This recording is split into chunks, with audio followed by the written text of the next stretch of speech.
Jack Johns for Pulsus was next ahead of Florian Denzler, rounding out the top 30.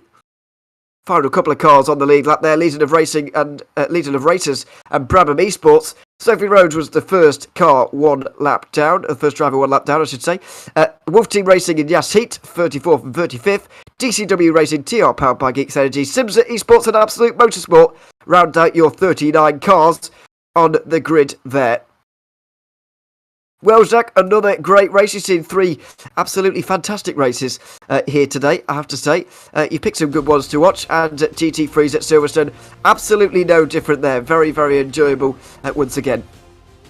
Yeah, absolutely. I've really enjoyed the last three races alongside DJ and yourself, Ewan. And yeah, honestly, this is just what I've been looking forward to. VCO INFINITY, of course, the whole format and things really did lend itself well to have as good a races as we have, and of course the versatile choices in track and cars as well, and of course attracting the best in the business really did bring some good action. But over the course of the last three races, really have seen some good action over the course of the last 19 races as well. The last 18 races as well. We have seen some great action. And of course, into the next 6 races, we're going to see even better, I'm sure.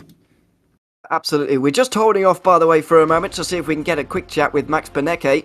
A man who, of course, we've been very impressed with here once again. Redline getting their third race victory here of VCO INFINITY. It's not a bad run at all. It's exactly what they needed. But they've still got to rely on others having problems, I feel, in this race, which is not the greatest way to be coming towards the end of a championship, in inverted commas, like we've got here. Yeah, absolutely, and it's the thing. It's the 24 hours. It's not one race. It's 24 different ones, and you've got to be able to pick yourself back up after things haven't gone your way and keep that consistency. Of course, RAG, we were saying a little bit earlier on, have only won 2 races so far, but still lead the championship in inverted commas. Still lead the way. So it's all about that consistency. They're always there, up there in the top 5, inside the top 10, which again is always gonna help them do well. So yeah, it just proves that, even though we're not doing one whole endurance race, that consistency still very much is key. It certainly is, as we have spoken about all day long so far. Looking ahead, but just before we go to the break here, Zach, I know you're going to be leaving us, unfortunately, but touring cars at Monza, not Monza, excuse me, that was earlier, Spa. I'm thinking about the Monza race because it was so good. 23 thousandths of a second between ART and Coanda on the line. An incredible race. I feel like Spa could produce something a little bit similar. Absolutely, they are, I guess, not necessarily similar circuits, but they do have similar attributes in the fact that it's a long, straight, heavy braking zone, and they do promote very good side-by-side action as well. So yeah, as we saw just about an hour ago now with the Formula 3 at Spa, that itself was also a very, very good race. So I'm sure touring cars will be no different around such a legendary and iconic circuit. Yeah, interesting for us. I think it's an absolute nightmare for the championship contenders, because if you look at the previous races, we think back to Road America, where we saw a 6-car incident in that 7-car leading train, and we think back to Monza as well, where there was 10 cars involved in the leading train for the race win race 9, about 10 hours ago now. That does make life very complicated for a championship car. It's very easy to lose a lot of points very quickly. In the GT3 race, obviously, we're talking about the battle for the lead. They could drop back maybe 1 or 2 places, okay. In the touring cars, it's very easy to lose about 10 places. Yeah, absolutely. The touring cars will always be very, very close indeed. And yeah, again, it's all about that risk versus reward. How much do they want to gain versus how much they want to risk losing, especially if you're, Redline, who have to make that progress forward, and you take any more steps back, you are definitely going to be out of it. And as well, for RAG, it's going to be a similar mentality in the fact they're already leading, but that lead has already come down, by a slight margin, has already come down to, now just 10 points. But luckily, Gordy Match was able to save something from that race. But yeah, it's just about managing to risk versus reward. What moves can you go for? What moves do you potentially hold off for? And are you satisfied with the P3, P4 to get some good points? Yes, 22 points separates the top 3. Looking at this once again, Zach, I said it's towards the start of the last race. Coanda really weren't able to gain any points at all. They're now 80 points adrift. 70. Is that 70? Yeah. 70 points adrift of the lead of this one. It's not looking good for them. Are we looking at a 3-horse race here, aren't we, really?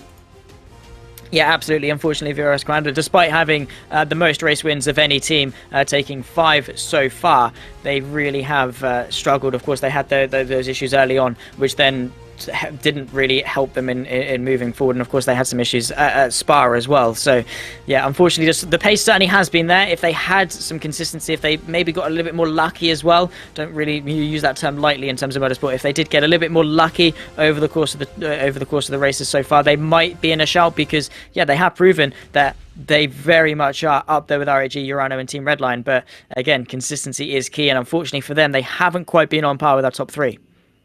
Yeah, absolutely. Now, very quickly, before we get underway with that race with the touring cars at Spa, we're going to take a quick break here on VCO Esports. Don't forget to switch over your stream, because we will be going to part 3 on YouTube. If you're excuse me, if you're on Twitch, stay absolutely where you are. Stay buckled in for the next 45 minutes of racing. It is going to be fantastic. Make sure you join us on the other side of this from race 19 of VCO Infinity.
Welcome back to VCO Infinity for race 19. We're into the final 6 races and we're kicking it off here with the touring cars at Spa.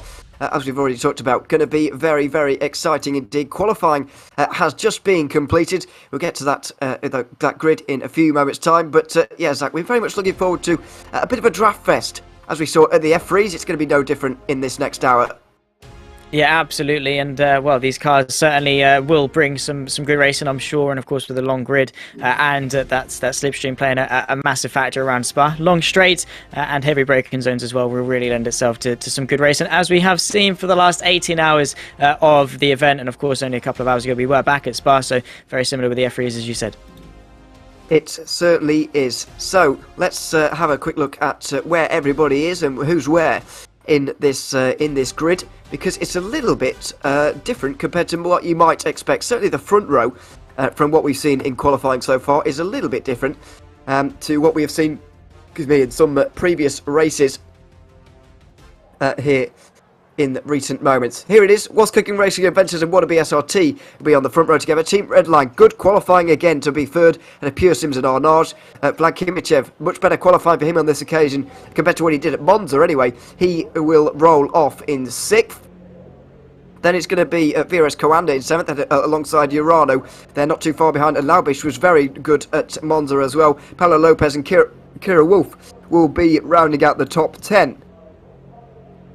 In 11th position, it's going to be Movano, then T3 Motorsport, BS Competition and Triton are on the next row. Then Yassi and Simza, Race Cuts Apex Racing Team on row 9 together. Then we've got, rounding out the top 20, RS Racing Team and RPC. 21st is going to be Obsidian and Sim Racing Unlimited. Brandon Esports and Veloce will be sharing the 12th row. Emily Jones going back to back here. RN Vision STS will be 25th ahead of Absolute Motorsport. Pulsus and Rocket will be on row 14 together. Netrex Grand Prix and Burst Esports will round out your top 30. Then we've got Wolf Team Racing Legion of Racers, WR Esports, Trek Esports, Outer Esports, YouTuber Esports. Then we have DCW Racing, TR Powered by Geeks Energy, and E-Team Brit, rounding out your 39 cars. There they all are then, here at Spa, getting ready to go racing for the penultimate TCR race of the day. We've only got one more after this. It's at Silverstone. This one is set to be a cracker at Spa. We are underway with What's Cooking Racing Adventures and Jack Sedgwick on the inside line, but it's a nice start from Norbert Leitner on the outside line for Wannabe SRT. Around the outside into turn 1, down the hill again they go to La Source. What is going to happen here? We saw chaos in the IndyCar race here at Spa. It was quite chaotic in the F3 race, although a little bit cleaner. The draft is going to be so important. How many wide are we going to get into Le Combe as they run over Radion for the first time through the Kemmel kink and onto the straight? Here we go. Is Cedric going to try and take his lead back again from Leitner immediately? Of course he is. Outside line for the What's Cooking Racing Adventures car. Does he have the speed quite? It looks like he does. Josh Thompson gives them the room to battle it out, but Norbert Leitner is going to take the lead through Le Combe for the first time. Very well done indeed from Norbert Leitner to hold that race lead, but Jack Sedgwick very much practically pushing him through. Now they're going to go side by side in towards Ravage. He has got the inside line. It's going to be the much better line because it is an off-cambered corner, but Leitner's going to go the long way round. Is he going to be able to? They are very much rubbing doors as they go through. Still there is Leitner on that run towards No Name. Has to tuck in behind though, and that is Sedgwick back into the race lead. Remember, in the F3 cars, he certainly was a pleasant surprise up there at the sharp end in P4. In these touring cars though, he's doing even better. As you can see, the Team Redline car under pressure from Steen Ledger behind. You can already see a top 7 beginning to get themselves away, but off the road for Leitner. Leitner's off the road at Pouon, and he drops way down the order, way down into 6th place by the looks of things. Coanda are not able to get through, but R8GR, you can see that gap behind. Look at the battle for 8th behind. My word, it's all going on into the pit path chicane, and involved in that is Nicholas Laubich of Urano. That is really costly for them. They're going to lose out on points here if they don't get to this front group. Yeah, absolutely, especially with Redline in 2nd place and R8G doing pretty well there in 5th place as well. This could be a pretty poor race for Urano. It has been pretty consecutive. It's a poor race for Redline, then a poor race for R8G. Is it going to be the misfortunes of Urano today? And side by side in towards the run towards Blanchimont. And looking to the outside is the Wannabe car going to be able to keep the VRS Coanda car at bay? Not quite, as he has to tuck in behind through Blanchimont and naturally runs out to the exit of the circuit. Really been a poor first lap for Wannabe, who once again have to go defensive in towards the bus stop chicane. Might lose out once more as the VRS Coanda car can brake late. Who's going to brake later? Is the Coanda car. Bit of contact as they run through. That is a very nice move indeed from Osgard. Through Osgard goes. Because was only 23 thousandths away from winning at the TCR race at Monza, as wannabe SRT still lose places. Zenith and Urano both go through, and Dirty Glack as well is losing places here for Triton. He's down 1 overall. It looked like it was going fairly slowly down the straight there. As we go down towards Eau Rouge and Radion, almost the entire field is within the slipstream of somebody up in front. Here, as you can see, Kimichev is one of the very closest to a car in front. It's Jimmy Antunes who's just up in front here into Lecom. Is there going to be a bump draft though up towards Lecom? It looks like there is. So we've started to recognise, it's fallen into a recognisable pattern here once again. We're accustomed to seeing this in TCR really. You don't really want to be fighting in an all-out brawl for the entire race. You do want to make the front group, and you can ensure you do that by bump drafting the car in front of you. That's exactly what Kimichev decided to do there, despite being probably able to go through. Yeah, exactly, and RAG are no stranger to bump drafting. We saw them do it in the F3 race here just a couple of hours ago, so Kimichev following suit and just working with engineers to stay with this lead group, because as soon as they fight, they lose time, and as soon as they lose touch of the people in front that are then going to be slipstreaming off each other and gaining a lot of time, it's going to be very, very difficult for them to then claw back that time back. So it's just about sitting station, picking your moments, and if there's a mistake in front to then obviously go through, but Antunes certainly knows that the RAG car will be working with them. As I say that, Laubich gets in front of Wolf for P7, but yeah, it's not going to be wise in towards the Piff Path chicane. On the outside is Laubich, Wolf on the inside line. They're just having to sit station behind for the time being, but yeah, certainly is kicking off, but it's very much a conga line for the at least the front 6. Yeah, the top 6 look like they have got away. Wannabe SRT were there, but have dropped away now, unfortunately. Leitner on the back of this train in the gold car, you can see in 9th place there, with Kira Wolf not too far behind. Zenith Esports in 8th place at the moment. Laubish is going to need a bit of a push here to get up towards the front again. We saw this at Monza. Urano didn't qualify great with Laubish and got up the order, got through the cars rather nicely really. So we'll see if a similar thing is able to take place here. But the concern, I have to say, for Kimichev, Antunes does not look as quick as the top 3. Cedric, Thompson and Ledger are getting away.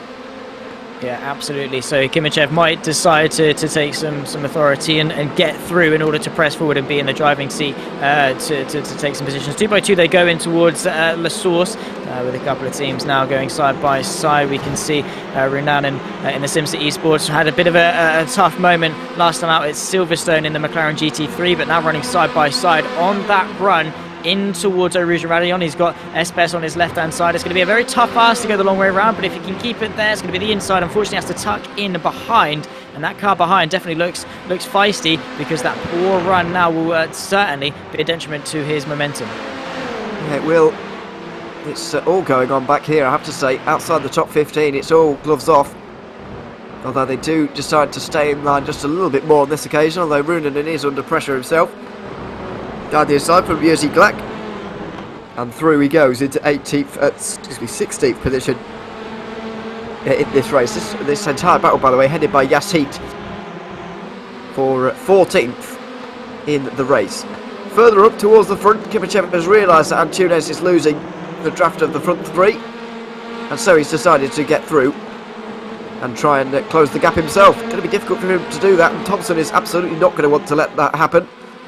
But it's not a bad start for Kimichev here. He's restored a 13-point championship lead. Yeah, absolutely. Doing a fantastic job at RAG at just maintaining that gap, even if potentially they didn't have the best of qualifying at Silverstone and had to make some progress up here at Spa already. But Thompson as well doing a great job in 2nd place for Redline, trying to recover some points for them in their bid to get a resurgence back to the top of the table that unfortunately lost last time we came to Spa a couple of hours ago, and the F3 is having a massive crash through Malmedy, put them and Patrick Holtzman out of the race, well and truly out of contention of the race at the very least. But now they're bounced back at Spa. Their curse certainly has been lifted, and they are running in 2nd place, trying to get after Cedric. But again, it's one of those things, the risk versus reward moves. Are they content in 2nd place, or do they want the win? Well, absolutely. It's all about the points after all, and so I wouldn't be risking it at this stage. I would certainly be pushing Cedric right now, but when it gets to later on, what are you going to do? Pure Sims are tucked in behind here with Ledger as well, but RAG getting on terms now too. Kimichev driving well. And you can see the top, what is that? 13, quite possibly, all involved in the possible shout for a race win here.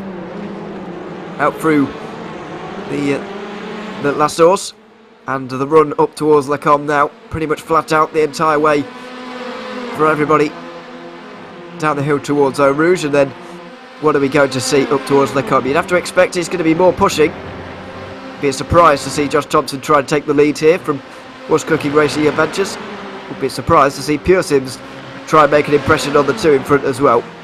They go down the Kemmel Straight, and it's going to be a push from everybody here. Josh Thompson does not want to let R8G Esports get involved with this fight, but I feel like it might be inevitable.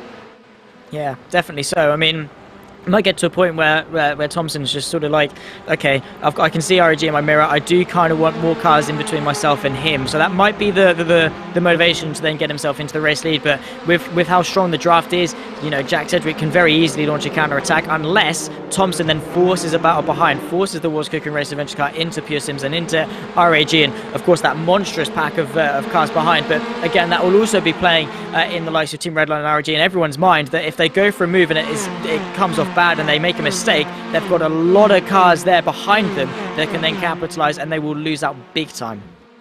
They will. This is what I was talking about towards the start of this race, or just before we switched over here on YouTube. It was yeah, it's very easy to lose a lot of places very quickly, and all three championship contenders for the overall in the VCO Infinity are involved here. Jamie Fluke going back-to-back as well. One of the very few drivers doing so. Here for Apex Racing Team, it is quite a skill that these guys have got. The McLaren GT3 and the Elantra TCR are not exactly similar. Even in the wheels that power this car, it's the two opposite ones. And there's virtually nothing similar about these two cars, yet he's still looking on course possibly to get a top 10 finish in both of those races in the space of 2 hours. Of course, Jamie Fluke had a really good qualifying session in Silverstone in the McLaren GT3. Qualified on the front row, unfortunately fell back through Abbey and had to recover, but did a very good job of recovering. Was one of the only few that really could make any progress amongst the pack. And yeah, he's certainly proven his mettle in pack racing at the moment. And yeah, really proven his versatility as well, being able to go from, as you say, virtually opposite cars and still being quick. Certainly does take a lot of skill, as we see side-by-side action between Luca Burke and the Rocket Sim Sport car going around the outside of the bus stop chicane, trying to consolidate P21 and get after the pack in front, because there is a lot of cars that are in front of him. The SRC going to come back up the inside through La Source. Nice bit of action, but again, it's only going to hamper their momentum. They need to make sure they keep that slipstream, because if they don't, they certainly are going to be hoping that they can do any better than P22. Yeah, they are. These guys are quite a long way back at this stage. You can see already over 10 seconds away from these guys at the front of the field. They're all in a train. Now, Lightner seems to be the last one just getting onto the back of these guys at the moment. He's in 9th. So those guys 10th on backwards. Pablo Lopez and Team Fordzilla starting to get removed from this battle a little bit. This is also an advantage of just running in line at the moment. You can get some groups off the back, and we have got 4 cars off the back, or possibly 5, as further back Nathan A. Moore takes a trip across the grass at Lecombe. There was all kinds of battling going on in that second group, and it looks like they've come to blows a little bit. Yeah, that is a shame. But again, Spa is a very challenging circuit, as I said a little bit earlier on with the F3, is how it's not one of those modern circuits where you really can lean on the tarmac runoff. You really have got just grass or gravel, bit of contact as they're running down the Kemmel Straight. He's going to look to the right-hand side to make it 3 abreast. Probably not the wisest decision. This is certainly how we saw a lot of teams come to blows in the F3 car. Just sandwiched a very similar incident just the other way, and that caused a lot of teams to go wrong. And I think he just chose the right route, which was just to go straight across the grass there to avoid any collision, but then come onto the circuit and then he got rear-ended. Yeah, race clutch was... oh, dear me. Is that Sim Racing Unlimited, quite possibly? Absolutely no reason for them to go anywhere near those cars. Netwreck's involved as well. Mikolaj Ponzi gets involved completely by no fault of his own. The Burst Esports car of 3-time former Sim Racing World Champion Yoni Simoncic is in the middle. There's no need for this car on the left to go anywhere near the 2 on the right-hand side there. There's absolutely no need at all. A completely needless incident, but there we are. 5 cars involved. Very easily could have been avoided, and it was just one of those drifting across the right hand side, which it does happen, but again, you've got to stay on it. Maybe wasn't aware there were 3 abreast, maybe thought they could squeeze a car, but that car in the middle always is going to be sandwiched because they're getting squeezed and they're like, where do you expect me to go? There's nowhere for me to go. But when we look back to the action, this is Oscar once again still in that fight. He's got Laubich on his outside. Urano trying to make amends for a poor start. And they're going to run side by side. He has got a nose ahead going in towards Eau Rouge and Radion, and that will certainly help him claim the corner. But again, he needs to make sure he gets the run. Is the VRS Coanda car going to stay with him to the inside? Yes, they are. Fantastic side by side action between them as they go over the crest. Bit of contact that's going to allow Leitner and Lopez to get involved. Is Lopez pushing Leitner through? Now going to be 2 by 2. Noah's Ark potentially. Nope. Oscar has to tuck in behind, get into the slipstream, and that is what Leitner was waiting for, because you completely kill your momentum down the Camel Straight, which is something you really do not want to do at all. Yeah, so Wolf gets into 6th position, Leitner into 7th, and Nicholas Laubich looks like he... Oh, contact! Contact made. The wannabe SRT car does fall back into 9th. Oscar makes his way through. Coanda trying to send themselves down the inside of Urano once again, but not able to there. A slight bit of contact, but nothing really too harmful for everybody. Quite surprising to see this battling going on over half an hour out, because they might jeopardise their chances of being involved in the race for the top 5 positions. However, they've gone for it, and it was exciting while it lasted. Yeah, certainly giving us some good action, but yeah, that is the thing. The more they fight, the more they are going to lose touch. Fortunately, Wolf probably just about has Antonis in his sights in terms of a slipstream, which is going to help keep everyone in check, but it's all relying on Antonis, and Kimichev certainly couldn't rely on him. Yeah, Wolf just needs to close that gap and make sure they can stay in the slipstream to keep everyone in check. But yeah, that is probably clumsy fighting, but again, gave us some good action. Thompson and Sedgwick, though, still lead the way with Ledger just behind. Kimichev unable really to make much in the way of headways against the top 3, but still doing enough in P4. Again, that's one of the positions RAG needs to be in. They're gaining on Urano. They're losing a couple to Redline, but at the moment, a couple of points to Redline. They're pretty content with just sticking in 4th. Yeah, they'll take that.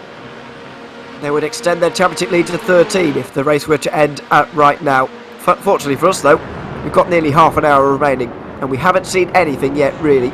This is going to get a lot more crazy towards the end. Cedric leads this one for Was Cooking Racing Adventures. That's Redline, Pure Sims, RHG, Arnage, your top 5. Zenith, Urano, Coanda, and Wannabe SRT are all involved in this top 9. Important, of course, because they're all involved in a drafting battle. Although Damien Harris has gotten to the front for T3 Motorsport in 10th and trying to bring everybody back again. Could we reshuffle the cars and have 13 involved? Very possibly. But there's going to be a lot more single file running down towards Lecom this time, I would expect.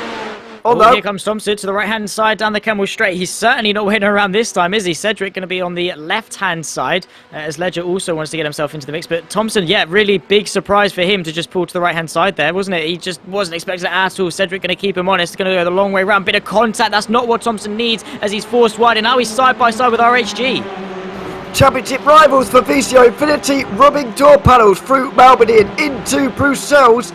Inside line for Josh Thompson. This is the kind of the reason why we don't see very many moves at this end of the race. There's more contact with Arnage as well.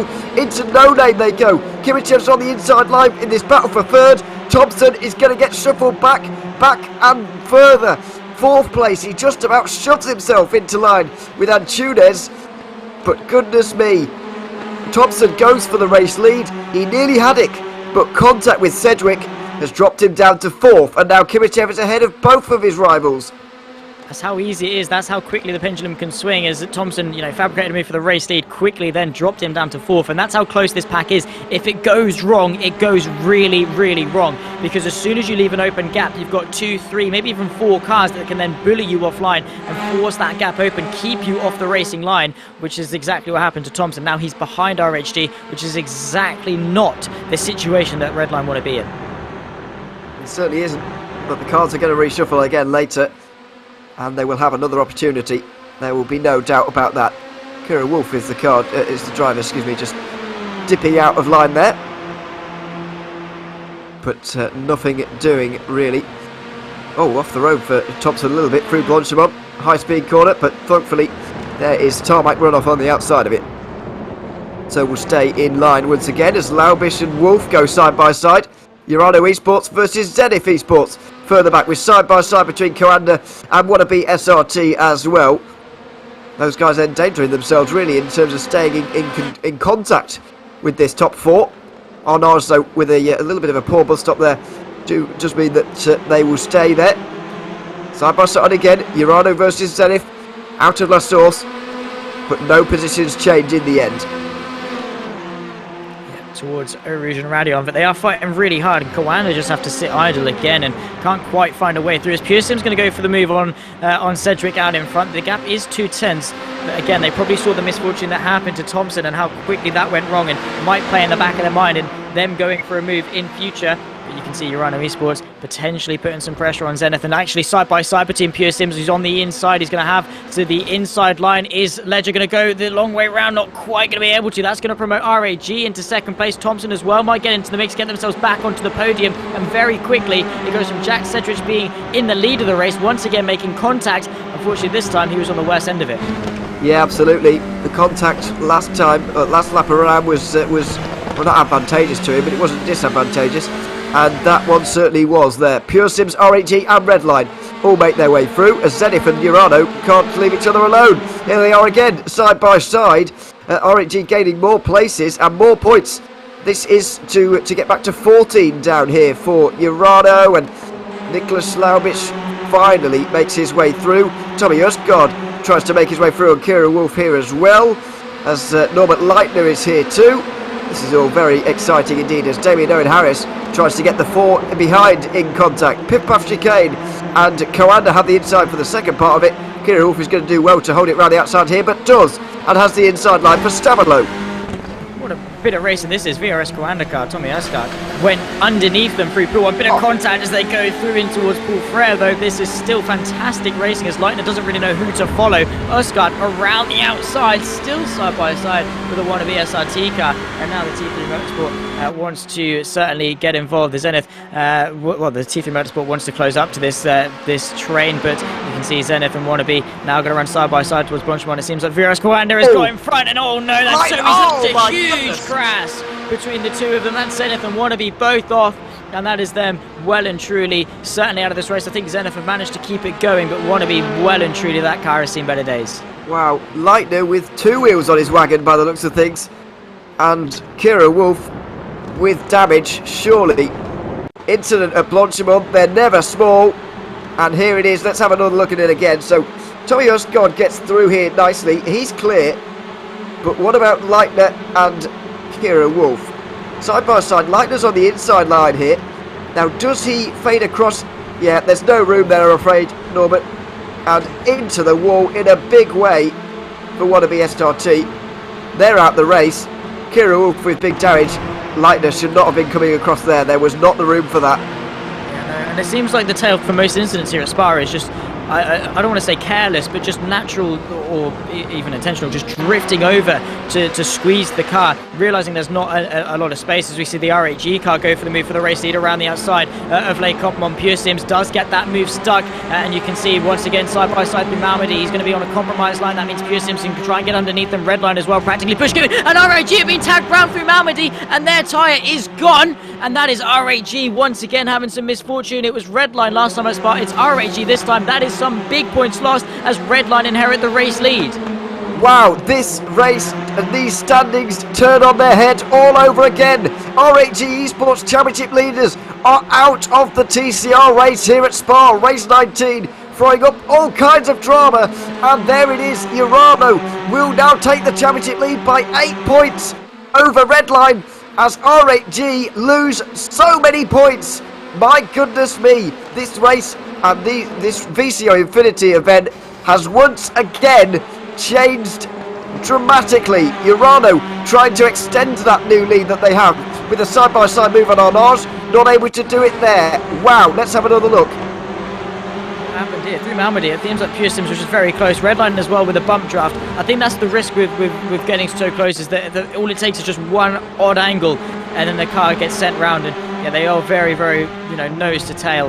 And unfortunately, just tagged around. I don't think that's really anyone's fault. It's just an unfortunate turn of events. But that is huge for the championship. And Team Redline have got a much easier job of getting themselves back into the mix. Urano now are the ones in the driving seat. Holy. Oh my goodness. What have we just seen here? Unbelievable.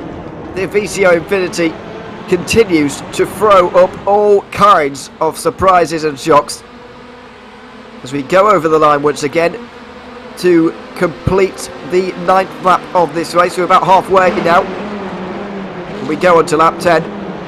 It's now Urano versus Redline, is it, for this VCO Infinity.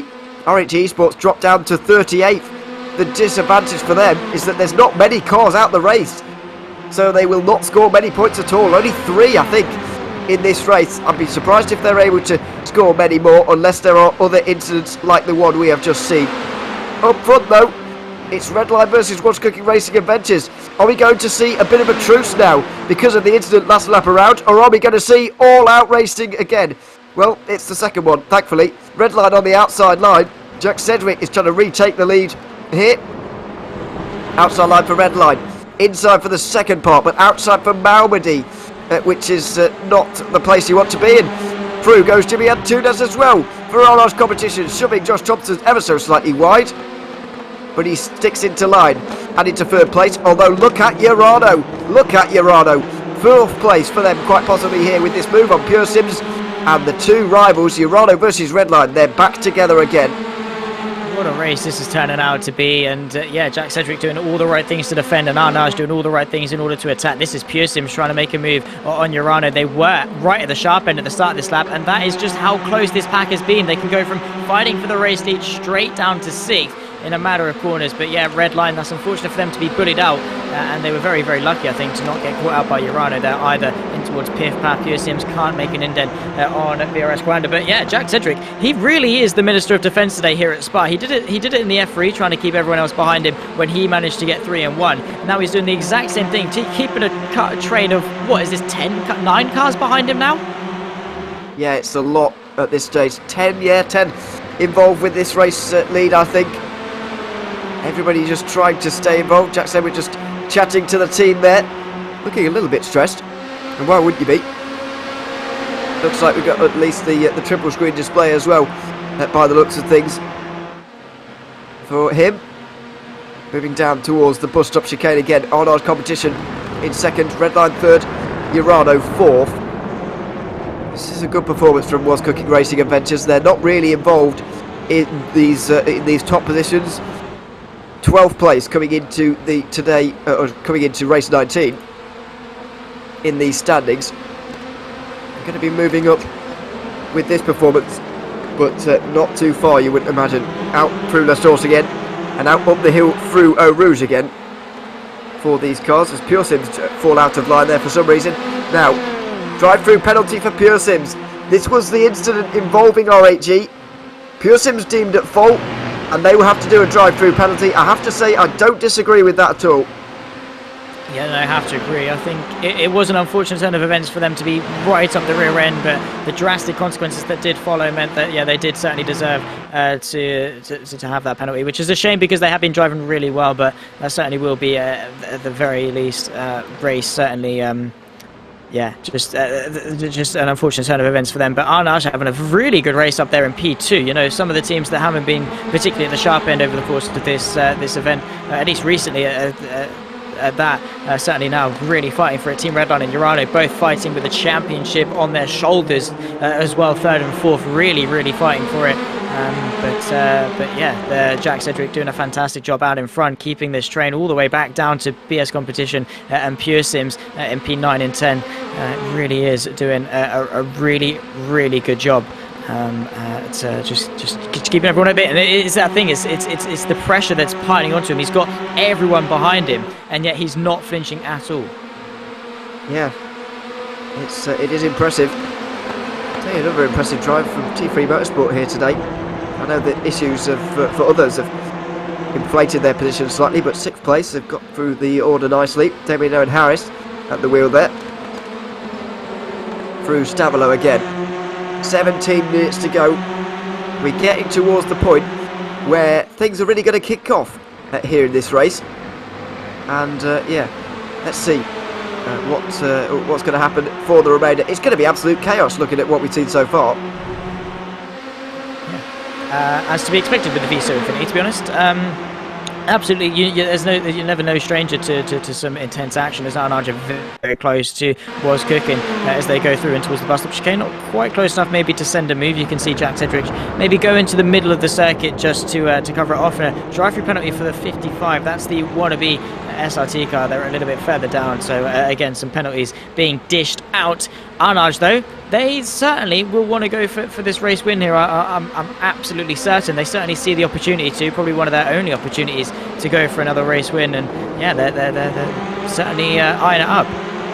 They really are. In the background there you saw the Pure Sims Esports car serving their drive-through penalty. Not expecting pit stops once again in this race, by the way. So don't expect to see... Well, anybody who is coming in is having a problem. We'll put it that way. So anyway, up the hill, through Eau Rouge and over Radion again. Is Jack Sedgwick going to be under any pressure this time? Or are we going to see a bit of single file? Well, yes, it does look like it. A bit of single file. Maybe one or two more laps of truce. Well, no. Arnold's competition are going to go for this. Down the inside of What's Cooking Racing Adventures.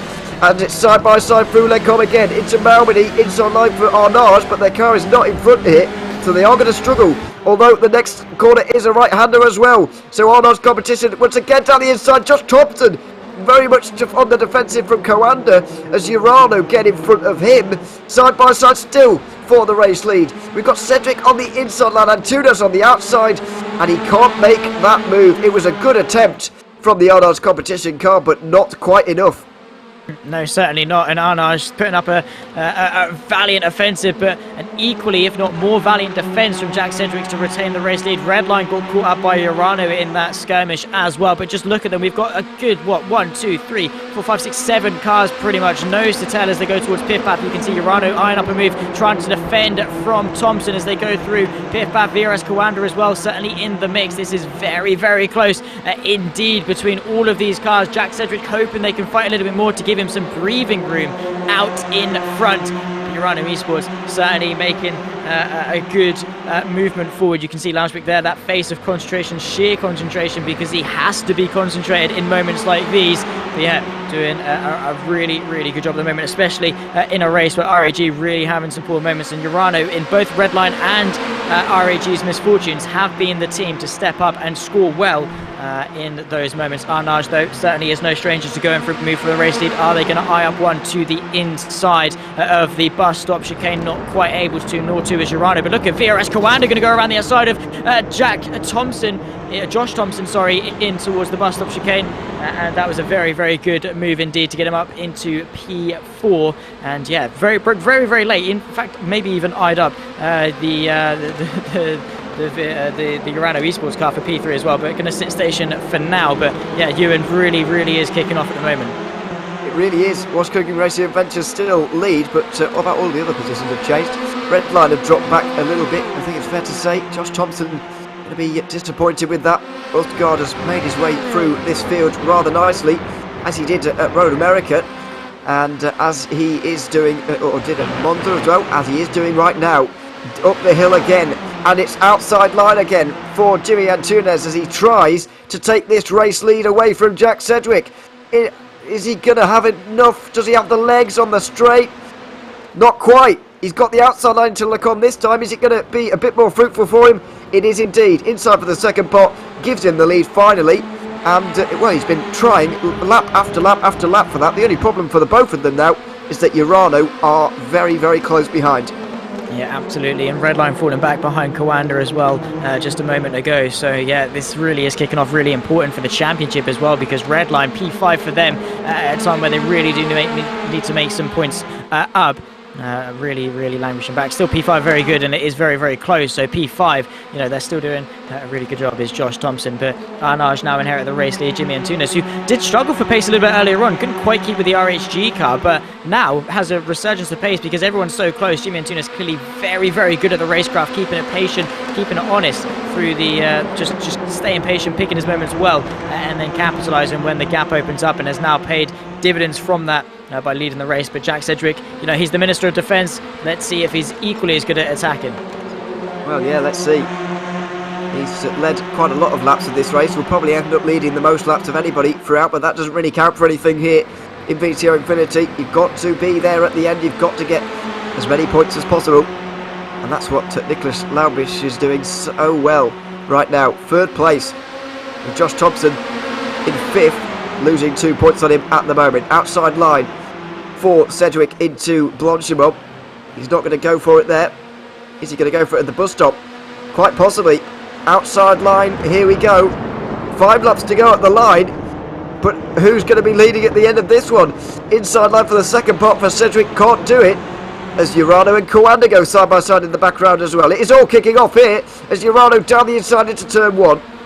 Potentially so. They are really making some very good progress. Urano now wind up second place, are going to get it as they go 2 by 2. Redline trying to get back in front of VRS Kawanda, not able to really put a nose in. Urano as well, unable to actually get in front of the World's Cooking Races car of Jack Sedgwick, as once again down through Erouge and up the crest of Radion. Everyone tucked up in that slipstream, and again this is really intense moments for all, what is this, 8-9 cars tucked up in this train with 10 minutes left to go. Time is running out very quickly, but this race has really gone quickly. Time definitely flies when you're having fun. VRS Kawanda now trying to make a move for a podium. They're going to go side by side down the Kemmel Straight as well. Jack Sedgwick looking to the right hand side of the Arnage competition car of Jimmy Antunes, down in towards Lacombe for this, well, for whatever time this is, for the 13th time, and on the inside goes Jack Sedgwick. He gets himself back into the race lead. He is indeed, and Antunes back into second, and Urano hold on to third. Kawanda fourth with Redline in fifth. ART sixth, following on from that as down the inside is it for Urano. Osgaard looks to the inside line. Josh Thompson fancies his chances around the outside of Bruxelles. Might be a fatal manoeuvre though, because it's a long way round there, and he's got a load of cars behind him, including Jamie Fluke, who is driving very well at the moment, or getting through the field very well, I should say, in sixth position. Just under 10 minutes to go. 4 laps at the line, I believe, and it's going to be unbelievable action. 9 cars, and any one of them can win this race. There's no question about that. With RHG Esports in 36th position, Vlad Kimichev after that issue earlier on, only getting 5 points today. They're going to drop to third in the standings, and who knows what's going to happen between Urano and Redline. Well, that's VCO Infinity. We thought Redline were completely out of it. Now they're well and truly in it, and the ball very much is in Urano's court in order to try and consolidate this, because both of their rivals have had absolute shockers of a race over the course of the last couple of hours. They now need to stay on it and make sure they don't follow in a similar fate, because if Urano have a bad race, Redline then suddenly are back, well and truly back into it. So yeah, very close indeed, and has really spiced things up in the championship fight. But Jack Sedgwick's still doing a great job leading the way. Arnage has got a big train behind him, so he needs to get back onto the back of Jack Sedgwick and put that offensive on. As you can see, Urano to the right hand side in towards the bus stop chicane, not quite able to brake late enough. VRS Kawanda love that move around the outside, but on this occasion couldn't quite get themselves onto the podium. They have been making moves through the bus stop where others have not really. So fair play to them for that. 4 to go over the line here in what is set to be an 18-lap race through La Source, and down towards Eau Rouge and Radion we go again. This was Cooking Racing Adventures with Jack Sedgwick leading the race. Jimmy Antunes for Arnold competition is second. Nicholas Laumbisch is third for Urano, and he's taken the championship lead here as well, let's not forget. But these positions are set to change loads and loads of times before the end of this one. Up the Kemmel Straight we go again. Is Antunes going to go for a move? No. Single file between everybody in the top 9. Wow, who would have thought it? Everybody stays into the same position into Lecombe. The final moment of respite really for everybody before the real action begins next lap, you'd imagine. Yeah, it is certainly crunch time for all of them, so they just wanted to take a breather potentially on this lap and all get through. But Yeah, that is strange. And Tunes looked to the right hand side a little bit. That was probably more to spot his braking point than anything. But yeah, certainly that's certainly a surprise after the course of the last couple of laps. Has certainly given us some absolutely fantastic action, which you wouldn't get really on the 19th hour of a 24-hour endurance race, and that's what I love about VCO Infinity. Yeah, you wouldn't get 9 for the lead. There's no doubt about that. You're quite lucky if you get back for the lead at this end of the race. Of course, it's very different, and there's a place for both, but there's certainly a place for this. This has been a fantastic new idea from VCO, and it is working out wonderfully, playing out in front of our eyes. The script has been magnificent so far, and continues to be. Jack Sedgwick steals a bit of a march through the middle sector. A couple of mistakes from Julian Tunes, and all of a sudden, Urano are hounding him. This run to Lecombe is going to be very, very exciting. Even into the bus stop chicane, we could see some action here. Yeah, absolutely. Urano very much pushing Arnage down in towards Blanchimont. Jack Sedgwick running a little bit wide out of Paul Frere, which definitely would have got him an off track. Probably not a slowdown, as you can see. He's not actually slowing down at all. Yeah, Arnage under pressure more so, but needs to rely on that toe, looking to go defensive. Urano going to have to go the long way around. VRS Kawanda going to break very late, trying to follow him through. Redline as well, going to get involved. Urano going to go the long way around, and the bus stop chicane still side by side. VRS Kawanda sat idle behind, still side by side down the pit straight, and this is going to be playing into the hands lovely of Jack Sedgwick, who can now pull away and feel a little bit less pressure down the run towards Lecombe. Is it going to be all in vain for Urano Esports, who quickly have to look backwards to VRS Kawanda until the source? It certainly looks like it. Let's see, out of the first, out of La Source, side by side between Arnage and Urano again, but it looks like Arnage have just got the legs, and they do. 7/10 of a second up to Sedgwick here, so let's see if he's just about got enough for the race win. I would doubt it at this stage with the pace of these guys behind. Very close behind. Laubis is going to try any which way he can to get through, might even be too close. Here at the moment, he's finally going to pull out to the inside line of Antunes. He's just going to push him on, force it 3 wide. He's actually going to push Antunes and keep the two of them side by side. This is all helping Sedgwick, who's completely on his own. I know the gap's close now, but this battle is going to go on and on and on. Look at it side by side. Urano versus Kawanda now as we go on board with Josh Thompson in behind. Ostergaard is going to swipe through here as Jimmy Antunes goes wide. Everybody's going to go through at him. Ostergaard down the inside for second position here. This might be all he can get from this race now, because Sedgwick is getting away. Urano versus Kawanda through Bruselsen into No Name. Ostergaard tries to shove out wide the Urano car as much as he possibly can, but not enough. They all go wide through No Name. Ostergaard does get through, and here comes Josh Thompson down the inside of Pouon for the championship, of course, of VCO Infinity. He's trying to gain points in the standings here, and side by side between Redline and Urano, the two main rivals, with 4 minutes to go in this race. What a race this has turned out to be. Now you've got Thompson on the outside of Urano in towards Piff Baff, going to have to tuck in behind. But yeah, Jack Sedgwick going to be loving this. VRS Kawanda has done a very, very good job. Here's Oscar just picking his way through, finding the gap and using that brake pedal in order to find a way through. But yeah, very, very well done from all of these guys. The fact that we haven't ended this in tears just goes to show the mutual respect between all of these drivers. And with only 4 minutes left to go of race 19 here at Spa, yeah, Laubich definitely wants that P2, but yeah, Jack Sedgwick very much taking off into the distance. That is a shame for Antunes, just a clumsy mistake to go a little bit wide through Malmedy. Did cost him dearly. You can see Laubich practically pushing Oscar through as they go through the left of Blanchimont. Is he close enough to go for the move down in towards the bus stop chicane? Does he even want to go for the move down in towards the bus stop chicane? We're going to wait and see as they slam on the anchors now, but certainly going to be waiting for that run towards Lecombe. So close. So close between these two. Sedgwick is away at this stage for Was Cooking Racing Adventures. They look like they're going to take their first race victory of the day here on race 19. But who's going to finish second? Who knows at this stage? Any one of the 8 cars afterwards. There is a lap car involved there, hanging on to the back, by the way. So don't worry about them. But Ostergaard is going to be worried about pretty much everybody else here, because it's so close. Kawanda, Urano, Redline, ART, the next 4 cars in this battle for second that is turning into a classic. 3 minutes to go here at race 19. Is Laubis just going to push Ostergaard here, or is he going to go for a move? It looks like he's going to go for the push. Is Laubis still dreaming of a race victory? Quite possibly, but I think it's surely too little too late. 1.1 seconds. He needs to be right on the back of him by this point on the Kemmel Straight next lap around. That's going to be too hard, surely. I mean, it could be close, but yeah, what they need to do now is if they want to catch, they want any chance to catch, and all of them need to be mutually in agreement to go for Cedric. Just to be able to have a chance, they need to be, as you say, right on his rear end, coming out of La Source on that run towards Les Combes. And yeah, next lap certainly will be last lap.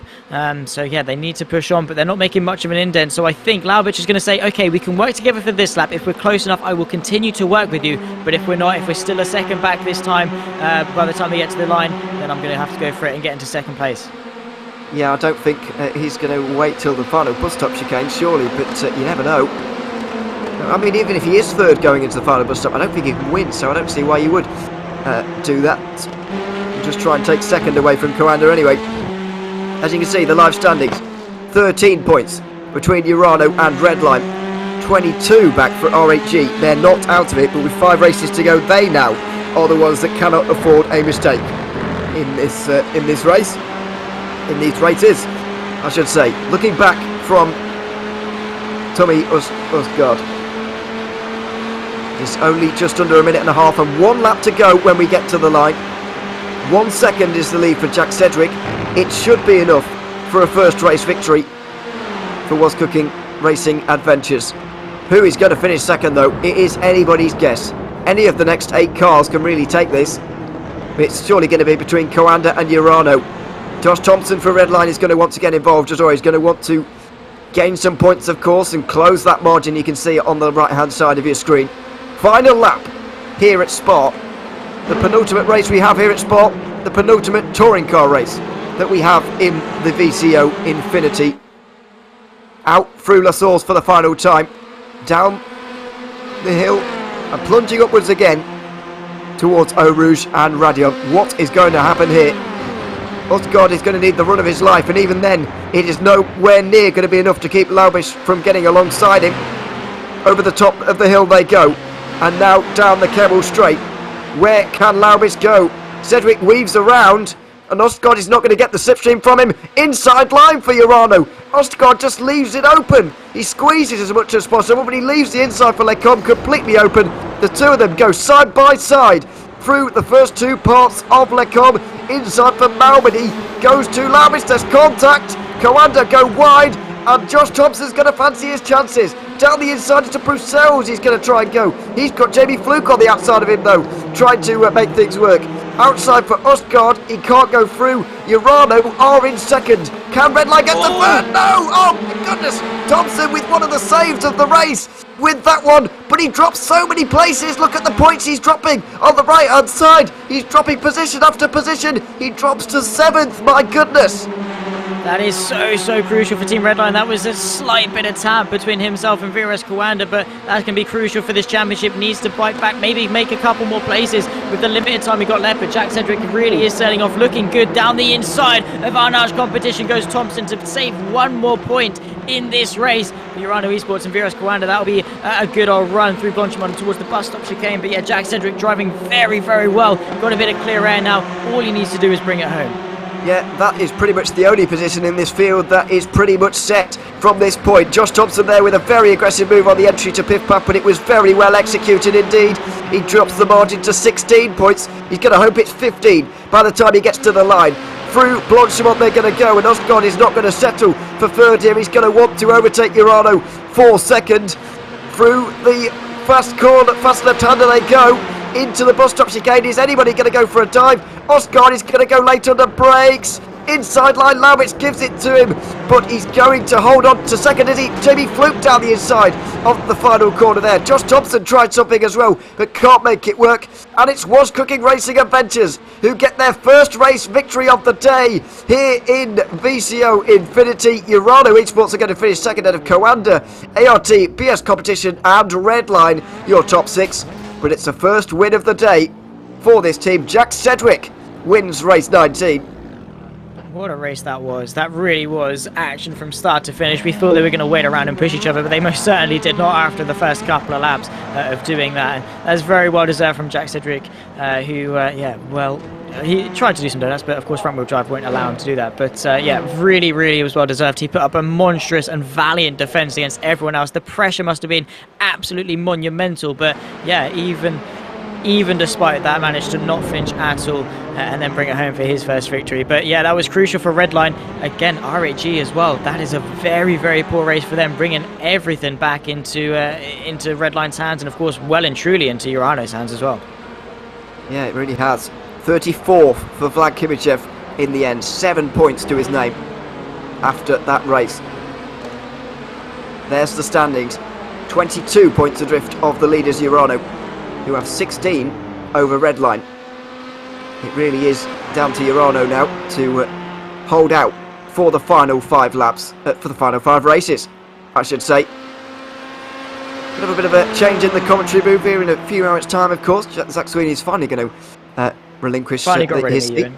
I finally got rid of it. I haven't got rid of me, though. Sorry about that. Justin Prince is going to be joining me in a few moments' time. Let's have a look back at that result, though. Was Cooking Racing Adventures with their first win of the day ahead of Urano, who take the championship lead. Coanda third ahead of ART and BS Competition. Redline finished in 6th position ahead of Jimmy Antunes, who might be disappointed with 7th. Pablo Lopez for Fordzilla is 8th ahead of T3 Match Button Zenith Esports, rounding up the top 10. In 11th, it was Pure Sims after their drive-through. Triton Racing finished 12th ahead of Brabham Esports. Good performance from them there. Yasheet and Obsidian round at the top 15. RPC Esports and Race Clutch. Next couple of cars ahead of Rocket Simsport, YouTuber Esports and Autos Esports. Round out the top 20. DCW Racing and Legion of Racers were the last 2 cars within a minute. SRC and Brandon Hawkin, after winning the TCR race at Road America, only 23rd here. Netrex Grand Prix down in 24th out of Yone Simoncic and Burst Esport. WOR Esports and Absolute Motorsport were 27th. Wannabe SRT 28th ahead of Pulsus and Sim Racing Unlimited, who got a drive-through for causing that incident going towards Lecom. E-Team Brit were 31st ahead of Trek Esports. Wolf Team Racing, the last car on the lead lap. Vlad Kimichev, 34th. Big story there for RHG. RN Vision STS, 35th ahead of TR powered by Geeks Energy. Simter Esports, Veloce Esports and Oris Racing Team round out your 39 car grid. Well, there we have it. What a fantastic race that was, and what a fantastic drive it was from Jack Sedgwick, who now joins us. Jack, it's good to have you with us here in the booth. A great win for you guys. The first win for your team here in VCO Infinity. How was that race for you? It was so intense to watch. It was pretty stressful to be in, to be honest, as well. But a lot of fun. Good clean racing. Luckily they were battling at the end there. Kind of made my job a bit easier, but yeah, happy with that. Absolutely. We obviously touring car racing, obviously always very, very close, well thought out. How did you feel that like the battling was going out there? I mean, I was a little bit surprised personally that there was so much going on so early. I was expecting people to maybe take their time and wait a little bit, but that really didn't happen. Were you surprised by that, or were you expecting an all-out brawl as well? I think I was kind of expecting it. Pushing is not really that effective. So if you're pushing the leader, for example, 3rd place will still pass you, so you've kind of just got to go for it.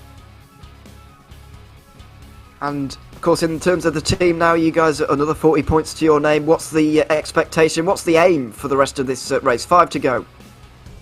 Well, we'd like to get top 10. I think we're up to 11th now or something. I think that'd be really good for us.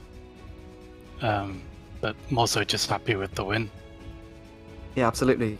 It's great to see you guys get a win, and as you say, you are indeed into 11th position, I believe, in the standings at the moment. So we wish you luck with the final 5 races there at What's Cooking Racing Adventures. Good to see you guys out on the grid again, and good to see you guys getting a win. Jack, congratulations on the win, and thanks very much for coming to talk to us. Yeah, thanks a lot. Thanks for the event. Thanks very much. Jack Sedgwick there, winner of race 19 here of VCO Infinity. What a race it was as well. There's Zach. TCR's delivering once again. We've got one more race of them to look forward to as well at Silverstone. We can't wait for that.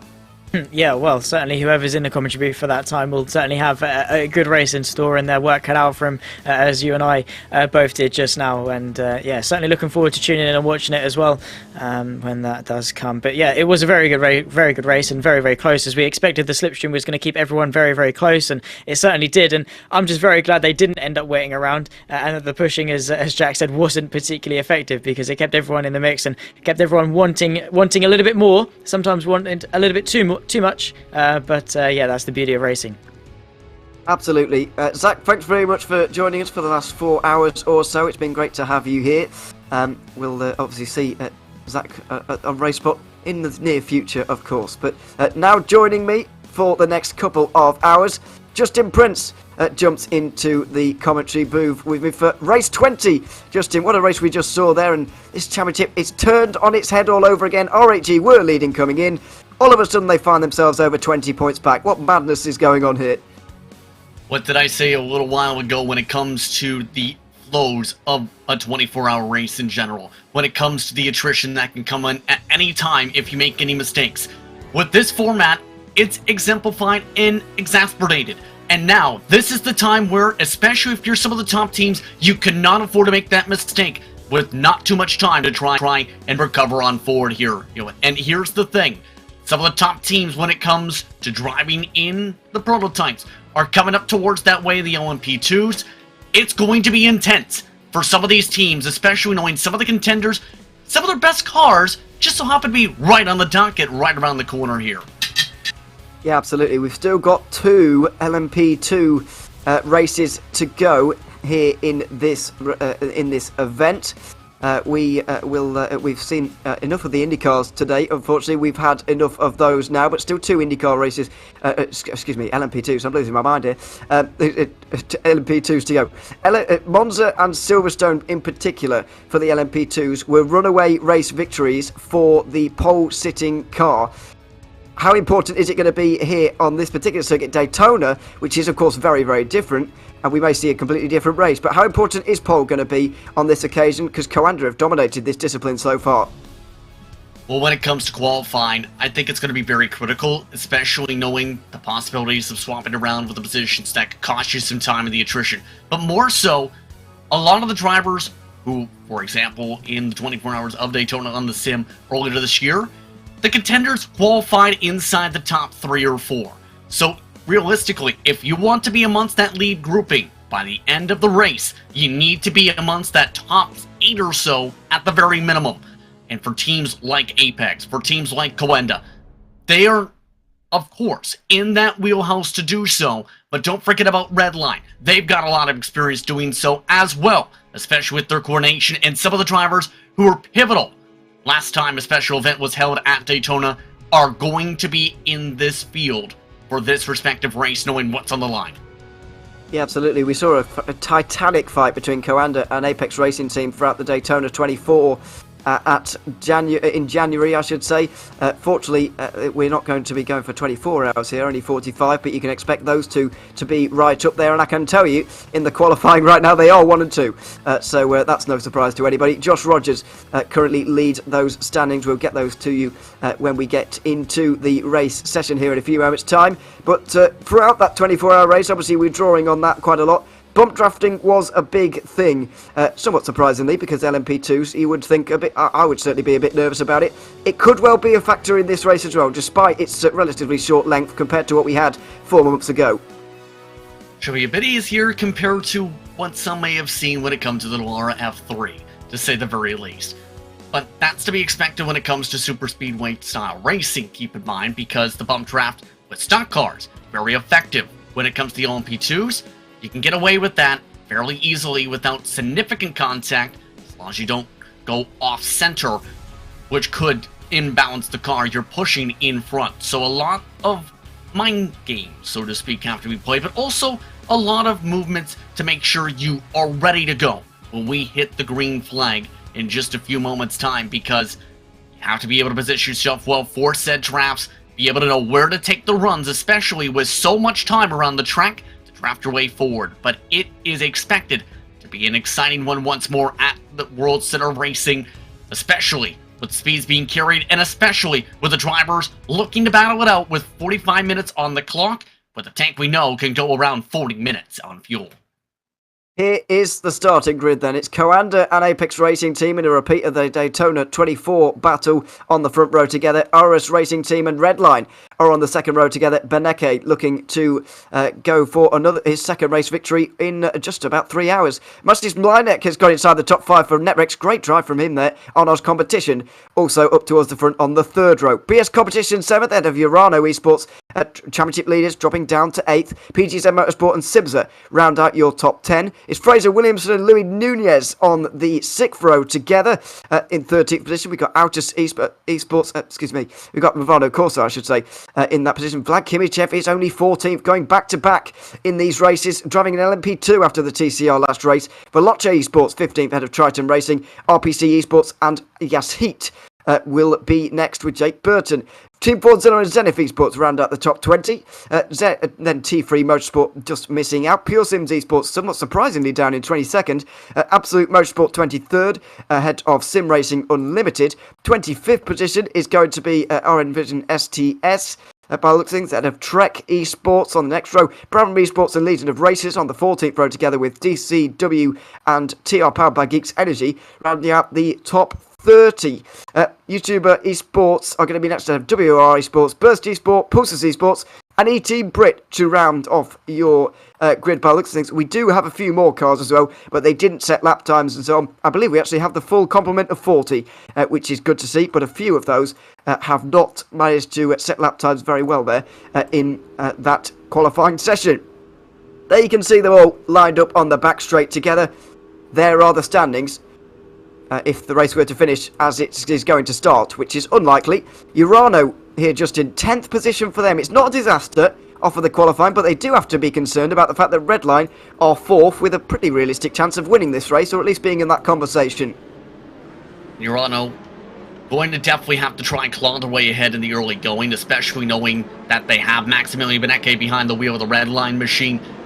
That's a huge portion of points that could go towards the direction of Redline if they can't claw their way and keep up right with them, because the separation coming to the green, about 16 points, keep in mind. RHE with their massive troubles last time, 18 behind. So a lot of big picture racing, so to speak, and the tough thing when it comes to the respective RAG is they're even further back in the pack for this one. In other words, some of the heavy hitters looking to really gather themselves some valuable points in their comeback attempts in some cases, their defenses in the others. But it's all down to, really, when it comes to Daytona, strategy, luck, as well as finding friends where they may. Let's see. 40 cars set up and ready to go racing here in race 20 of VCO Infinity. The final time we will go racing at Daytona. There's a bit of an accordion at the back of the field because Josh Rogers is leaving it fairly late, but now he goes. Maxime Brienne tries to tuck in as we go green flag racing at the World Centre of Racing into turn number 1. Rogers takes a nice lead.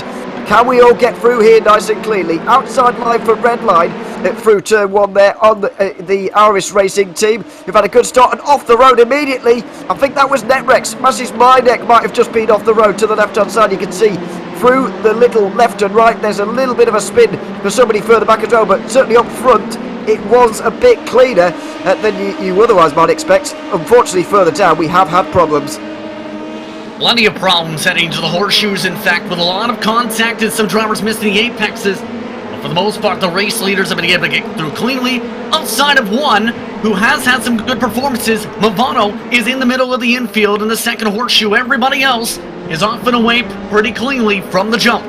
Yeah, there's Marcus Hamilton getting underway again. There were some issues going down towards the west horseshoe as well, as you say, so things to pick apart. I'm sure we will in some replays soon, but out towards the front, Josh Rogers is looking to win again here. He's been so good over the course of this race. Race 5, he took Coanda's first race victory. Race 8, he won again. Race 10, he won again. Can he take the 4th race win of this car's race, of his race individually, and indeed possibly 6th for Coanda overall? It's been a remarkable day for them. Unfortunately, they're a bit too far removed really to be involved in the standings overall in terms of winning this, but it will be a remarkable achievement for Rogers to win yet again.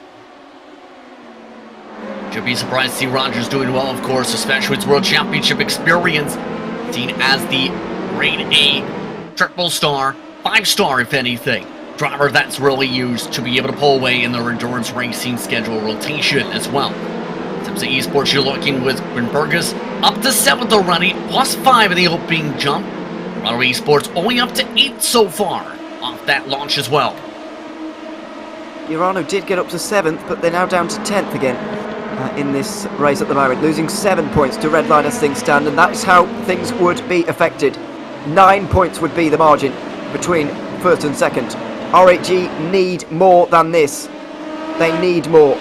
It's only 12 for them at the moment. I say only 12, it's still a good performance, but they need a better performance as things stand, as Mike Wagner gets going again for Team Fordzilla after issues at the West Horseshoe once more. I guess the comforting thing for RHG is that everybody's involved in a long train here, and there's a lot of cars for him to pick off here, Vlad Kimichev, but still, to see yourself down in 12th when your rivals are both inside the top 10 at the moment, going to be fairly costly as we go back a little bit further down to all of these battles going around. Staying very close together on these opening couple of laps, as you might expect, due to the very long straights. Yeah, a lot of the drivers, when it comes to these cars, can separate a little bit out even with the draft. Here's a look at the craziness. Net wrecks. Well, that's a way to get a massive portion of time loss, and everybody else joins them. On the curb, I'm afraid. We saw this for Pure Sims in the GT3 race at Daytona. Pure Sims were on for a good result, judging by their qualifying, and went off the road there, off the road for a number of others. Bit of contact as well. It was all happening there. I know Arthur Figueiredo as well got involved in some contact at the International Horseshoe. This is how Marcus Hamilton went off, and very scary move. Just had to lock up the brakes there and hope that he didn't clatter into anybody. It's very easy as the track double backside itself there to go smashing into somebody, as we saw, was it 2015, the two Porsches clashing into each other at the Daytona 24? Can't remember, but we thankfully didn't see a similar situation there. Meanwhile, for Wagner in all of this, some of the positions having to defend. He also had a bit of a loop just as we were showing all of that. He's back to 33rd now on the racetrack, last time scored. So Wagner amongst those really having some slip and slides when it comes to the early going, with the very hot track conditions, more than 120 degrees Fahrenheit currently. But up at the front, this is to be expected. Some of the gaps starting to build up, but Coanda, who is extremely dominant when you give them clean space like this, and in this car, in the infield in particular, is trying to run away from Beneke. Yeah, Rogers has done this before, and he looks like he's trying to do it again. Beneke did get through into second briefly, but Maxime Briant is wanting to go through again. So Apex Racing Team get back to second. Inside line and no arguments really into turn number 1. A little bit further down, Simsa got through on BS Competition for 6th position, but we've got certainly a leading 5, and What's Cooking Racing Adventures are fresh off the back of a race win at the TCR Spa race, getting onto the back, hitting themselves a ride on the back of this train as well. But if they are careful, they are going to let Rogers get away here. Although I would argue for Redline it doesn't really matter, because Coanda aren't quite involved in the standings overall. However, they want to obviously win this race, so who knows in this one right now. Going through the West Horseshoe, there is Ivan Machado Perez in 4th position right now for Otis Racing Team. Redline and Apex Racing Team, though, is the real battle for 2nd position. Those two are just going to be exchanging positions by the looks of things. They already have done twice on the previous lap. You see him very dialed in and focused with what appears to be direct drive to try and keep himself focused with some of the bumps and feel all those sensations needed. Perez in a really good spot from the get-go, though, a part of a 5-car breakaway from the rest of the pack. Remember what's cooking the last race, though? They're also in the conversation this race, with Fraser Williamson looking to continue his progression forward. He's been with plenty of very significant teams on the service, has been a long-time figure, in fact, on the platform, and with what's cooking, have to say he's been having some of his best racing he's had on the platform, as we see what he looks like here. Yeah, there he is, 5th position, and almost emotionless at this stage, very calm at this early stage in the race. Beneke gets very close to Brian into turn 1, but will not go through. Decides not to, and will reduce the margin that Coanda has to 5 or 6 tenths of a second. into the international horseshoe once again. Further back, Urano and RHG are fighting over 9th position. An important one in the terms of the standings overall. Here they are. Urano trying to hold off RHG, and it doesn't look like Urano quite as strong as they have been maybe in previous races. Daniel Alves Lorenko trying to hold back Vlad Kimichev, and hats off to Kimichev, by the way. I know that he is losing points to Redline at the moment and Urano. 23 points off the overall leaders as things stand. However, he's just come off the back of a TCR race at Spa where he was hit into the wall and out of the race. He's now at an LMP2 race at Daytona. That is a crazy shift. That's to be expected with some of the various differences when it comes to the cars and some of the various tendencies some of the drivers may have, but also some of the strengths they may also have. And some of the requirements you need to be able to line things up for. Urano, though, I think is still in that solid spot. RHG, with their progression forward, though, they were in 15th, remember, up the start, doing what they need to try and do at the very least to get as strong points as possible to keep up with the rest of their competitors right now. You have to consider, though, too, especially knowing how quickly the fuel burns off in these cars, you have to think about the possibility of when you want to come in. And as we've seen in some of the races, drivers have tried to wait until around 6 minutes, maybe 5 minutes on the clock. And you have to be able to still position yourself to be right in the midst of that main pack when you go in and out of that pit lane, possibly, if you want to win this race.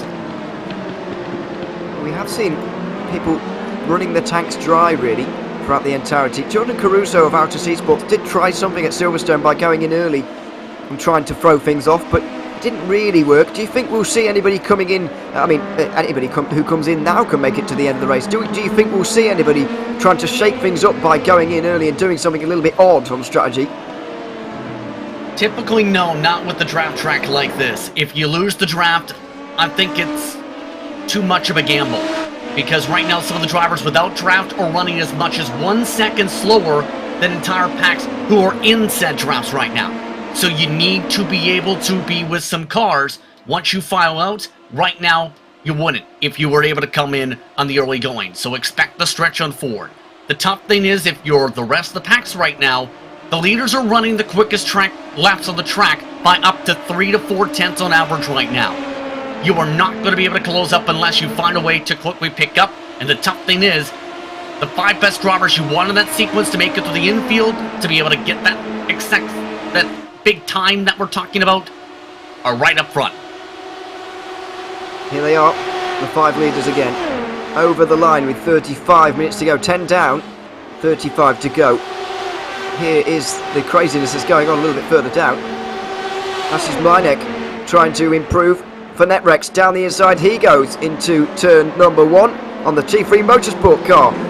Sends it in, goodness me, and maybe a little bit too hard, because T3 are going to come back at him there on the curb that undid his race from the very start. He has the inside line coming into the international horseshoe, and so will keep on in 16th position as a positional change a little bit further down as well. I think the Yes Heat maybe. No, it wasn't, excuse me, they're a little bit further forward. But yes, up the order again for Masis Mleinek, and one of those are Factor 2 specialists coming over to iRacing here today. Well, he does seem to have got himself very much used to the LMP2 in particular, Mleinek. It's just he is kind of the demonstration of the importance of a good start, really, because it doesn't matter how much of a good car you have, how quick you are, as Mleinek is proving right now. He's never going to get back to the top 5 where he was before he went off into the grass. One say never, but you're right in terms of, for some of these drivers, you're absolutely saying in your mind, you cannot afford those major mistakes. And for Netrex, they've had a lot of their lumps, I will say, when it comes to their slides in many of these races, have been in the massive ones in some of the events so far from the jump. But the main thing is, too, though, they've showed good pace when they haven't had damage on their race cars or haven't had those mistakes. So I think for Netrex, it's good stepping stones and good building blocks for the future toward the progression of the iRacing side of the sim world, as long as they keep their heads on down and keep themselves focused, and also make sure they avoid the troubles behind with some of the drivers really wanting to bump and push and try and find a way around them behind them. Yeah, Netrex really are making a move on iRacing and moving on upwards in the world of iRacing at the moment. And speaking of moving on upwards, Triton Racing trying to do that at the moment on the outside of Pure Sims. Of course, T3 and Pure Sims are two of the best prototype teams you would say in iRacing at the moment, although Pure Sims are coming under a lot of pressure at the moment from Triton and getting overtaken. My word, that was a place to stop for one of the lap cars. You can understand trying to get out of the way, but I'm glad everybody saw that one coming, because that could have been disastrous. If not, was that Wolf, maybe? Yeah, that was Wolf Team Racing, who I will say has, to be quite frank, they have not had a fun time so far in their adventures in this series so far, in this event, should say. But will say, good heads up from some of the drivers to be able to get by without some of the trouble there. Just seeing the rhythm of things bearing out in terms of the strategization for things. And keep in mind, the interesting thing when it comes to the neck wreck side of things, there's history apparently goes back as far as 1998. It's a very recognisable team in the world of sim racing. So we've spoken about them a lot on R Factor 2 in the past, and making the move elsewhere as well. It's back for 16th position, making its way down towards turn number 1, and changes of position as well, because Triton Racing are trying to make their way through here. Nobody else seems to want to make any moves, but Triton do. So they're on the outside of turn 1 again. On the T3 car, side by side through 2 and 3, an international horseshoe is coming up next, and they've got the inside line, so they might well have this move as well. Let's see, on the exit of the corner, a little bit of a slide, getting things into order, and nicely done. So Triton Racing move up into 17th position. For whatever reason, they're the only ones motivated really to do any overtakes here in this group. Well, I think it's partly just finding the right timing to do so, because they've been fairly even in terms of the pace, and I think it's mainly partly with the brakes, of course, because turn 1, absolutely the major setting point for the in and out. But you also have to consider, you already see how much they're already trying to push here, even with some of the advantage in terms of spacing now. That one pass lost them nearly the full draft to NetRex. In fact, NetRex has picked up the draft of the 15th place car up the road. And that's where the chess match really breaks in, where you have to be very precision-like when it comes to your choices on that pass attempt. We're seeing those come into play a little bit here with some of these drivers. By the way, biggest mover so far behind all these, 17th Daniel Handover amongst that Rocket SimSport machinery. And the interesting thing is with Rocket is they've had plenty of producers amongst their groupings. As you see, that grouping with NetRex ready to try and chomp on down to 15th if they can. Did not realise Dan was in this race. I'm supposed to commentate with him tonight, so that's fun. But yeah, there we are. That's news to me. Fair play to him. Well, I didn't even realise. I didn't even know he drove. No, same. I had absolutely no idea. So there we are. That's a nice surprise for me. But there we are. We'll be cheering him on secretly. Meanwhile, there you can see on the right-hand side, the standings currently. Fraser Williamson is obviously not involved with that for Was Cooking Racing, although he is getting this car into or towards into the conversation for the top 10. We might see them on the right-hand side before this event is done. But 11 points at the moment between Redline and Urano. It's exactly what Redline need, but the problem they have, the overtakes, the two overtakes that Redline can execute, I would argue, are more difficult than the next two for Urano. With no disrespect to BS Competition or Simsa, Urano are going to have not an easy time, but I think it's more possible, more likely that they'll finish in 6th, that Redline are to finish in 1st. I think you're right, and that's really mainly just positioning in terms of where they are, as well as the fact that mainly drivers such as themselves have not been as precision like in the brakes and into their comfortability to be able to send it through the horseshoes. There's a saying, right, when it comes to Daytona with the road course. You have all the speed you can get, yes, with the draft, but it really doesn't mean too much if you can't execute in the technical parts of the racetrack, in the heart of the pack in particular, such as this one. You can't find a way to maximize that time for the extra half a second that you can get in this infield in some cases. The draft doesn't really help you at all. In fact, it's mainly just the balancing act that keeps you just about there for a bit. You lose that opportunity, the more time you lose in this infield, trying to shuffle things about with the difficulty of getting yourself down and slow down turn. RAG are having a very difficult time of things at the moment. We saw that little bit of contact into turn 1 for Vlad Kimichev, and he's dropped behind Veloce and Yas Heat in this group. Urano are at the front of it.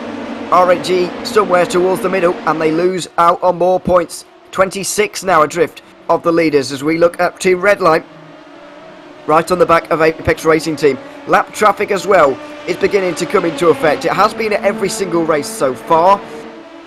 It's becoming a thing again because of the incidents and so on and so forth. And these races are just about long enough for it to become a factor towards the end as well. Here we go. A little bit of slipstream kind of diving for Maxime Briand, trying to get as much as he possibly can. Beneke is trying to push him while he's weaving around. Down the inside they go. The gap only half a second for the leader, although Josh Rogers, despite the fact he is obviously pulling these guys along per se, and that gap is not big, he does look in control. He is in control, to say the very least. The draft is what's keeping Briand and Beneke, I think, really in tow to be able to keep up here. And the tough thing is, we've seen it right there. Rogers, a little bit deeper on the brakes, but able to make it stick despite being deeper on the brakes. Compare that to Briand. He's really drifting around that rear tire along the very edge of the rumble strips, trying to do the exact same thing. Another 10th lost right there. And that difficulty right there is that major difference in the infield that's nearly allowed Rogers to break away from the draft into the infield. And if your driver such as Beneke, as calm, cool, and collected as he may be, I think he really knows internally he needs that 1 second to stay within that 1 second. Because past that mark, Rogers is gone. Yeah, absolutely. He will be gone. No question about that. Nearly halfway through this race now, by the way. 26 and a half to go. But not expecting any real moves from Beneke, who were able to see there on the left-hand side. Seen him throughout the day. Won race 18. The GT3, not the GT3s, excuse me. It was a couple of races ago now. But either way, he's going for the outside line. He's going for second here. Does he believe that he can maybe make some inroads? Or is he just pulling to the outside for a bit of fun? Not entirely sure what is quite going on there. I thought he would have just stuck in behind and pushed Briand, or indeed gone for a move, but he did neither of those things. He pulled out and decided not to go for it. So 1.1 seconds is now the margin. It continues to extend, and Beneke is just having a sniff, having a look at the Apex Racing Team car in front. I think more so Beneke wants to pass, but the problem is it's not going to work necessarily easily because he's got no draft for one, but two, just trying to get it done on the outside with the LMP2s, it will be difficult. Because you've seen, once he pulled out, it was like running into a brick wall of aero wash, or lack of draft should really say, with the lack of aero. So in turn, he might need to plan this out to where it's a bit of a slingshot effect more so. It's not just as simple as pull out a line, make the move, if you want to get this done at this point. And that is a good telling sign with some of that difficulty to pass. But the problem is, that one decision cost him 3/10 on the entry into the in and out, 2/10 more lost into the horseshoes. Rogers has broken the draft, and now has picked up another 2/10 for the bus stop. Goodness me. Apex Racing Team, Maxime Briand did not have a great run through there. And Maximilian Beneke is going to have to push him through NASCAR 3 and 4 as well as down towards the tri-oval here. He's going to they're going to gain a bit of time, I would see, the two of them, but he would not want to be pushing for this long. Briand would not like a run like that again, if at all possible. Into turn 1 they come again. The gap does dip to a second, so it just showed the effectiveness of bump drafting there, really. We haven't really had a full time on it, but they were able to gain a good half a second on Rogers down the straight. However, you are right, the draft is now broken. Rogers is away, and it looks like he's on his way to Coander's 6th race victory here in the VCO Infinity. For them to have won a quarter of the races is remarkable. I think they'll just be wondering what could have been, really, because see Matt Backham's disconnection in the IndyCars at Road America, not Road America, somewhere. It was IndyCars. Silverstone, thank you. It's becoming a long time ago. And of course, some issues for Gergis at Silverstone F3. We saw issues for Gergis again at the Spa race for F3 as well. A number of issues for Coander today, and without those, they would have been right up there. I agree with you. It's just, I think that turning point was that tech problem with Silverstone that really started a little bit of the snowball effect. They tried to battle hard as much as they could to try and melt that snowball before it built up into a massive one. It's still a sizable margin, but they've been really in that pushing effect to prevent that roll effect in terms of the bad luck and momentum for much of the run. Meanwhile, that battle for 19th, broken around, remember that was a pack as deep as 16th at one point. Much competition, looking to try and use the power of Arjuna with that pink machine after those t-shirts never given around. They have. We've been talking about that throughout the day, and here they come. Nuno Henriquez, outside line, and 19th position. It's going to be pretty easy to get on through into turn number 1 on that occasion. Luca Bunch of T3 Motorsport is up next for him, if at all possible. Now into the International Horseshoe once again. Kimi Antunes was driving the Arnage competition car during the last race, of course, through the touring cars at Spa. Was in second and battling with Jack Sedgwick for a long time, but a bit of a mistake, and he got shuffled back. Finished outside the top 5, unfortunately for them, in the end. Speaking of outside the top 5, all of these guys are at the moment. BS Competition currently leading this train. It involves both Urano and R8G. And if Kibichev and R8G want to win VCO Infinity here later on this afternoon, they have to gain a few more places here. We're running out of time for them to be so far back. 26 points is a fairly large margin with 4 hours to go. Grimberger's trying to send to the inside, though, to the bus stop. Not the best of lines. Unable to hold on in the BS Competition Logan machine this time around. But now it's also trying to play things out. How about a little bit of darting and blocking? Again, this is for 6th position. And it's NASCAR-style racing on the banking. Ducking and diving every which way for all of these cars. But on the inside line, they've got formed up quite nicely, and shuffling backwards is the Simsa car by the looks of things. Outside line for Lorenko as well in the Urano car. He's up to 7th. Simsa shuffled on backwards, and it's still going on here. Joshua Wolf is going to try and get through on him. Outside line into the International Horseshoe. Not ideal for the Veloce Esports car, but might be able to make it work. Let's see. As Lorenko gets down the inside of Tien, he's up to 6th place. 2 positions gained in a matter of corners there for Daniel Alves Lorenko. He's going to be pleased with that, although he's on the outside line through the kink into the West Horseshoe. He's on the inside line. Yao Tian not giving him much, well, giving him just enough room. Giving him a hard time, though, is what he is doing. Into the corner that leads onto the banking. Tien is still on the inside line and shoves Urano out wide, up high on the banking. And this is a dangerous moment for Lorenko to be in. He could get shuffled back very quickly here. Pedro Sanchez Albert in the mix here too. Oh, that's a little bit of a cheeky move, a little bit of a box in and squeeze on top of it for Albert. Albert's got no choice but trying to push, or you could be Grimbergus in a bad block.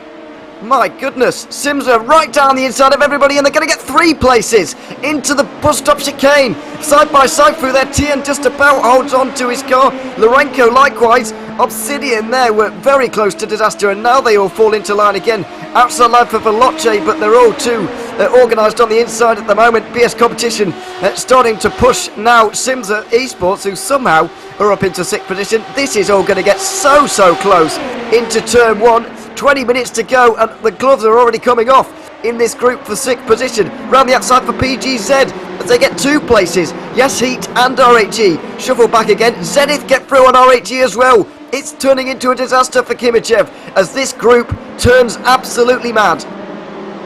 Kibichev not able to try and defend with all this craziness, and the tough thing with all of this is some of the drivers are trying to come from 3-4 car lanes back, and that's a recipe for bad decision making on the blocks. Near contact with Urano trying to go side by side out of the kink. And into the West Horseshoe. Albert though with the preferred line. Looks like Urano Esports ready to send it deep though to try and make sure this is done. A good move to back it on off by Albert. Give the space.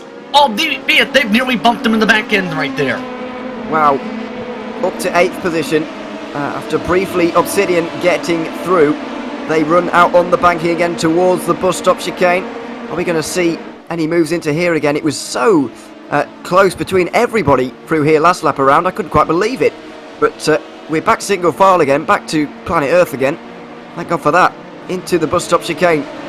the final real corners on this road course and out onto the banking once more. Simza Esports leading the train. BS Competition, that's Urano, Obsidian, Veloce, Yassi, PGZ, Zenith and R8G all involved. Netflix Grand Prix are not too far away either. Looks like we might have maybe just a little bit of calm, say it quietly, a little bit of calm in this group on this particular lap, because last lap was complete madness. Well, I think the drivers might not be done in terms of their aggressiveness. Well, that's an understatement, especially with 18 minutes to go and plenty of time to work with in terms of laps. But I think in terms of how that all broke down, it will take a few laps to regather all the energy, be able to resort themselves out, to be able to regather up, to be able to get the runs for some of these passes. But here's the thing with all the craziness. The train was as far back as around 14th when all the craziness began. NetRex and Trident are now in this pack, part because, well, everybody decided to throw away about 5 seconds in the span of 2 laps. Yeah, they really have. It's a slow-moving group. It's an exciting one, but they are losing time relative to everybody else, which is a bit of a problem. Everybody's losing time to Josh Rogers, of course, who's now got a 3-second lead. Redline and ART continue to battle things out for second, but they're more exchanging positions. Things will get really exciting for them a little bit later. But this group already is real all guns blazing. Simza Esports, after that big dive down the inside into the bus stop, did get through and into 6th place. They're now leading this train. The old team is struggling to really hang on here. He's got the slipstream, but you can see the car lamps opening up in front of him. Urano are going to fancy their chances. Lorenko, there you can see, look at the speed he's got. And with Tian not pushing or getting much help at all, this might not be too difficult for Urano. He is outside into turn 1, so we can't get ourselves here. Although Lorenko just lifts off going into that one. He didn't really fancy it by the looks of things. I think he realized once he got towards the middle portion of the track through the tri-oval, too much draft was already being picked up. Time to regroup. And the regroup this time is try it on the heist side. Not going to work though in the International Horseshoe to be able to make it work right there. So you can tell he wants to go. He knows the point situation requires him to get at least a couple of spots to try and keep up or at least minimize the damage with Redline so far up the road. But you also need to be aware that if you don't make the right move here, Obsidian, Veloce, Yazhi, they'll just take the positions outright. They certainly will. 10 points is the gap on the road right now if the race were to end as it is between Redline and Urano in favour of this 90. This number 90 here. Now, something else we have to factor in. If you remember back to this Urano car earlier on, I think it was Monza possibly, the LMP2 race there. Urano did the shortest pit stop of anybody in the second LMP2 race of the day, and they got up the order into 2nd position. Now, is somebody in it, because this group is big, very big now, is somebody further in the pack, lifting off, coasting, saving a bit of fuel, and are we going to see somebody miraculously jump up the order quite a lot here, because there's a lot of scope for these guys to save fuel back in the pack here. That's a great point, because some of the drivers who may have been elected to just take the bump draft, or in the case of Urano especially, they elect to say lift, give things up a little bit, might be the smarter play, compared to those who are trying to block entering the braking zone, and we see right now, because if you save that little bit, guess what? You have possibly a second or two quicker in the pit box. That could be the difference between you being in the heart of the pack once you're out of the pit lane again, to maybe leading the pack, if you play your cards right and have yourself far enough in said pack to take advantage of the strategy here. Yeah, I just wonder if that's maybe what Kimichev is doing. I think RAG fans will certainly be hoping so for his sake. But he's sort of realising that there is a bit of a split in the group developing here. From the back of the Yas Heat car, does the PGZ Motorsport Dallara have enough to keep with this group now? And he's just beginning to move up. There's a nice move around the outside of Zenith there, by the way, into turn 1. We saw it on our screen. And 13th is now the position. Still losing another 5 points to Urano in this race. Point of position, in case you've not been with us so far. 4 races to go after this one. 160 points available. It really is a free horse race between Redline, Urano and R8G. Out onto the banking, 3 and 4 again. And we'll see if there's going to be another move from Kimichev. Kimichev, I think, Feels like he's quicker than some of the cars in this grouping. Here's the tough thing too. PGZ has lost the tow of 11th on Ford. This is where that urgency really is. I think Jacob there knowing RHE needs to go. Back it on off. Problem is with that, some drivers, if they see that little sign of weakness, will try and take advantage of said weakness. Good defense though, when it comes to PGZ to hold on to the inside, clear themselves back, and avoid the possible weeble wobble from Torres, who clipped the grass on that entry. Out to 13 minutes to go in this race. There are the standings again on the on the right hand side, I should say. 10 points at the moment between 1 and 2. 26 between 1 and 3. RHE need these points desperately. Triton Racing looking like they're going to make the overtake on Netrex, although the position reverses again. The 97 down the inside and back into 15th for Maciej Mlinek. He'll be wondering what could have been in this race as well. He's very good pace. He's a very experienced LMP2 driver. I know we've spoken about him not being an iRacing, or he didn't start off on iRacing. It's not his preferred simulator, I wouldn't have said, although I've not spoken to him. We could well see, or we have seen, I should say, Mlinek performing very well in the Dallara LMP2 throughout the day. Out through the bus stop again. 12 minutes to go and through NASCAR 3 and 4. The pit stop games are going to begin soon, and there's been a few games going on back here as well. Redline versus Apex Racing Team. This is going to be a to and fro battle for the remainder of this race. I feel like these two might well be side by side to the line, to be quite honest, for second place. There's nobody around them though. Yeah, right now this is exactly what I think Rogers has going for him too. His pace has been so outright dominant compared to the rest of the pack, where he's just trying to check out from everybody, that even with the fuel strategy games, if Redline and Apex are going that direction, might have a massive advantage in terms of net gainage on the racetrack to be able to mitigate or mitigate even some of those calls possibly. But here's the thing too, some of that traffic you referred to with where they cycled out with some of the pit stops, that has been difficult in terms of possibly planning things out, because you have cars for position finding up the road who tried that early pit call strategy. Brabham Esports, which is among the teams trying to make their way into iRacing, started off a few months ago with their performances with the Brabham family, and then you also have U-Race BR just up the track, who may slow them down at the reach of their own spot, unless they're very cordial here while they're trying to fight for 34th.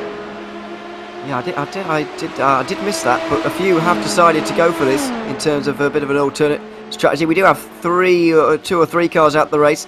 Rogers is in. Rogers is in. 7 laps. He can 7 laps estimated to go with about 10-11 minutes.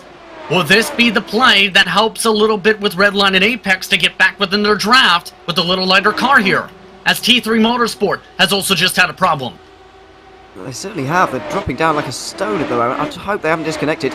Either way, Josh Rogers is in the pit lane. He's been driving. He looks bored, doesn't he? Goodness me. He's on a Sunday drive. A Sunday morning here in Europe. 11 seconds roughly in the lane. In the box, I should say. And out through the lane, the slightly extended lane from what it used to be. 11 seconds is a little bit long on the long side, but in terms of Redline and Apex Racing Team having to get towards him, they would need about a 6-second stop, and I don't think that would be enough to see them to the end. So while that was a relatively long stop for Rogers, there might be a little bit of an extra lap maybe of fuel just to stay on the safe side involved in there because of their lead. But also you've got to remember they're possibly the only car in the field that has been running completely on their own in the pushing all of the air out of the way for the entire race so far. So it would be logical that they have burned the most fuel out of everybody. Extremely logical, in fact. Rogers does have some draft to work off now off his pit stop with the race clutch, but now it's the question, how far can Redline and Apex go? Can they go an extra lap? Can they go 2, maybe 3?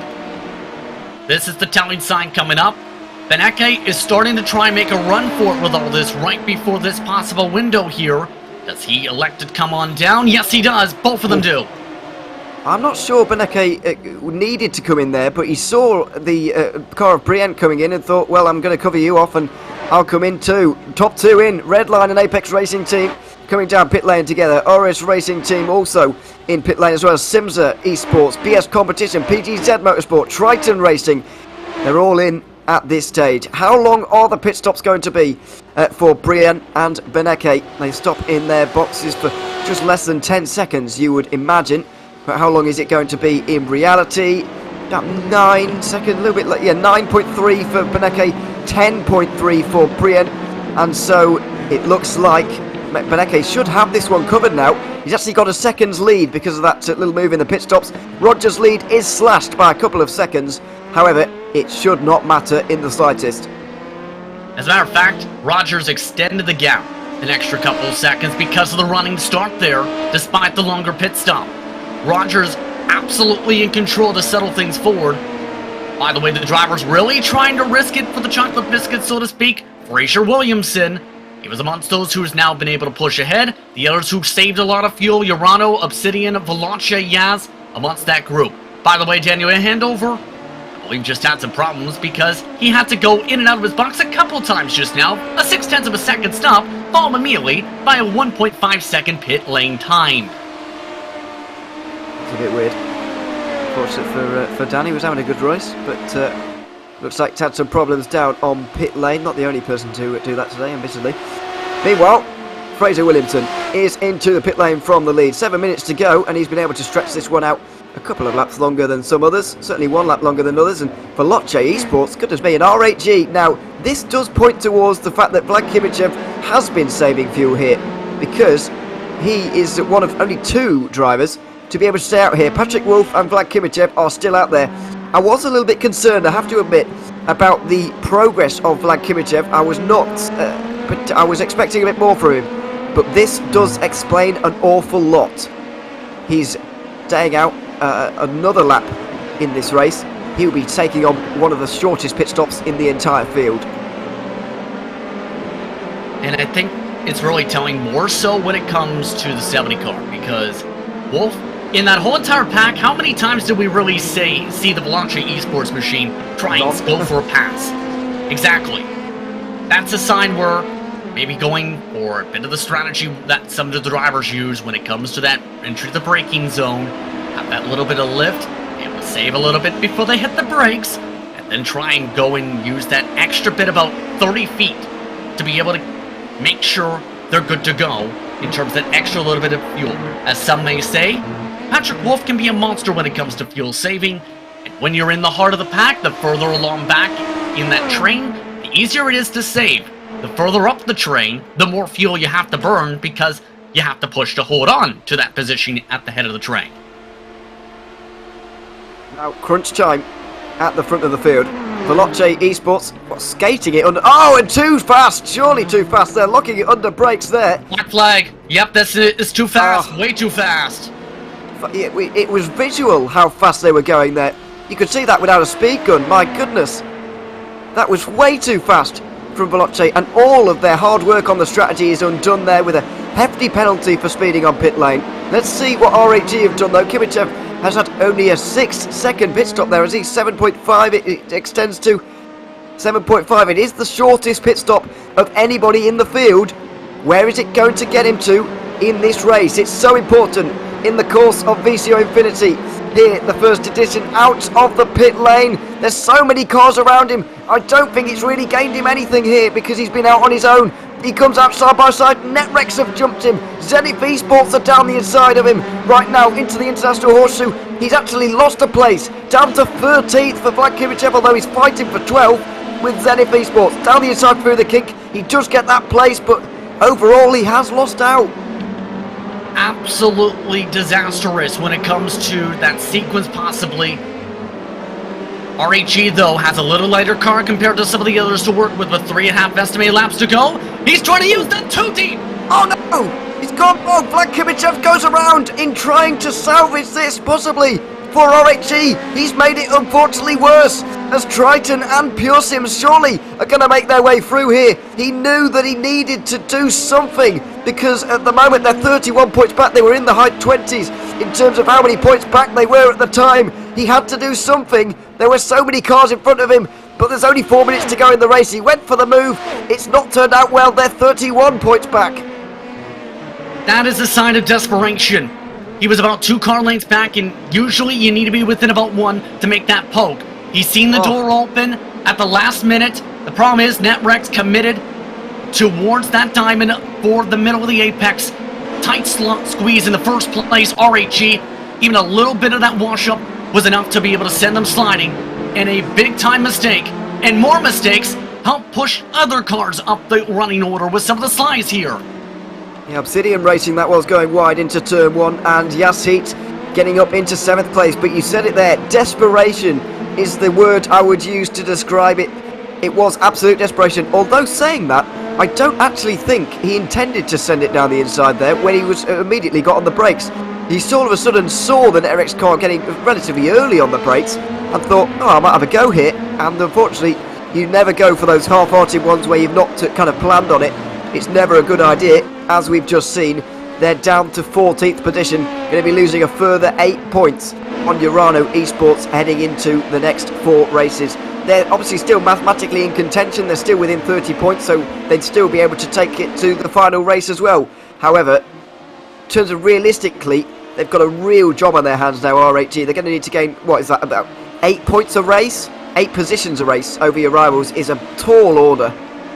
Especially when it comes to VCO Infinity, with the drivers and teams in front of them are some of the best on the platform. NetRex a little bit too much curving in the bus stop.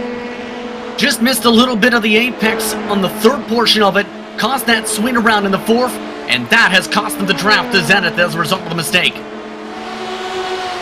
Fortunately, Triton Racing are good 3.5 seconds behind, so they will survive as we watch the battle for 7th.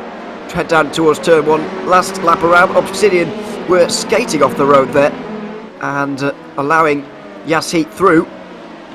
Now Yashit are on the defensive here with just over a minute and a half to go. 1 lap to go at the line as well. In what has been an absolutely fascinating race here, it has to be said. A really, really good race. The final one at Daytona, of course, which of course we're a little bit sad about, but and the final one, the second last one I should say, for the LMP2s. This category of car is going to end us off for the championship at Spa. That is going to be an absolute barnstormer coming up for race 24.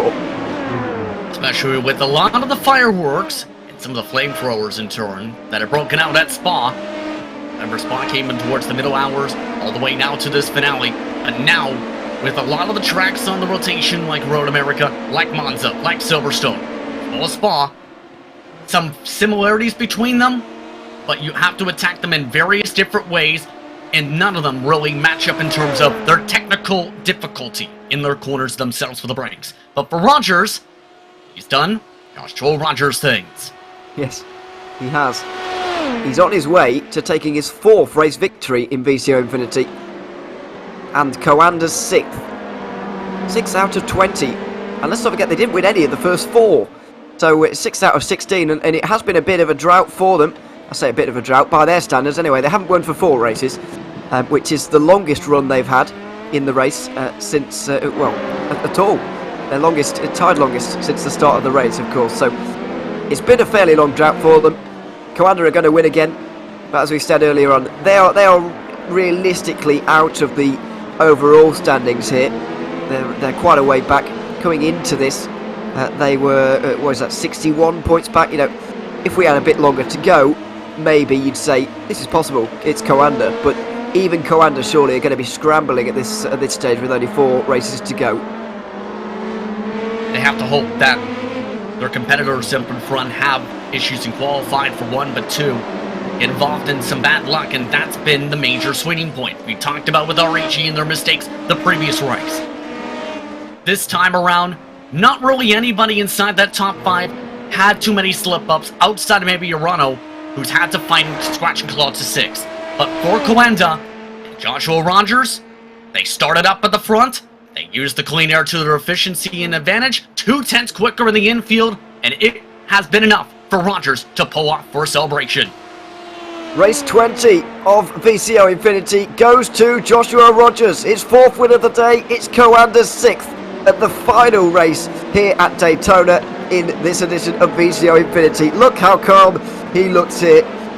Once again, a race winner and a phenomenal performance again from him. Red line come across the line, 2nd head of Apex Racing Team. Yashit challenge Obsidian to the line. but they aren't able to get through in that battle for 7th. RHG are battling with Triton here over 13th position, trying to gain something. They're 30 points back as things stand. They weren't able to get through and make that 29. It remains at 30. They have got their work cut out for the final 4 races. Slipstream and coming up towards the line for a number of others as well, but the LMP2s for the penultimate time being used here today for the final time using Daytona. We've seen 4 fantastic races here at this circuit, Justin, but it's time to move on across America now to Road America for the F3s in a few moments' time.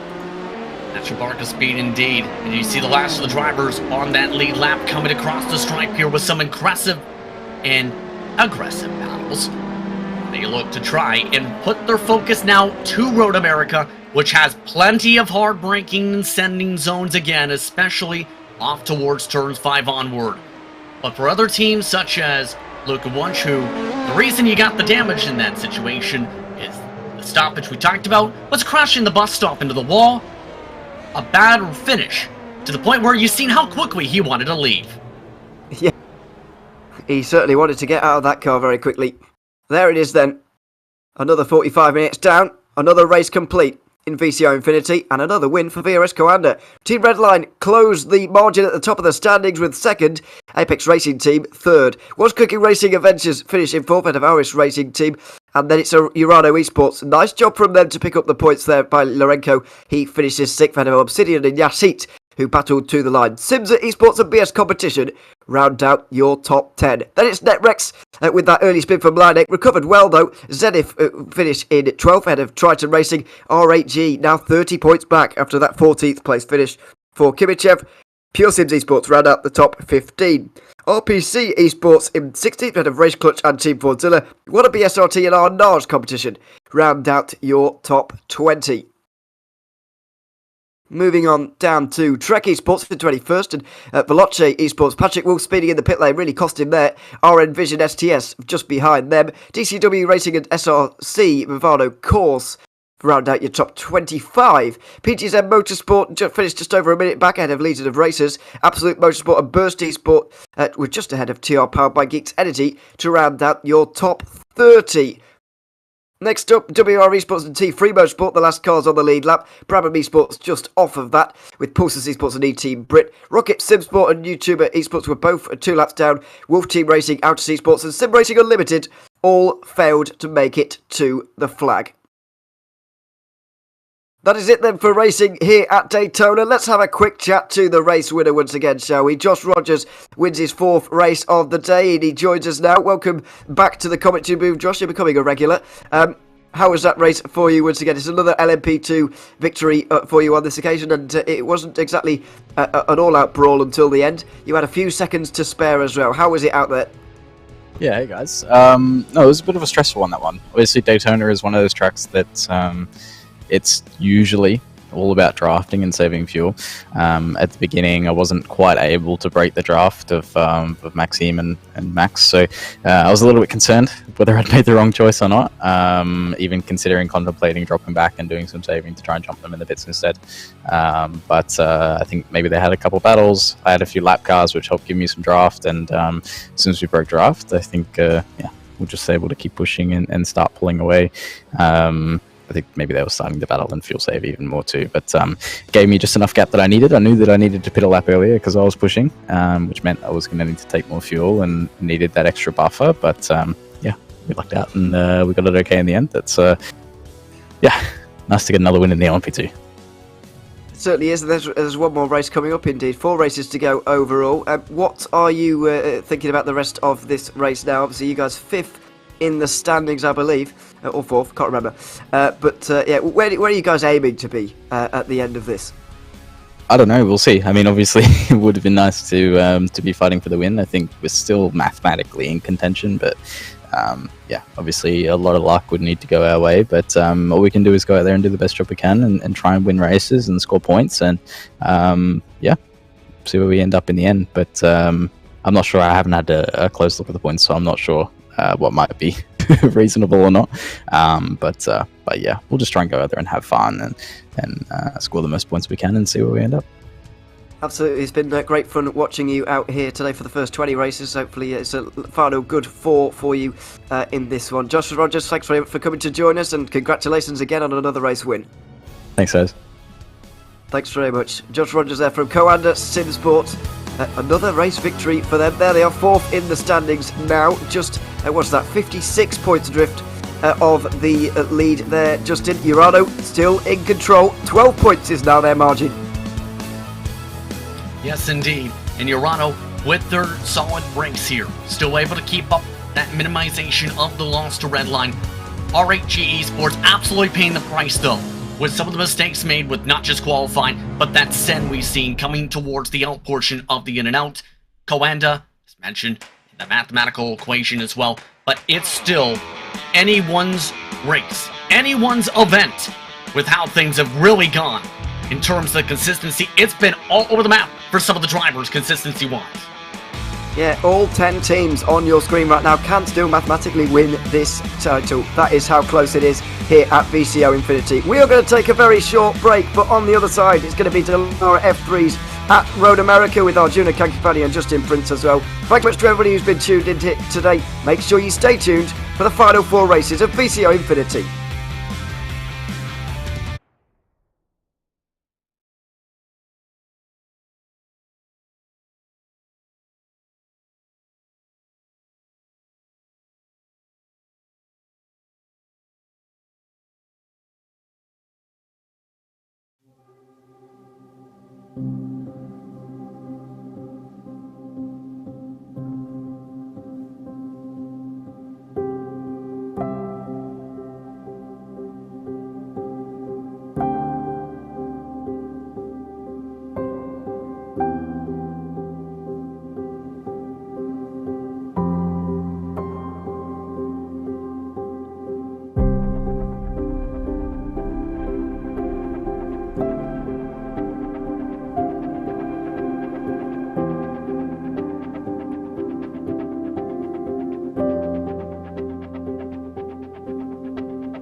Well, hello everyone, and welcome back to VCO Infinity. My name is Arjuna Kankipati, back for the Final Four, and I tell you, after I left you all with 3 hours done in this new format, new idea, things have changed aplenty. The thing that hasn't, though, is Urano's consistency has led them to the front of the field.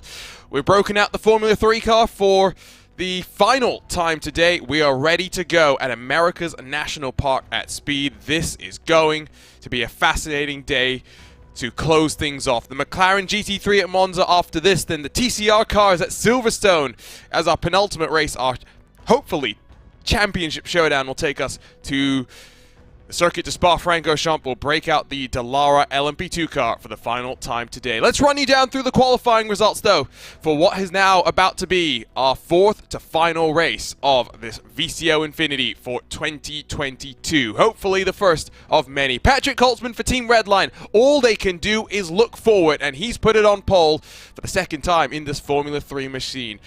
Sergio Ignacio for Zenith Esports continues their good run. They're 1/10 back with Valentin Mandanok for R8G again, just trying to push forward and do what they can. Mac Backham will line up on the outside of row number 2.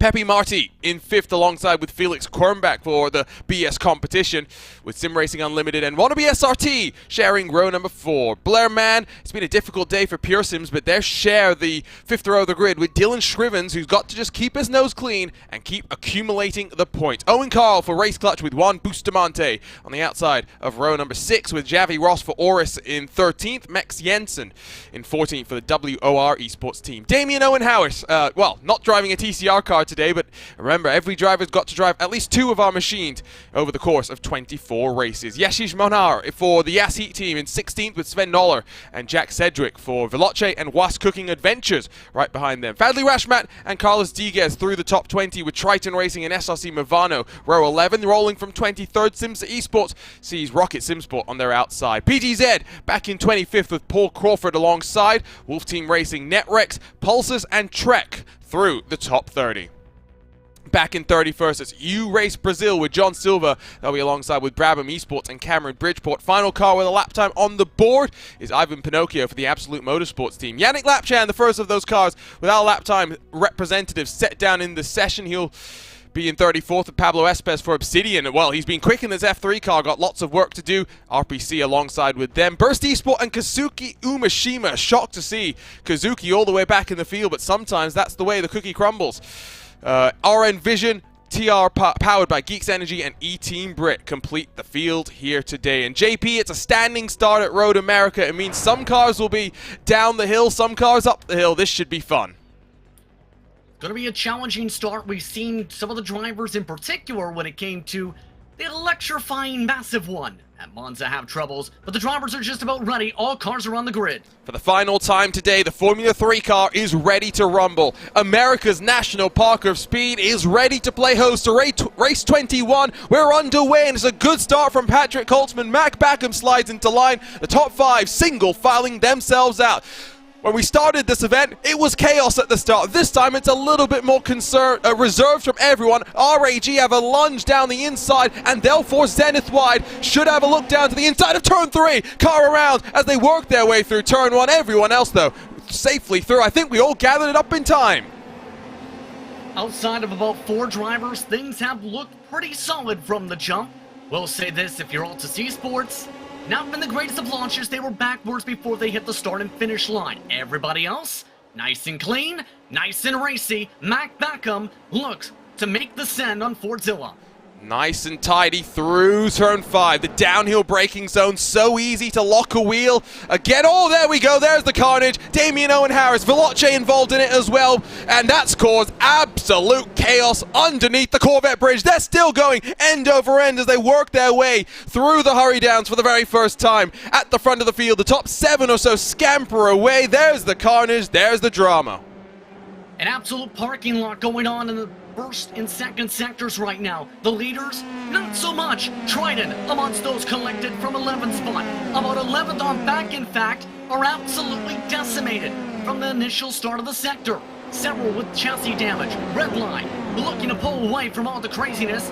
Have Zenith, RHG, Coanda, Sim Racing United should say, and Fordzilla all in the pack. Everybody else with all the bumping and banging and lost chassis parts, have been involved in Calamity Corner ×3.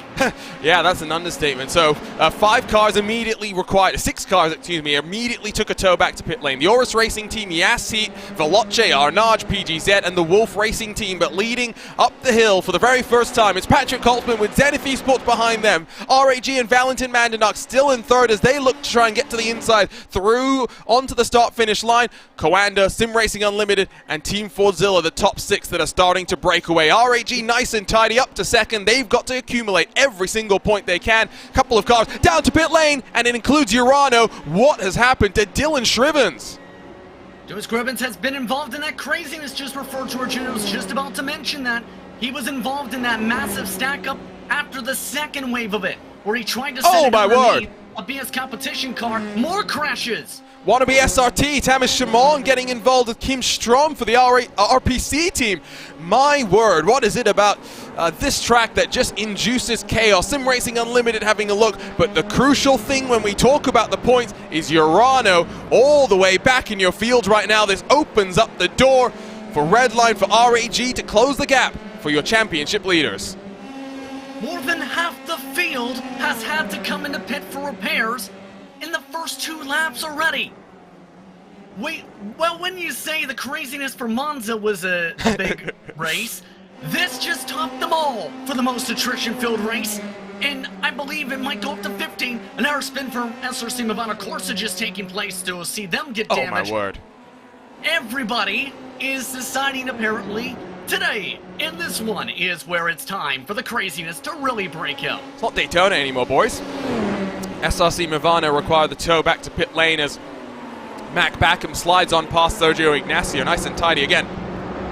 The top 3 in the race are the 3 that just need to get the points on the board and hope that Urano has some issues. Urano's down in 18th position, and before we grab a look at what happened there on the start, let's have a look at how things have changed at the front of the field. It's 5 points in favor of Team Redline. Urano have been consistent through the 20 races we've had so far. Yes, they've had their issues. Everyone has had a couple of dramas here and there, but coming to crunch time, coming to the pressure cooker of these final 4 races, Urano unfortunately finding themselves in a world of strife. WR Esports, the 23 car, slides on past Race Clutch. What did I say to you in a little while ago in regards to how things have fared out with VCO Infinity? This is to be expected. With one driver making a mistake, not qualifying well, those points can change dramatically. It's happened for Coando a few times. It's happened for RHG a couple times. It's happened for Redline a couple times. Those little bump downs have come into play. Speaking of drivers coming into play, what about everybody coming into the big one? It's one car that spins around, and then it's a track blocker. There's a few Arca brakes, and there's one car, I think that was the Netrex car, that does a great job of actually getting on the anchors in time. That was heads-up driving from whoever was behind the wheel of that machine. We'll get a look again at this one from up above and just see what happens.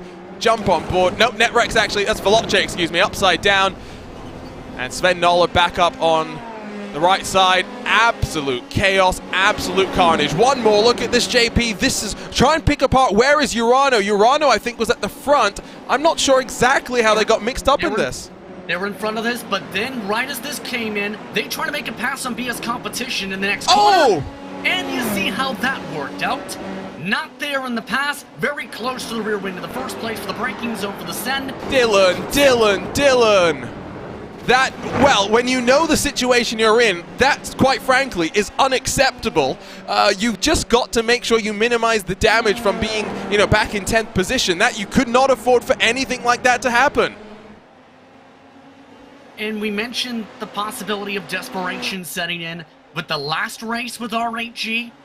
That time, you wonder if the desperation was maybe coming in with Urano knowing how important it was to keep up Holtzman and Mandranak with everything that just happened in those first couple corners. That may have settled on in. By the way, top 2, still 2 seconds ahead of the rest of the pack, but Zenith and Coanda are settling in a little bit after all that shuffling earlier. Here's a look at the troubles for SRC Corsa Mavano.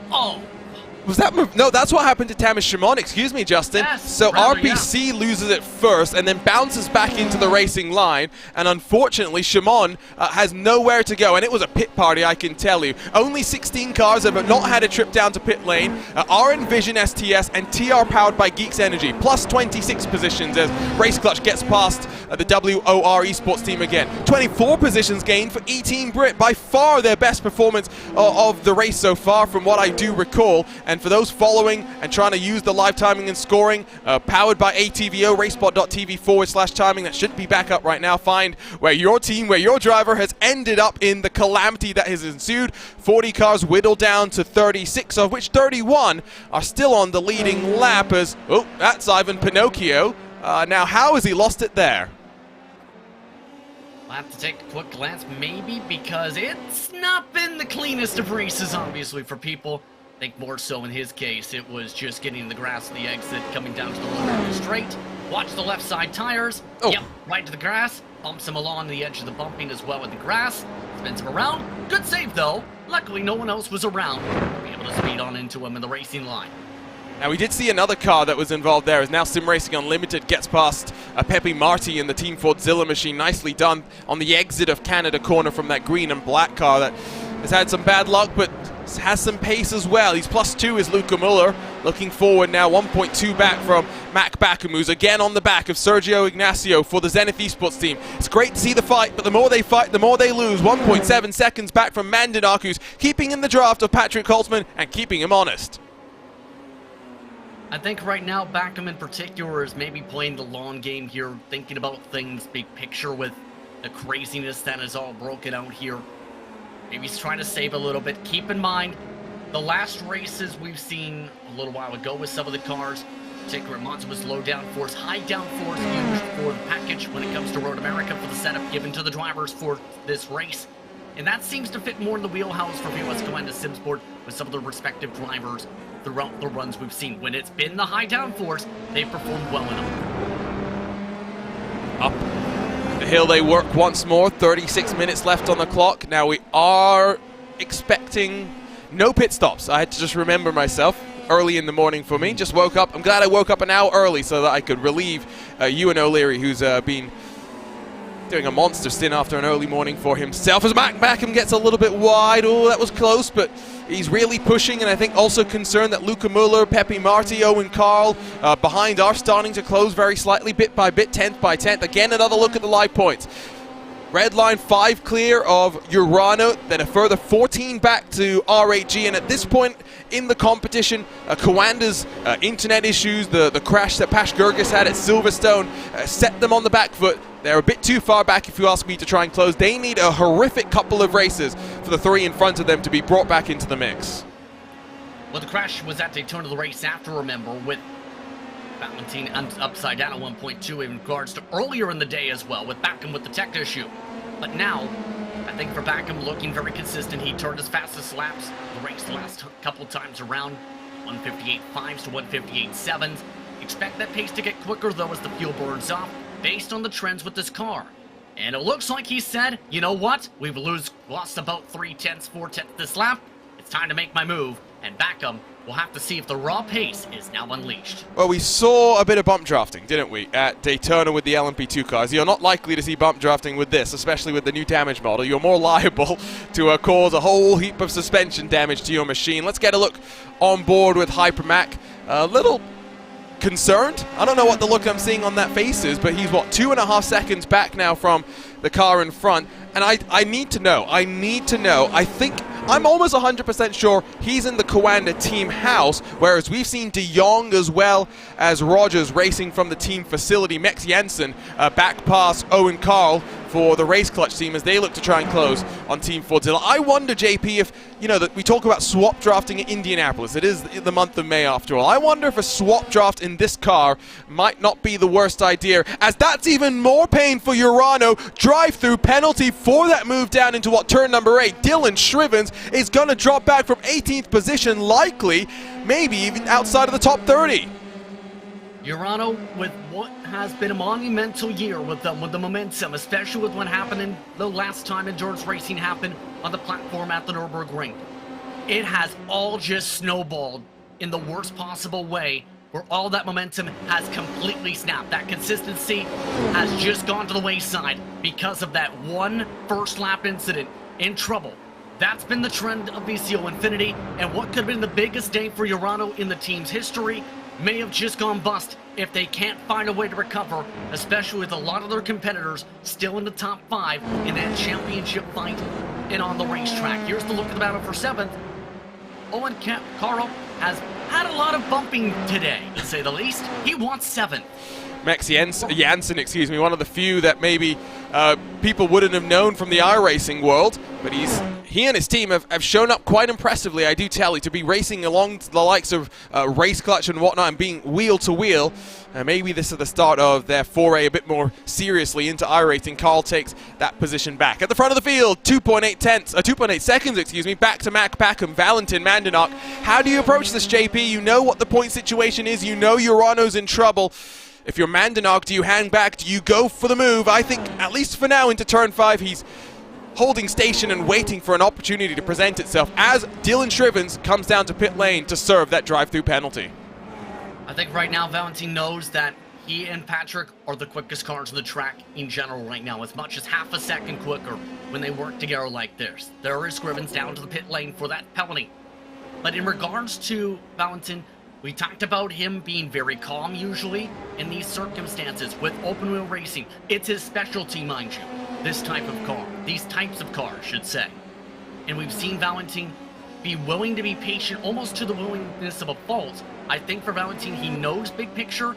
Yes, he'd like to lead, but he also knows if they fight back and forth, Packham and company, the door opens for them to join back into the fray. Urano come out in 26th position. We'll grab a look at how that's going to shake up the point situation then, as they're now 6 points behind, or 6 points in front, I should say, excuse me, of R8G. Remember, a position is a point here, so each position you lose is a point gained by your rivals. Each position you move forward is a point you take back. Urano have the possibility, I would say, of maybe even getting back up into the top 20, but for the next 30 minutes or so, it's going to be an almighty effort for Dylan Shrivens to work his way forward. Here's a look on board with Valentin Mandanok. You see the sponsor behind. That's always good to see. Mac Packham has broken away from Sergio Ignacio, but I don't think it's going to be enough for him necessarily to reel on in this group at the front. Last time by was about a half a tenth slower, and Sergio Ignacio now in the clutches of Sim Racing Unlimited and Team Fordzilla, who has a look down the hill. Taking a look there for the 13 car, not too much there. Pepe Marti has had some pretty good pace, keep in mind, throughout this event. Not so much positioning in some of these cases. He's in the popcorn seat. Sim Racing United Unlimited, should say. Ruddy there in terms of the inside, but it looks like right now just not getting the perfect timing to get this pass done. It needs to be a little bit more forward around wheel to wheel to really be comfortable, if not towards passing that one towards the front wing. Not there fully for them to completely commit. Now remember, it's a fixed setup across all of these teams, all of these competitors. We've talked about with this F3 car the fact that it's been bottoming out a little bit through the corners and pushing that car, especially the front end, down into the ground, and we've seen a bit of damage being formed at Daytona, for example, so we'll wait and see if that's going to be a factor here as we now get a good look on board with the Sim Racing Unlimited car. There's Luca Muller in P5, a Bayern Munich fan, so clearly quite happy at the success they've had in their domestic league, and maybe not so much in European football. Ultra-wide monitor as well, supporting Williams. He'll be wishing them on. It's not just a historic weekend because the Miami Grand Prix is underway as there comes Pepe Marti. Nice space given by Muller, not fighting too hard, but we've got VCO Infinity. It's esports racing at its finest, doing things that you can only do in the sim racing world. This battle has brought in Owen Carl and Max Jansen as well. It's now a 5-car fight for 4th on back. And keep in mind, when it comes to Lucas, and in the midst of all this, he had a lot of success during 2020 in various platforms, battling with some of the real-world drivers in those race-at-home challenges that some of the series had done. But he's recently made his strides on iRacing, won, in fact, the fixed Division 1 title for BMW 12.0's challenge, for example, in official racing. So he's making the moves on multiple different platforms. He just hasn't been able to make the moves in this pack currently, with Sergio continuing show a bit of that experience he has when it comes to Zenith, when it comes to this car. So 30 minutes to go in our final race at Road America. Here comes the lunge from Pepe Marti to the inside. Luca Muller tries to follow him as well, and he's going to box Sergio Ignacio off the road. That was bullying that Zenith Esports car, who is starting to lose the pace. He slips down to 6th. I'm going to say this once. They are lucky both of them didn't just crash there, because Sergio bounced off the side pod with the front tire. Any couple inches difference, and both of them might have been off the infield. Next wrecks, meanwhile, they just had a bit of the spin you've seen down the front straightaway. That drops them back to outside the top 20 or so. But everyone else, and once fourth on back, thankful chaos didn't just reign yet again. 3 points go the way then of Urano Esports, who will be at least happy that that's one more point that they can shove into their back pocket heading into the final races of 2022 VCO Infinity. Patrick Coltzman, Valentin Mandanok still split by just a quarter of a second, then 3.3 back to Mac Backham. He's losing touch of those top 2 cars. Pepe Marti has the task to close down the VRS Coanda machine as they run themselves through Bill Mitchell Bend to the final corner today. Here at Road America, final time we'll visit America's National Park of Speed. Let's have a look then at what happened with the Netrex Grand Prix machine. Being impressive there, step up to the iRacing world. It's another moment of just losing it, pushing too hard through the final corner. He's lucky as well not to have taken too much damage from nosing that car into the wall. Look how long it takes him to spin it around as well. There goes Urano taking that point they so dearly need. Gonna be helpful absolutely for their charge. But to get to that mention with Netrex, the interesting thing, and I mentioned this a little bit with you, and the team's history rate dates back as far back as 1998, which would put them as one of the oldest, if not the oldest, sim racing teams in existence currently. It's always nice when you've got that sort of a legacy to fall back on. I think then it was, who was it? It was probably Lewis McLeod who was saying that part of the team has its own Discord, and team manager was a little bit surprised to hear it. But when you've been around for so long, you will tend to get little cliques that develop within your roster. I wonder if there's a driver that's been part of the crew from the late 1990s all the way now to 2022. That would be a long stint with one team, but I always say when you're looking for sim racing teams at the top level, yeah, you need, especially now, the professionalism, the ability to maybe make this a full-time thing and the support that comes with that, but to some degree as well, when you're racing around the world with people that you will never meet in person usually, you need that environment that helps you develop, and that's why sometimes you do see drivers jumping around trying to find that environment that will best help them develop as they work through their sim racing careers. So yeah, very curious as to what happened there. So update on who's retired from this race. SRC Movano, RPC Esports, Oris Racing Team, and the PGZ Motorsports camp. Of course, a late call-up for PGZ joining less than 24 hours before the start of race number 1, as Altus Esports will get on past Fadli Rashmat in the Legions of Racers machine as they work themselves down through turn 5. Always great to see Legions of Racers on a grid here in VCO competition. One of the big surprises, at least for me, growing up in Singapore, I'm always happy to cheer on a Singaporean sim racing team to see their performance in the... Oh, that's an issue through Canada corner. Watch the rejoin. Sean Terre will get passed by DCW Racing, and now we'll maybe see Juan Bustamante close. We're going back to Legions of Racers. Their performance during the first race of the Esports Racing League on Assetto Corsa Competizione at the Mazzano track was blinding. So they've really done a good job. Focusing back forward, though, it's still an almighty train that's developed. They've not really caught, though, onto the back of Mac Backham just yet. Yeah, Mac Backham, if anything, despite being slipping and sliding, I think has the upper hand in regards to that in terms of his overall raw pace. So I think at this point, just have to keep it precise if you're Backham, knowing everybody else is having that bit of a scrap, to say the very least. We'll say this when it comes to all these cars now in this respective Pack 2.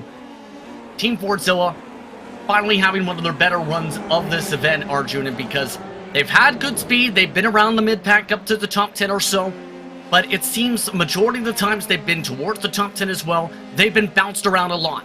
Pepe right now giving them right now one of their best performances of this entire event.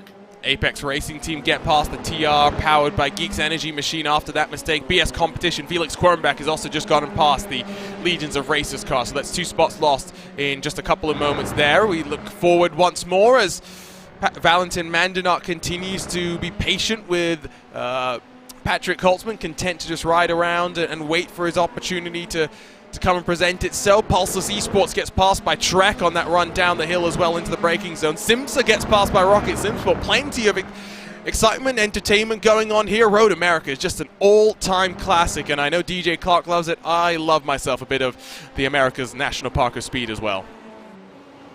Such a beautiful racetrack, and there's a reason for many of the fans, especially when they realize and see the action themselves in person, that this racetrack is such a picturesque race circuit.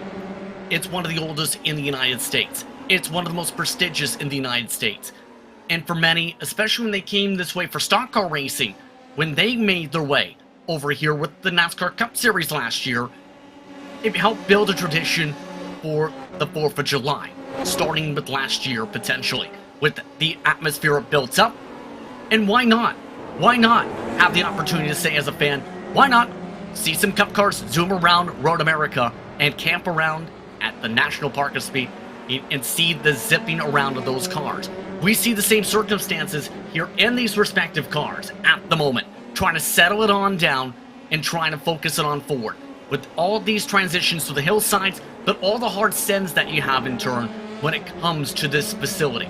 All the way from the run through Hurry Downs to Turn 8, the run through the carousel underneath the Speedville Bridge, the run out of the kink, an absolute danger spot.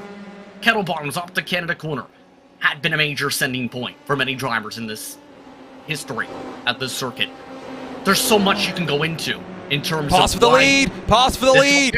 Valentin Mandanok runs to the front of the field. Patrick Holtzman slides to second. Not really fought too hard, but I think now with a 4.5 second buffer back to Kawanda, the memo has been passed down to R8G. The time is now to work forward. If you're red line as well, it's only 1 point difference between first and second. Don't force the issue. Lucas Muller gets past Pepe Marti. Pepe Marti's got an issue. Fordzilla might have got a slowdown or something.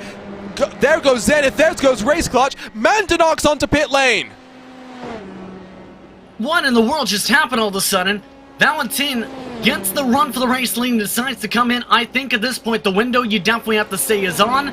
And I wonder if it was realized by maybe Patrick Holtzman that something was going on and something may have been amiss. Absolutely intriguing, though, on why this comes in, because you mentioned there's the possibility of no pit stops with the fuel mileage here. I wonder if that's the thought of some, is to save to make sure they don't overexert that, maybe. Well, that was what Dylan Strivens told me pre-event, I want to say. Not pre-race, because he told me yesterday, but he said Silverstone, Monza, the two where we'd have pit stops, we should be good here. I wonder if Mandanok's got a bit of an issue as Zenith now continue to try and just be a block pass as the 14 behind of Owen Carl sees Pepe Marti again trying to look down his inside. I wonder what happened to Pepe Marti, who will slide on past the Race Clutch machine. Let's have a look then at what happened with U-Race Brazil. Oh, that's reminiscent of Catherine Legg in some ways. A lot lower speed, but it's still the same result. A damaged race car and a retirement for the Brazilian outfit, as they've not had the easiest of days, we'll put it that way. Let's also see something that's just happened, I believe, with Pablo Espes in the Obsidian Racing car, because he's had a trip down pit lane as well. And I wonder if, again, it's just that final corner which is biting these cars, as look how loose he is, and, well, yeah, that's suboptimal, and he's going to slide back across the track. Lucky no cars are coming, and will decide he needs to come down to pit lane. I think now, though, seeing the pit stop for the race leaders may get some people looking towards the gauges, not just towards the dives in the sense like we just seen right there. Here's the thing when it comes to setup, you mentioned that, oh, you might be able to make it the full distance. Let me ask you this. The fuel mileage in the setup, 6.9, and then they go and crash. Zenith Esports with a tank slapper. Own car breaks the right rear suspension, and onto pit lane as well will come, I believe, that's Max Janssen, excuse me. That Zenith Esports car is toast. We'll put it that way. It was a almighty tank slapper and good car control from Owen Carl to, once the initial contact, saw both his front wheels up in the air to avoid any other dramas. Sim Racing Unlimited also down to pit lane. I do wonder, you know, it's different to what I was told. I do think that we are looking at a race where fuel mileage is coming into a little bit of a factor. I was going to say 6.9 gallons doesn't sound like a lot, Arjuna, and I think that may signify some things. And I wonder what Patrick Holtzman might be thinking now, knowing some of the possible saving strategies that could come into play from that. Those seeing the heads up.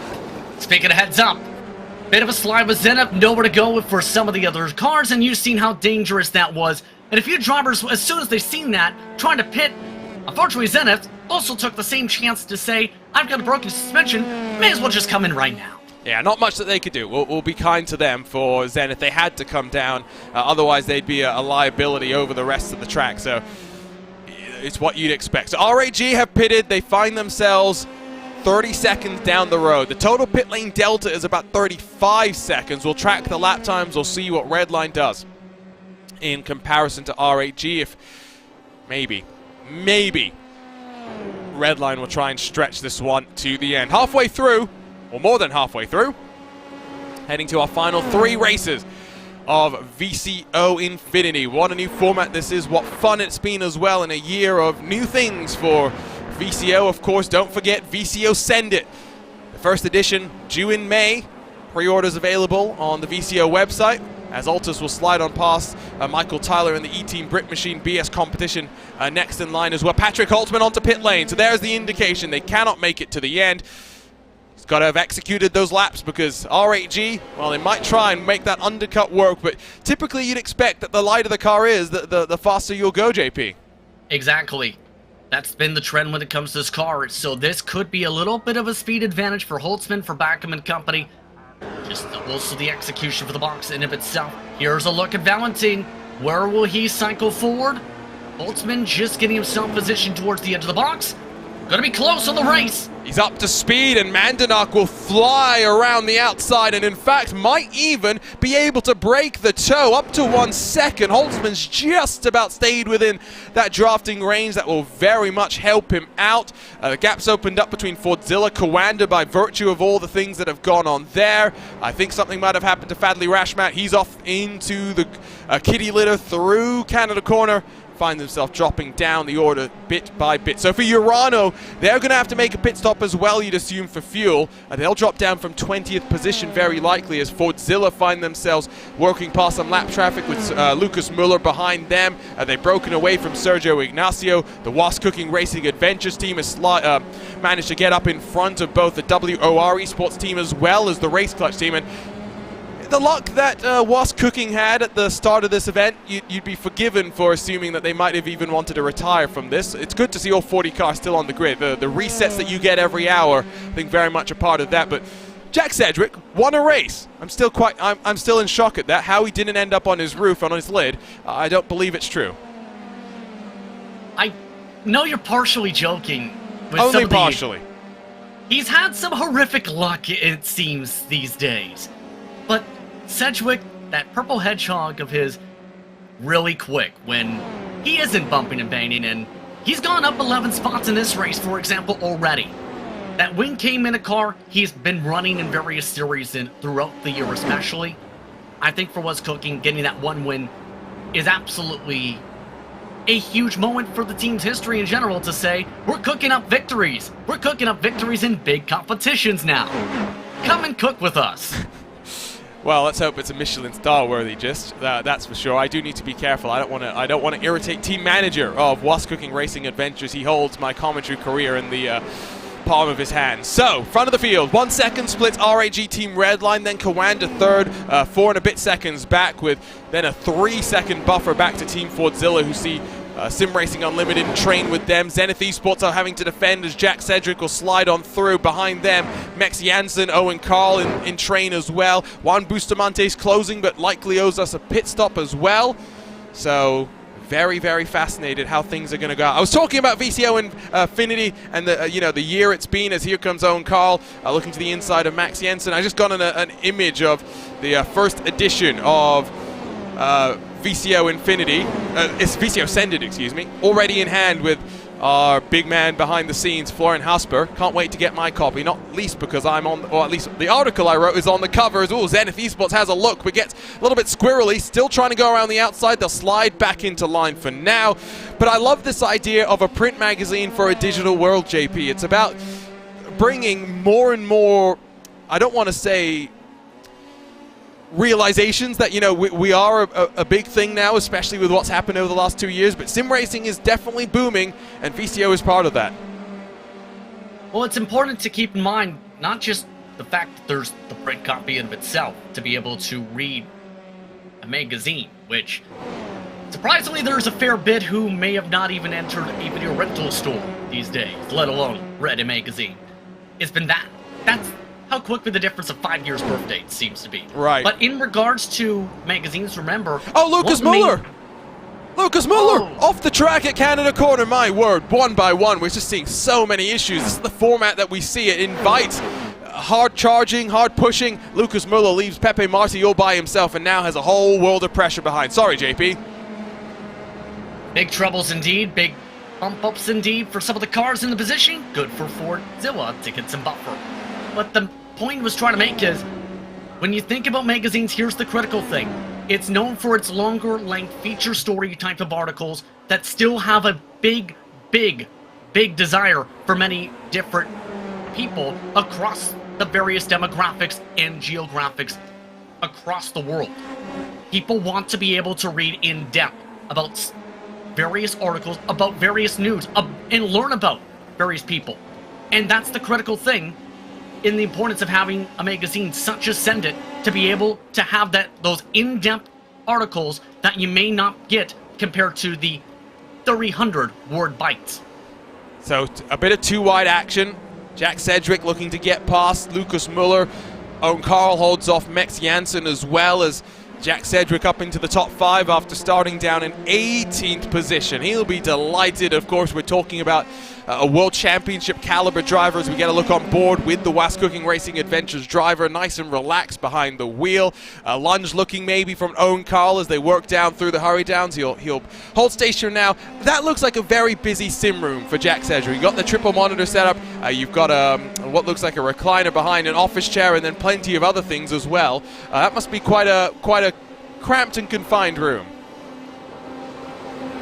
Yeah, it looks pretty cramped, absolutely.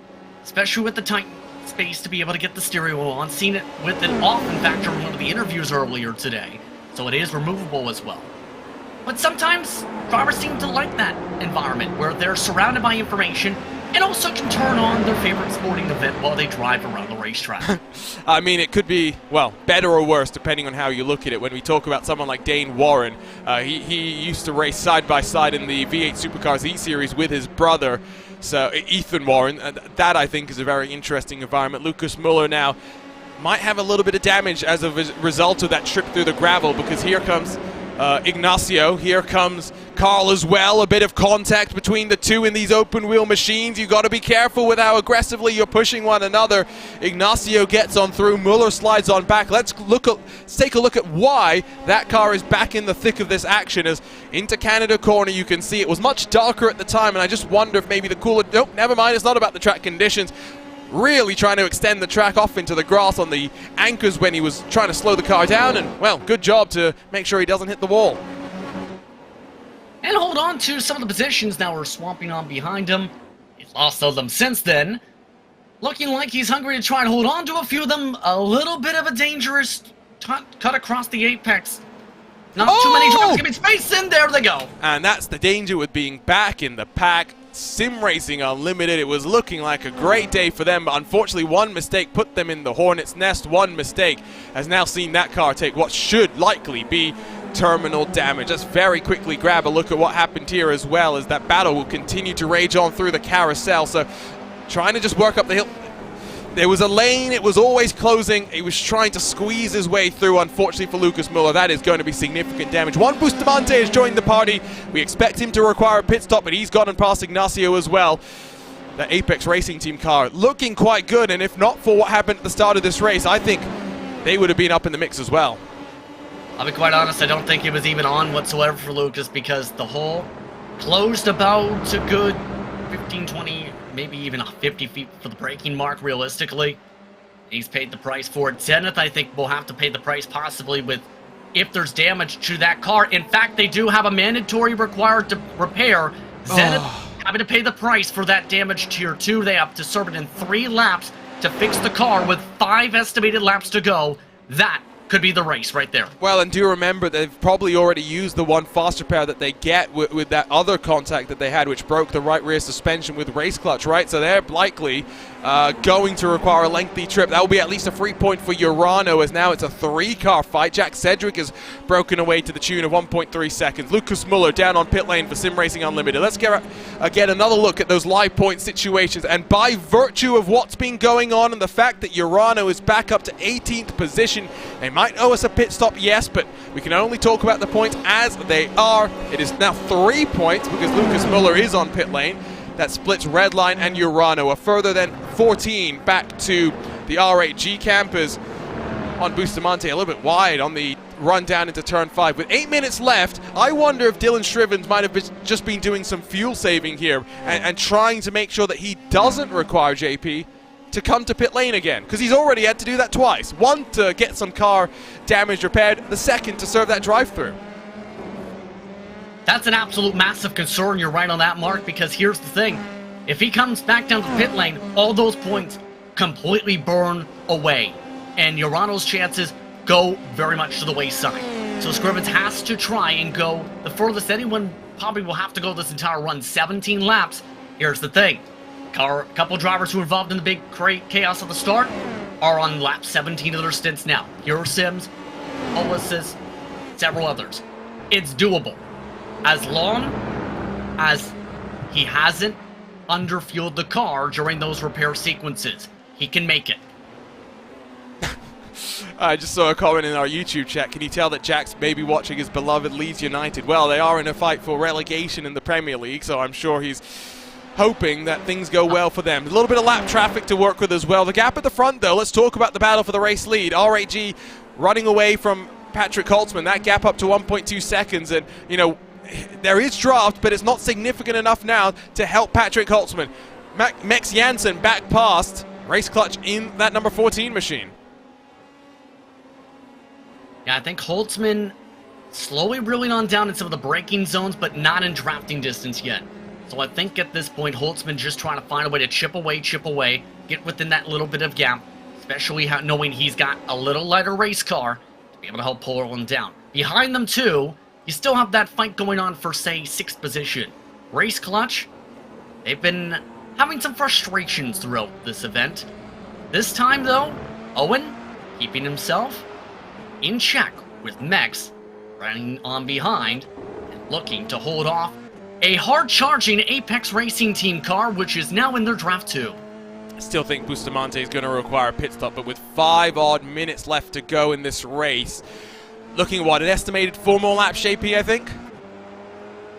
Estimated 3 to go, in fact, coming up this time by. Time's running out for any moves to happen. You see as well that damage on the front end of these cars, so it is still a factor here today at Road America, for the front end being pushed down to the ground. Now, there's not really too many raised curbs here at Road America. Yes, we will give you that, but with a fixed setup competition, at the very least, it's something everyone is dealing with. It's not exclusive to any one team, any one driver. Janssen, Mex Janssen, that is one of the most confusing names I've commentated on in a while. Not because it's hard to pronounce, just because usually you'd expect it to be Max Jensen, and to flip-flop it around, my puny brain just cannot deal with it, apparently. So I do apologize, Mex. I do apologize to the WR Esports team, but I think I butchered his name about 5 different ways. Cedric is cleared off even further. That's a good day, I think, for the Was Cooking Racing Adventures. Really picking up the tempo here as Zenith Esports will come down to pit lane for that mandatory repair you're talking about. Janssen, I keep doing it, back in front of Carl. And here's the thing, I think, for Mex, I think that's a name you'll be saying for a long while, because he's 15. 15? So yes, indeed. My word. As his Twitter bio would say, he's basically extremely underrated. Yeah, I'm not going to dispute that. I will completely agree. At the front of the field, it's come down. Mandanox made a mistake with some lap traffic. Here comes Holtzman through the carousel. Or into the carousel. some of that traffic really coming into play. Was thinking about that possibly, and especially with Pinocchio being that car. This is exactly what Holtzman needed. He had been within 1 second before the traffic giveth, traffic taketh away in the chances and cases of Valentin Mandernack. Bit of concern on the face of Mandernack for a moment there, but he's back into that rhythm of driving the car, and that's all you can do. Focus on what you can control. You cannot control the lap traffic. Looks up, bit of an open mouth as well into Canada corner. Holtzman doesn't have a look this time by at the line. 2 laps to go in race 21 of VCO Infinity. Who do you favor here? The car behind, the car in front? Well, in terms of this battle, very evenly matched when it comes to the drivers in of themselves. When it comes to the possibility here, I think the advantage might be a touch bit to Holtzman with the lighter car if he can position himself for the slipstream right. But also make sure he doesn't slam into the side of Valentin. Here's that slipstream, and here it goes on the outside. Mandernack covers the inside, which is a good idea if you've got the momentum, but he doesn't. These F3 cars, oh, look at him send it. Wow, how did he slow that down in time? Mandernack holds on, but now there's still a long drafting opportunity down into turn 5. Felix Kronbach gets up past the RN Vision STS racing car. Pascal Schoenrock behind the wheel there. They're up into 13th are the Zebras. Here comes the draft. Jensen and Carl continue to duke it out with one another, but the focus is on the lead. These two cars, remember, if they crash, if they lose points, they gift Urano the opportunity to minimize the damage that they've incurred here in this race. And because with it being so little time left in the race, if they have mandatory repairs, they can finish ahead of them possibly and gain points despite all the craziness from the first couple laps of the race. I think Holtzman knows this too. He backed it off really much so on that entry coming out of the rain sweep, should say.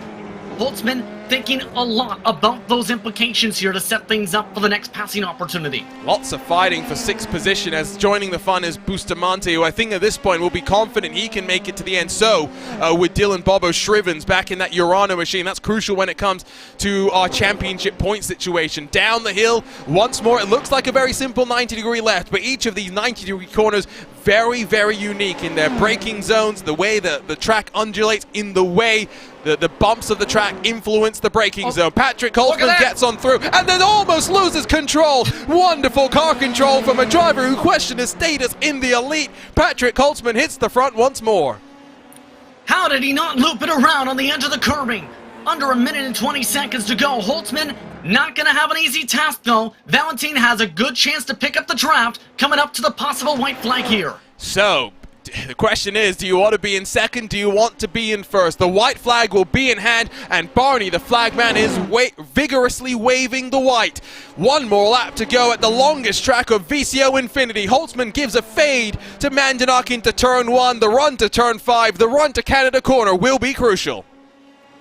Valentin looking like he's trying to force a mistake here. Try and get Holtzman to outbrake himself and then go for the switchback. Once that goes in sending, we've seen that come out of the Road America straight. Valentin not electing to take the draft that Holtzman is cutting away from him. I think waiting now for Canada corner, he knows that the toe that you get there, if you're close enough on the exit of the carousel and you can hold it with dirty air, is going to be crucial. Bustamante gets in front of Max Janssen for the WR Esports team, so a good recovery from Bustamante after having to take that fast repair. Maybe assisted, yes, by the fact that everyone has required a pit stop. But a supremely impressive drive from Bustamante. Janssen will get back past. We'll focus here, though, because this is that moment. Through the carousel, Mandernack's got to stay close. Valentin has to be perfect coming out of the kink. If he slips up even a little bit, those chances are gone for him. Looking like he's taking this very solid right now. Just needs to nail it out right coming out through this corner. Get that draft. Try and get to the inside without outbraking himself. Great run out of the corner. It's 2/10, and Holtzman knows if he's going to cover, he's got to cover it now. There's the momentum. There's the overspeed from RAG. Redline versus RAG once more, but Redline and Holtzman will do a late lunge on the brakes to hold off the run for now. Still one more opportunity. Up the hill with the draft. Can Mandernack have a look to the outside through the final corner? Compromise Holtzman, but Holtzman's an experienced, wily veteran. He won't be fooled by that one. Snaking themselves battles up through to the start-finish line once more. It's been a barn cracker at Road America. It's how we started, it's how we'll finish at Road America, and Patrick Holtzman victorious once more. And that might be the closest margin of the day, possibly. 0.038 seconds. Valentine trying to get the pole at the start and finish line, but Patrick Holtzman, he'll get to celebrate to be able to hold on a huge points run for Redline with 3 hours to go now. Oh wow, that was a photo finish between Janssen, and Bustamante. I think about 200th between the two of them. Also a photo finish between that was Arnage, wasn't it? And who were they battling with? My word, what a way to finish off this event. We got plenty of teams still coming across to the line, but Road America, it's America's national park of speed. It was 18 Brit that Arnage competition were fighting with all the way to the line. We'll streak through the cars as they finish off this race. Looks like RN Vision STS Sim Racing team unfortunately might have lost the car through the final corner. They'll drop behind even Blair Mann in the Pure Sims eSport camp. What a race, JP. What a race. We've still got 3 more hours of this thing to go. And the implications are extremely huge now with what just happened with Urano in this run. But Redline really helped their case with the speed from Patrick Holtzman. He needed to be strong and consistent from the jump. The craziness really set things up in particular, I think, for them to do that with Valentine to break away from everybody else to make it easier. But here's the thing.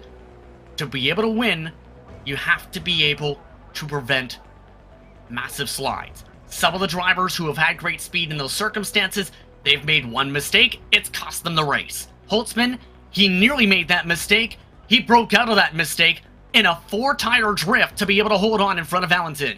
Still wondering how he was able to wrangle submission of this F3 car. It's been a treat to see it. It proved to be a super speedway sort of a racer at Daytona. But it is a all-time favorite on the iRacing service. 400 splits, R8G and Redline both getting valuable points as they try and close the gap to Urano. Mac Backham completes the podium positions. Team Fordzilla in 4th with Jack Cedric cooking up a masterpiece in recovery. 13 positions gained for him. Owen Carl in front of Juan Bustamante, in front of Mex Janssen for the WR Esports camp. Simsa Rocket Simsport, and then T3 Motorsport, through the top 10 before T3 Motorsport, Damian Harrison, the obligatory race that he's got to do outside of the TCR cars, showing up quite nicely back in 11th spot. Yannick Lapchan gained 22 positions through the carnage, through the chaos. He emerges in 12th position through the smoke, while Felix Kornbach drops back very slightly down to 13th position. Trek Esports in 14th, with behind them the points leader coming into this race, not the points leader I think coming out of this race. Dylan Shrivens for Urano down in 15th. Blair Mann 16th with the RN Vision STS Sim Racing team. 17th Obsidian, Pablo Espez really quick in the Formula 3 car at Silverstone in race 2, and not closing things out so nicely down in 18th position. DCW Racing and then Netrex rounds out the top 20, while behind them Kazuki Umeshima, Sergio Ignacio before Jack Johns, Triton Racing, the final cars to emerge on this leading lap. Then we find the likes of Veloce, Ivan Pinocchio as well, Yas Heat. Many cars getting mixed up in this, and I tell you what, E-Team Brit had a couple of issues after surviving the early chaos. They were really looking like they were on form for a very good finish, but Michael Tyler, will be delighted with a 28th to beat out Arnage competition. 400 splits the two of them. Tamas Shimon got mixed up in an incident through turn 1, no fault of his own. He finishes in 30th with the rest of the cars on screen for you right now. We'll look at the championship implications, because ultimately that's what we're focused on. Your VCO Infinity champions for this first running of what is a very, very exciting format. We can only do this sort of stuff on the sim. We'll crisscross the globe.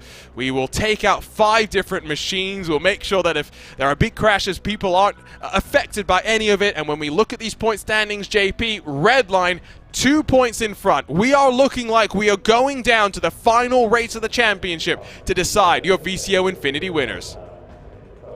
I think this is expected and will now be an absolutely dramatic end towards things because of everything. Alexei Nezov slated in to run to the next running. Team Redline likely going to have to do the same in terms of their star-like drivers if they want to be able to keep up. We know Luke Bennett, for example, really quick in regards to what's the next combination coming up. So in other words, for these respective drivers, this is about to get very critical.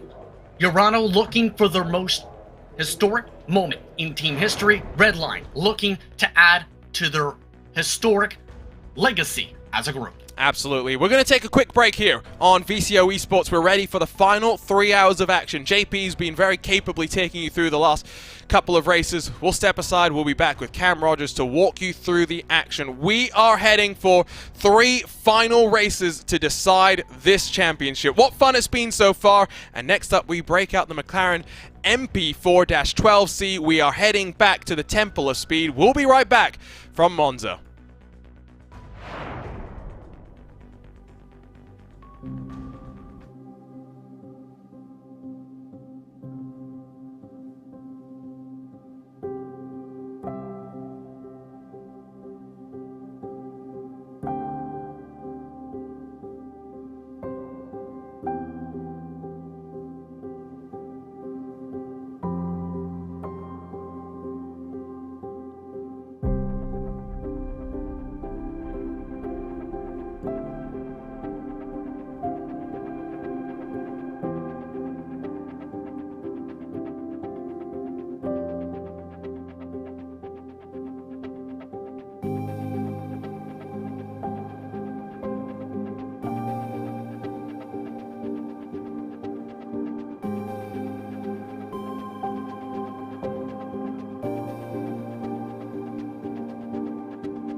Well, 3 more hours in VCO Infinity. We've had 9 different teams emerge victorious in the first 21 races.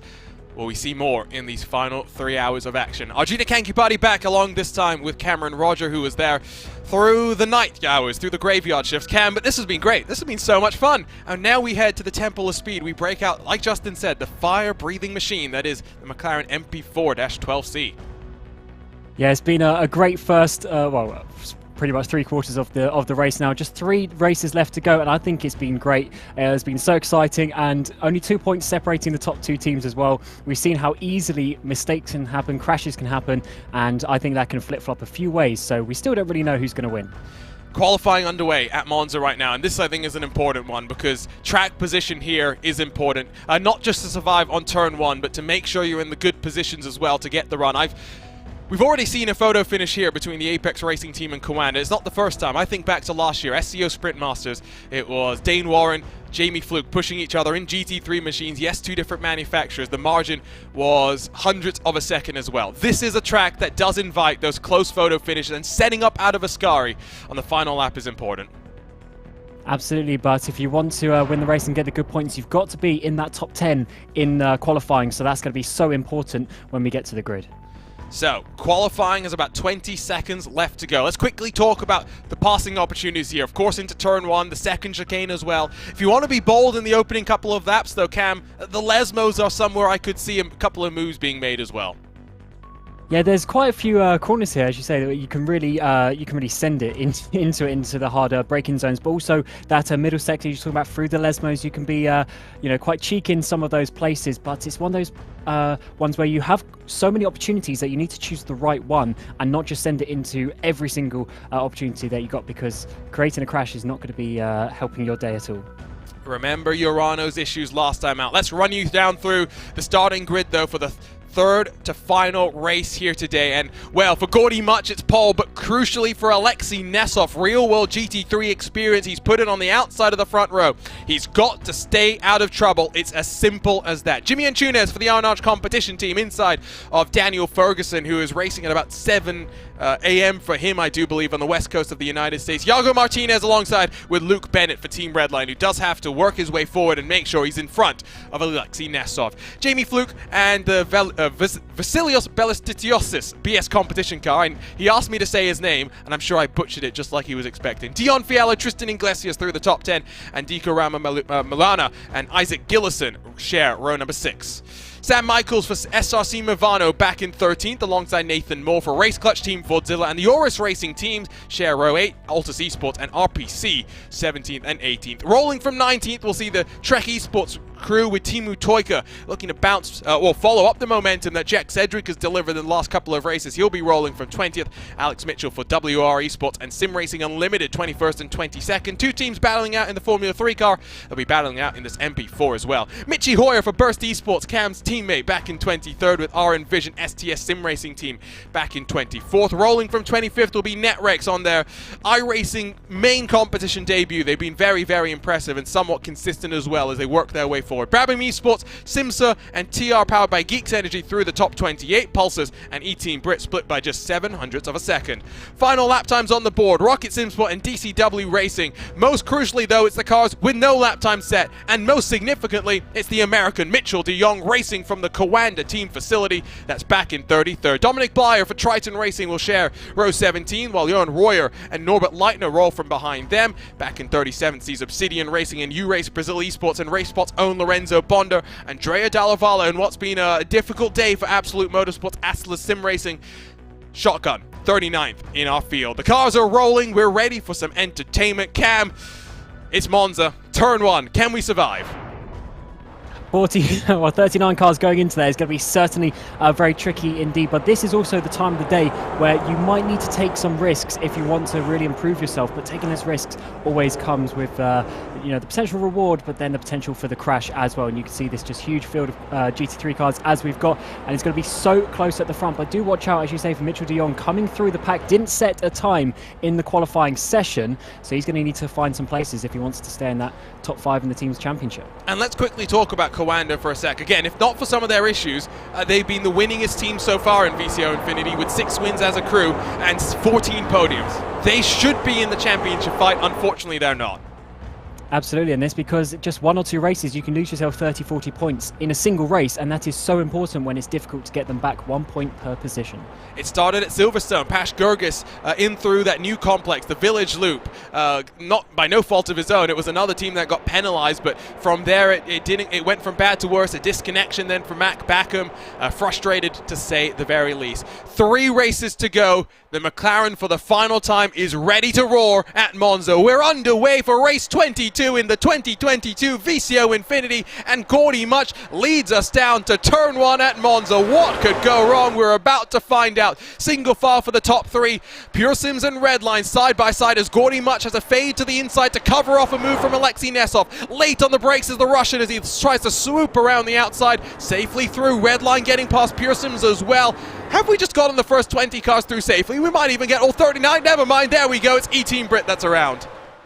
Yeah, I was just getting a little bit excited there, thinking everyone was going to get through that first chicane. Unfortunately, that is not the case. I say E-Team Brit spinning around, but I think that was pretty much one of the only cars, which is good to see that they have finally learned to take this turn 1 in Monza very nicely indeed. But it is RHG leading the way from Urano, and that could be so important with Redline down in about 5th place. Single file into that second chicane burst. Esports Mitchie Hoyer having a lunge to the outside further back in the pack as he tries to work his way into the top 20. It's single file for now as they all just try and work their way through this opening lap, get themselves into the rhythm. Gordy Much half a second clear at the front of the field. Yeah, only one car that had an issue, and I think E-Team Brit might even still be in the leading pack because 14 seconds splits 39 cars. They're basically in one long draft train. And this is going to be where you have to choose your opportunity. Either overtake or you'll get overtaken yourself. You need to pick them off one at a time. Always, that was a bit of a bump on the curb there. That's not what you want to do for, I think that's Pure Sims having a bad exit. Now Redline all over the back of them coming out onto the back straight. It's a good run there. Pure Sims really just getting checked up, and in fact they got back in front of Luke Bennett, didn't they? Dominic Blyers had an issue as well through Ascari, and I think that Triton racing machine is significantly damaged. Pure Sims loses 2, not just to Redline but to BS Competition as well, as the Greek driver makes his way forward 3 wide as they exit Parabolica, but Gordy Much leads 4/10 clear of Urano in second. Nice tidy start at the front of the field. The top 4 trying to break away, but Luke Bennett can't let that happen. And Zenith trying to look down the inside here. Turn number 1, such a long run in these GT3 cars before you hit the brakes. Really, really late on the brakes. Can he get it down the inside? Yes, he can. Nice clean move there to get past up into about 5th place. Single file at the top 10. Looked like Yas Heat was having a look. Isaac Gillison down the inside maybe of Team Fordzilla as Josh Poulain holds on there. The fighting though is breaking it up. 1 second to the cars in front, and the same thing emerging. Not with the top 4, the top 3, excuse me, at the front of the field. Jimmy Antunes 1.3 clear of Luke Bennett, who's really got to get the hurry on. Look at them ducking and diving on the run down into that second chicane. Yas Heat gets passed by the Oris Racing team. Ivan Perez able to take full advantage there, and at a track like this, you compromise the first chicane, you might get in trouble at the second chicane. It's as simple as that. Yannick Lapchan will look down to the inside. He'll get plus race clutch.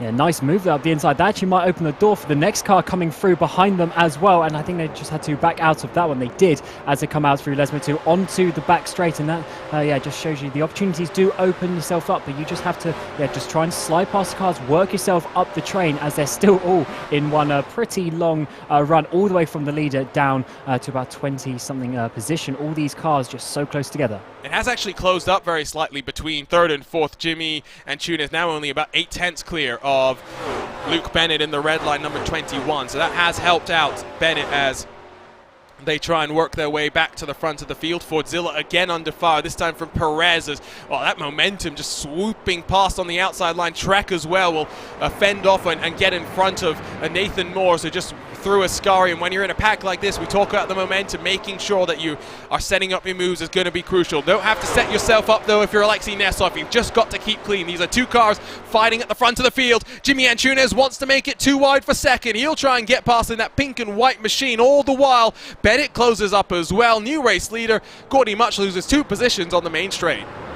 And he just needs to try and repeat that on the next lap. It seems that the slipstream can be quite beneficial around here. Getting 2 cars overtaking you is always just a sign of that the overspeed is so much. So he just needs to stay on the back and try and recreate that in a few laps' time, which is obviously the goal for him. He doesn't need to panic too much at this moment in time. Just stay on the back of them. But we really need to see, is it beneficial to lead now and save a bit of fuel, or maybe just try and push to the front and pull away? I don't think it's about fuel, because these cars should be able to do about 55 minutes with a full tank. It's more, I think, about the tires and making sure you keep them underneath you heading into the final race. Or Michi Hoyer's shortcutted that second chicane. I wonder if he's going to have to give up more positions if he's gotten any damage. We'll have a slowdown penalty, of course, for shortcutting the Rogia, but 3 wide almost on the run down into Lesmo too. I think he's finally been able to clear that and get himself tucked back into line. We'll grab a look at some replays in a moment, but yeah, at least for now, I think tire management going to be important. Let's get a look then at what happened to Triton Racing. Clean start. We won't focus too much on what happened there.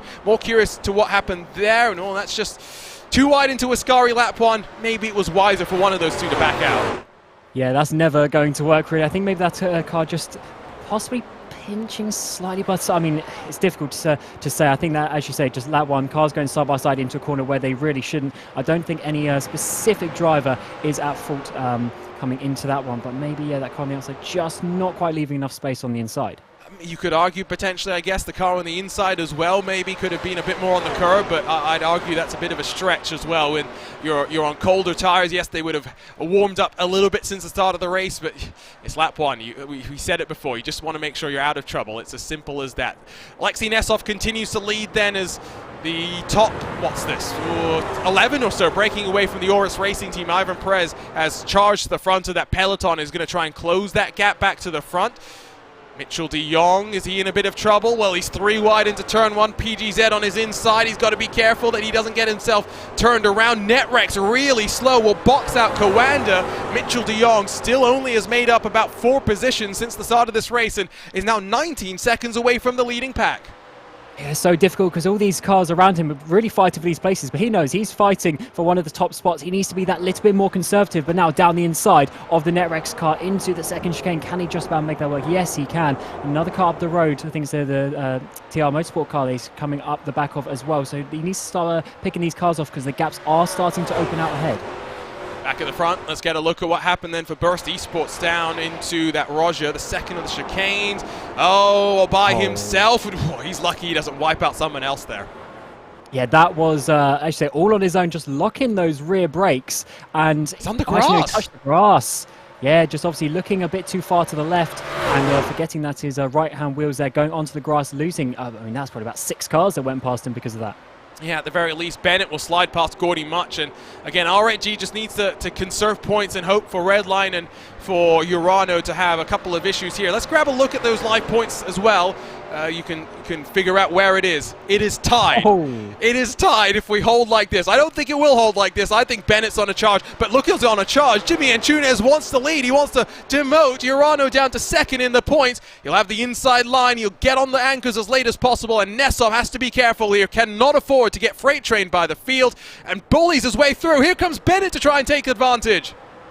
And Bennett all the way around the outside of Curva Grande, 3 wide still between these drivers. He's going to have the long way round though, but hopefully he got the exit to hold on to that. Looks like, that's getting so close between them. Yeah, he's lost out on the exit, so Arjunas is going to have the run. Who is going to be later on the break? So how much risk are they going to take? Bennett still on the inside. This could be a crucial move for the championship. He's made past 1. Is he going to go past 2? No, Urano keep the lead, and I think Bennett's going to lose that place actually to Arnage as we come down to Lesmo. I tell you what, that was very impressive stuff from everyone to keep it clean. You saw how close they were, but especially from Nesov to have lost that much momentum on the exit of the corner, to have still been able to fight his way to the front of the field again. That is what the championship might come down to, the ability for drivers to make sure that in a spot like that, they not just keep track position, they don't just keep themselves clean, but they do make sure ultimately they find themselves where they need to be in the points. Through Ascari, they work once more then on lap 5 of an estimated 25. About 10 minutes into this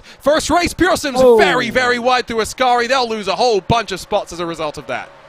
And R8G now trying to get down the inside, I should say, of Arnage coming into the final corner. This could be quite good because they might be able to then get the run on Urano coming out of the final corner all the way down the main straight. And Arnage getting pushed out there. Luke Bennett's going to be coming up the inside now, trying to get up into second place. They're worrying about themselves. And Bennett's going to come down, get past both of them probably as he gets the exit. But look at this, 2, 3 wide almost. All these cars are just getting so caught up with each other because they're just holding each other up with all this battling. Look how close they're taking it, and look how aggressive BS Comp competition wants to be. Belletitiostis will have a look to the inside as they go 3 wide. Bit of door banging there. Bennett's got to be careful, cannot afford to have any sort of drama. It's the same with Urano, it's the same with RAG. They'll tidy it up. Bennett gets a hip check from Arnage Competition, a second bit of afters as well. Bennett down to 4th. And that was a great bit of driving by BS Competition. 2 cars gained, almost a third actually into turn 1 and 2. That is a great bit of driving there. But Antunes, what can he do here? Coming towards the second shade, looking to the right-hand side, but Bennett just covers that one off and is going to be there in that 4th place. As you say, though, he's got to be careful. He can't lose too many positions to Urano, so he doesn't want to start going back. There's cars off all over the place in the background. Yeah, I think Oris Racing Team has had a moment. Oh, that's some damage as well as in front of them. Who's just gone looping it? I think Pure Sims, oh, poor Daniel Ferguson, not the day that he would have wanted. Alexei Nesov is breaking away very slightly. We're going to have a look at a whole heap of replays. Let's start with something that happens then with Netrex, and that's with the PGZ car, and that is a big one. Massive, just got turned there on the straight. That's so fast. That's pretty much top speed. They're not too far off the braking zone, and that is a huge crash. And unfortunately, that car is definitely going to be out of the race. What's happened to Arnage? What's happened to Arnage? Jimmy Antunes dropping like a stone through Ascari. Was there contact? Plenty to look at, but crucially again, it's a 1.2 second advantage for Alexei Nesov. He's almost out of drafting range. And that is going to be such a comfortable gap. These guys behind them are going to be battling, and I think he might be able to pull away with that one. Luke Bennett now, he's the 3rd car in line. We saw that this worked really well for BS Competition on the previous lap. And first of all, let's see this replay actually of Arnage Competition coming into the braking zone. Looks like it's just himself, just taking the tiniest bit too much speed, losing the rear end a little bit and going for a spin. And he's got to wait for all of those cars to go back past him as RHE holds on to that position this time round.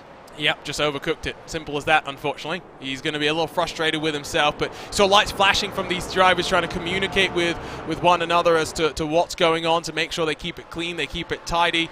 It's been absolute chaos this last lap, though, I tell you. It's definitely picked up in terms of the intensity. We'll grab a look at, maybe if we can, what's happening there. I think Pure Sims likely are going to have to come down to pit lane as a result of all the damage that they've incurred. Look at this Hornet's Nest. It really was a mad scramble. Already damage to the front end. Oris and Pure Sims tried to go side by side. Oris gets shoved off wide, and now Pure Sims, I think, might just get launched into oblivion by Team Fordzilla, who has a look to the inside, and, well, yep, there you go. Ferguson off into the gravel.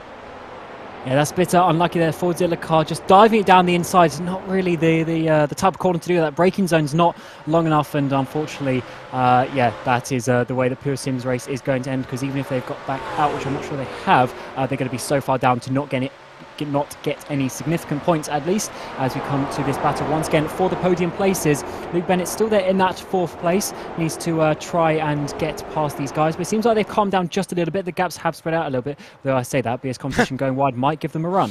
It is closing, though. They're that last vestiges of the draft being fed to Gordy Much. He's now closed it to about a second, so from here it will start to get more intense as Burst and Sim Racing Unlimited through Ascari, dueling it out behind them. Wannabe SRT trying to join the fun as well. They get it sorted out just in time, but they're just all going really, really aggressive. There's still 32 minutes to go. There you see the damage on the front of that Pure Sims Esports machine as they work themselves down into the Parabolica. GT3 Racing, we do see plenty of the Pure Sims drivers there, but they're plenty familiar with contact.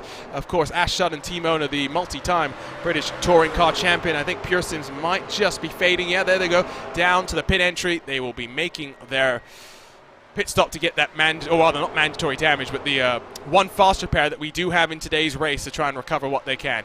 Draft closing up for Gordy Much. Let's take a look at those live points again. It's going to be close. We're talking single-digit points between those top two. RHE, at this point in the event, they're 20 points back.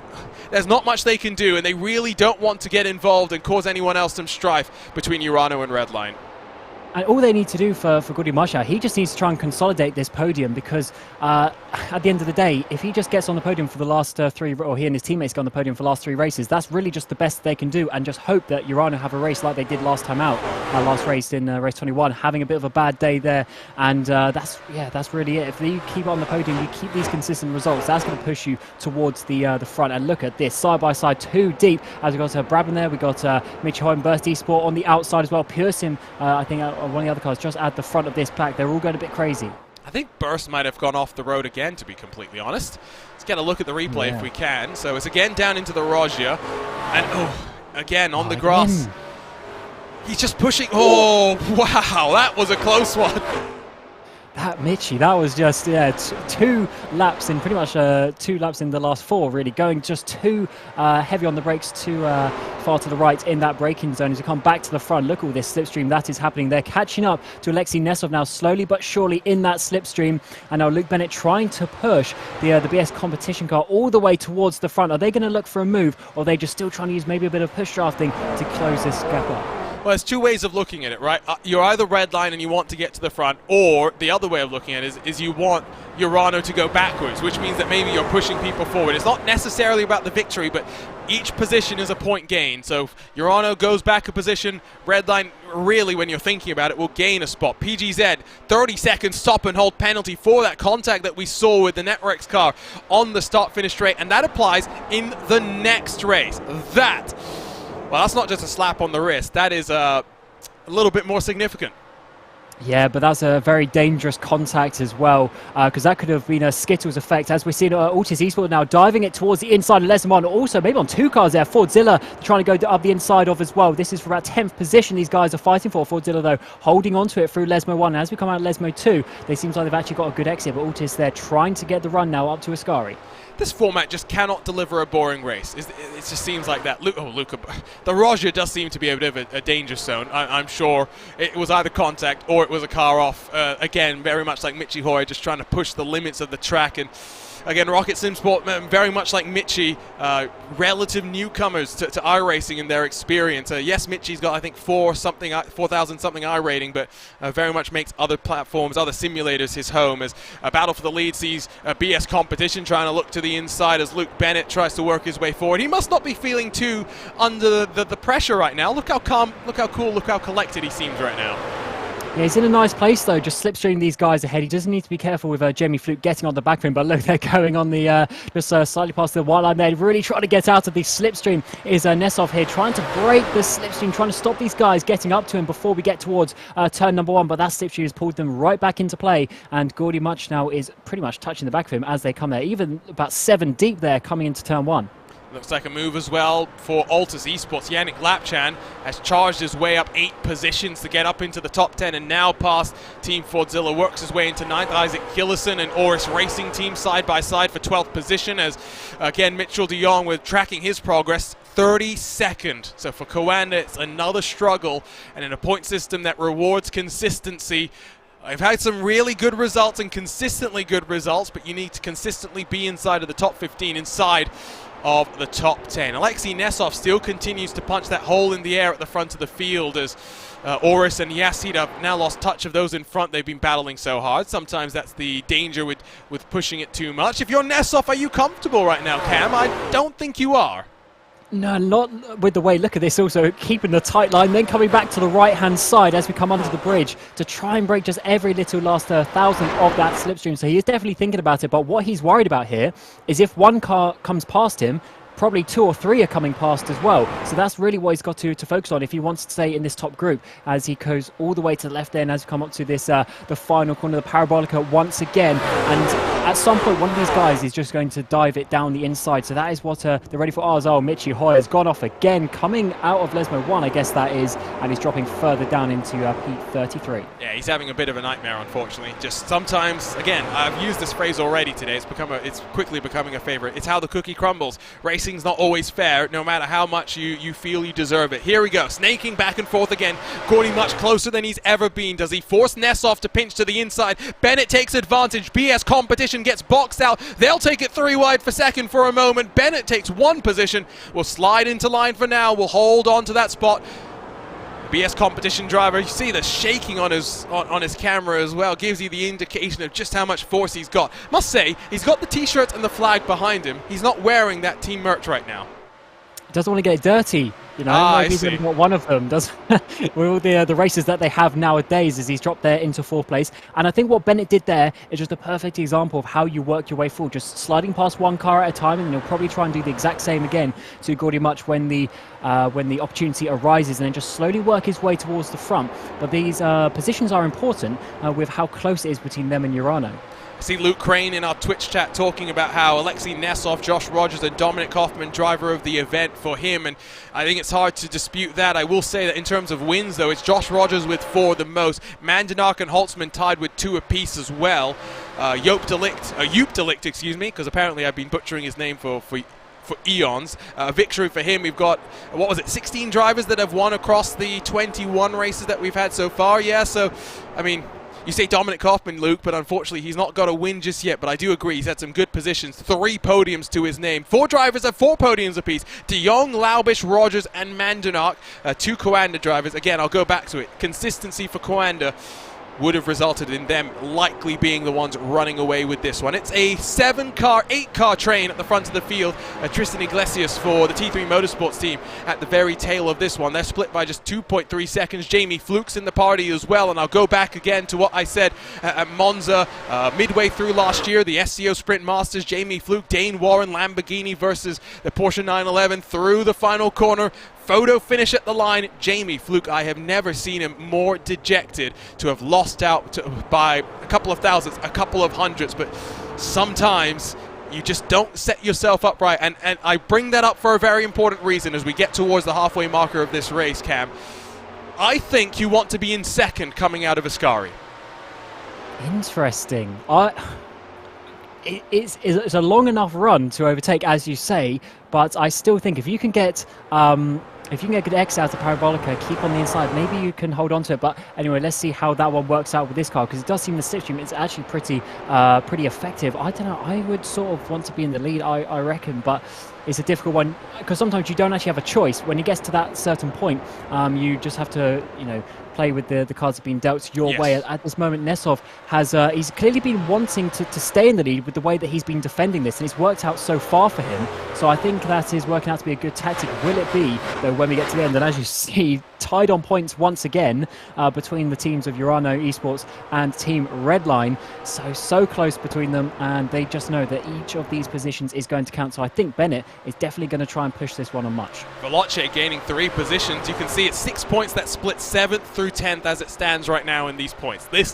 It's not, of course, the winners and the top 3 will get prize money, but this is about bragging rights as well. I think in an event like this, the first time we're doing something like this, you want to be up towards the front. We've got $2,500 for our champions, $1,200 for second, $500 for third, 4th through 10th will get $100, so it's $5,000 in total. We thank VCO again, not just for putting this on, but for staking it up as well and making the stakes just that little bit higher. It's like an iRacing special event in some ways, and of course the format's very different. The fact that we got prize money slightly different as well, although the physical trophies that we get with the iRacing Grand Slams I think are really, really nice. I wish we could get some as commentators. Well, you did get a certain trophy last year, so I think you can hold on to that one. But yeah, to be honest, it's a really good format, this VCO Infinity, as it's worked out so far. It's obviously kept the action a lot closer as we went through the night and into the morning. By now, in a 24-hour race, the gaps would have spread out a lot. At least now we've got more race starts, we've got more action, we've got teams fighting all over the place, and also, as you say, it's about the consistency, which still remains the same, because in a 24-hour race, if you're crashing every couple of hours or taking long pit stops, that's going to push you down. And it's sort of similar here. You've got to keep yourself to the front and keep on putting in those lap times. A look on board with Jamie Fluke from that Apex Racing Team facility. Been having a bit of a rough go of it, has Jamie, so I'm glad to see him with a bit of form today. We wish him the best as well. Been having some things in his personal life going on. Not the best of days yesterday in the Porsche Tag Core Esports Super Cup, that's for sure. But I think at the Nordschleife, everyone's just hoping to survive around there. Clearly not too happy with something that's going on. I'm always disappointed when we see Jamie's webcam now. Oh, there we go. Hello, Jamie. Yes, we see you. We see you. I'm always disappointed, though, when we see him. And it's not with the wall of tracks behind him. I've told Alex Simpson, I will tell him again, we need track maps on the floor at some point. Yeah, those sort of, the figures of the tracks where it's all sort of to scale size. They're so cool, I have to say, and I really like them. But we're getting a bit close there for the lead once again. Gordy Much getting within a 10th now of Alexei Nesov. Is he going to pull out and try and go for the lead? Yes, he is, round the outside towards turn number 1, but Nesov brakes much later, and he's going to be able to hold onto that position. But Gordy Much just going a little bit too deep. That's going to let Redline come around the outside. Luke Bennett goes up to second place. And 1 point to the advantage now is Luke Bennett in control of the championship again. BS Competition will slide past RAG for third, excuse me. Gordy Much tried it, but Alexei Nesov gave him a bit of a hip check, and unfortunately now might even drop into the clutches of Jamie Fluke. Still, it's now an 8-car train. Dion Fiallo, another one I'd want to highlight. A bit of bad luck for him at, what was it, Daytona with the McLaren, if I remember correctly. It's been a whirlwind of a day, that's for sure. But Veloce with a very new lineup as they take new inroads into iRacing. Dion Fiallo joining from Ivano. Sven Noller becoming part of the team as well from T3 Motorsport, and then the Redline duo, Paddy Wolf, Dominic Kaufman, LMP2 specialist, forming up with Veloce to make a charge at the future. Of course, Paddy Wolf and Dominic Kaufman leaving Redline on top, your SCO Endurance P2 champions, looking to maybe carry that forward into the winter and to defend it this time, though, under the guise of Veloce Esports. So 20 minutes left to go. Still anyone's game at the top 8. Yannick Lapchan has been trying to close, and I tell you what, it's a 10th here, it's a 10th there, but he is closing. I just don't think he's closing quick enough. Now you really have to look at Luke Bennett. Does he want to fight for the lead? Does he want to try and get involved with Alexei Nesov? I think it looks like he does. He stayed so close through Sector 3 on this lap, and now coming out onto this start-finish straight. He's almost pushing Nesov down this start-finish straight. Almost caught him too quickly, really, to actually make the overtake. So he's doing a bit of bump drafting here, trying to open up that gap to Belotsiotis behind him. So let's see if he's going to dive in now down the inside, or is he going to try and pull away? It looks like he's just going to be backing out to that one and not fighting at this moment in time, but they do get so close coming into turn 1. I think it's smart if you're Bennett to not force the issue. I think that the goal for him really does need to be just to hold station. 9/10 lost that lap, though, to Altus Esports. 2.2 is the gap. They're bringing Movano. They're bringing Fordzilla with them as well. De Jong's on pit lane. I'm not sure what's happened to him. Excuse me, no, that's just the timing software getting confused, because he was very aggressively trying to push the edge of the track as he tries to shortcut the circuit. Arnage as well down to 16th spot, so he's unfortunately Jimmy Antunes, after fighting for the front, trying to recover what he can. Look how wide they're pushing it through Lesmo too as well. The reason I bring that up, Cam, is we've seen plenty of disqualifications over the course of the 24-hour. We do have an incident limit in play for this race. Now, there hasn't been too much bumping and banging at the front. I think that might be more of an issue when we go to Silverstone with the TCR cars next. Absolutely, it's 25, the incident limit, which in the grand scheme of things isn't actually too much when you're seeing how far these drivers are pushing it to the limit with the track limits, but also with the contacts as well. We did see that in the final corner back in Spa when I was on, two teams having a bit of contact in the final corner and going over that limit, getting the disqualifications. So they do need to be careful of that one. You are right, because that is obviously just going to drop you to the back and could lose you plenty of points in this battle. And with only 2.5 races left to go in the VCO Infinity, you want to be getting every point you can. But let's see what Luke Bennett does now coming out of the final corner. Is he just going to try and push Nesov again, or is he going to try and pull out this time and get the lead? So here they go. 5 cars split by 0.8 of a second. You cannot differentiate one from another. It's BS Competition's the one that's going to have a look. Bennett holds station. I think he knows. It's just now making sure you get to the end and you fight from there with 17 minutes left on the clock. We're likely looking at probably 9 or maybe 10 laps at best left in this race. It's all going to come down as to when we cross the line, when the white flag drops as well. We had that race, of course, at Daytona in these GT3 cars where we thought we might get an extra lap, but no, and it was the Redline guys that timed it to perfection and ended up on top. So it's all about making sure you plan your things out, and with the bigger teams, even an event like this where it's pretty hectic, it's pretty frantic over 24 hours, you'll have engineers walking you through this and telling you, okay, this is a situation, these are the points, this is what you've got to do. Absolutely, such an advantage really to have extra people in your ear, working things out, working out on the strategy side with the cars that you need the pit stops in as well. That's just so helpful. There's so much going on in these races because they are sprint races. You've got to think about so much more action on the track that you need those extra people off the track to do all the calculations and things like that, especially with the lap counts. If you've got a big lead, you might as well slow down to avoid the extra lap. But in this point of view, you're just going to have to go as fast as you can, and if you've got to do the extra lap, well, so be it. Yeah, we did think that Patrick Holtzman was trying to do that at Silverstone in the F3 car, but it didn't work out. He couldn't afford to lose that much time to be able to cut out the extra lap. Look at the flames. I love this MP4-12C. I know it's old, but it's just got so much character.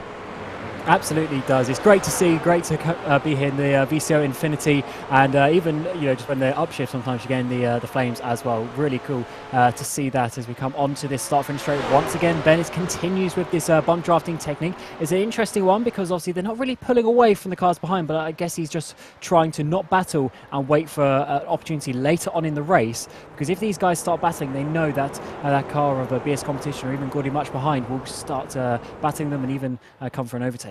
Oh, look at those Altus cars at Movano and company. It's not really close too much the last couple of laps since this leading pack has calmed it down, but still looking very, very exciting indeed. Seeing a bit of chatter in our Twitch conversation about the Esports Racing League, the Esports Racing World Cup. Yeah, we've got the Masters coming up. The Spring Cup is about to be behind us. 3 different platforms, 5 drivers from each team. You get to pick 3 to represent you on Assetto Corsa Competizione, on R-Factor 2 and on iRacing. The 3 regular rounds of the Spring Cup have been done. The top 12 in the points have advanced to the Spring Cup Masters, where we'll shake up the format even more. It's already an exciting format, but now it will be one-on-one. Assetto Corsa Competizione. Join us on May 18th here on VCO Esports. Follow along on social media for more details as we build up to what's sure to be an exciting one. I know Luke Crane is very much looking forward to that. 15 minutes to go then. Still anyone's game at the front of this field. The gap has built up again very slightly to Altus as these cars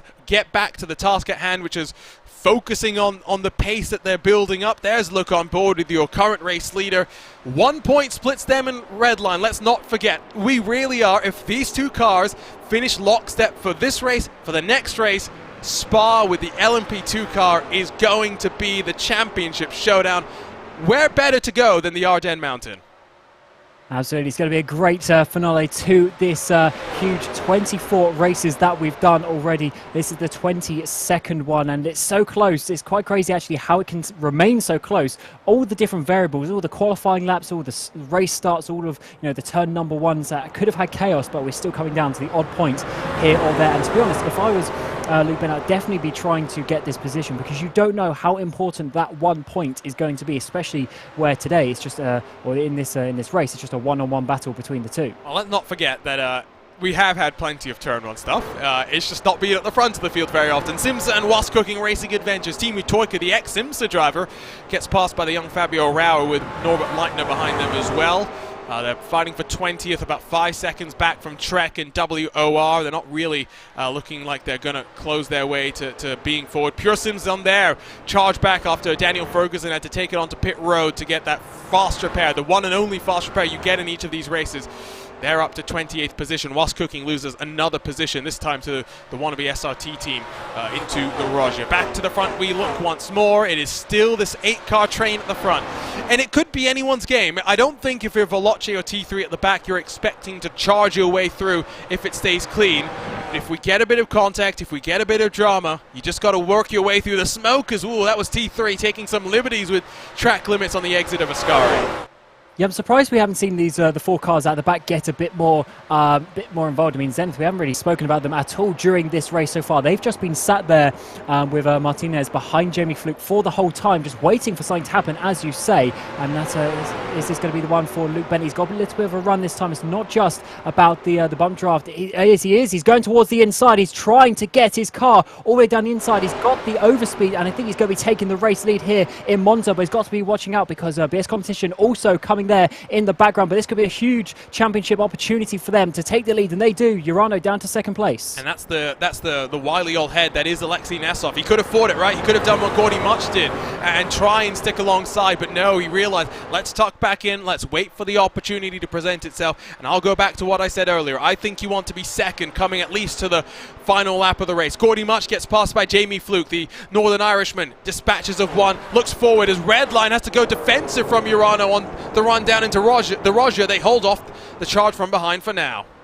And what Nesov needs to do is make sure he doesn't lose more places because of that. He needs to keep the momentum going forward and not get too disappointed with that one, because obviously BS Competition and Apex behind them, they just want these positions, not necessarily the points that come with that. And it's so close in the championship, but look at that, all the way out to the gravel. And this could be the crucial point in the race with almost 11 minutes to go.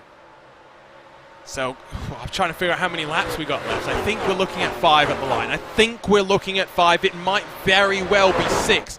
Depending on how hard we battle, how much time these cars are going to cost each other. Gordy Much slips backwards, and a bit sideways as he's trying to now close the half a second up the road to Jamie Fluke.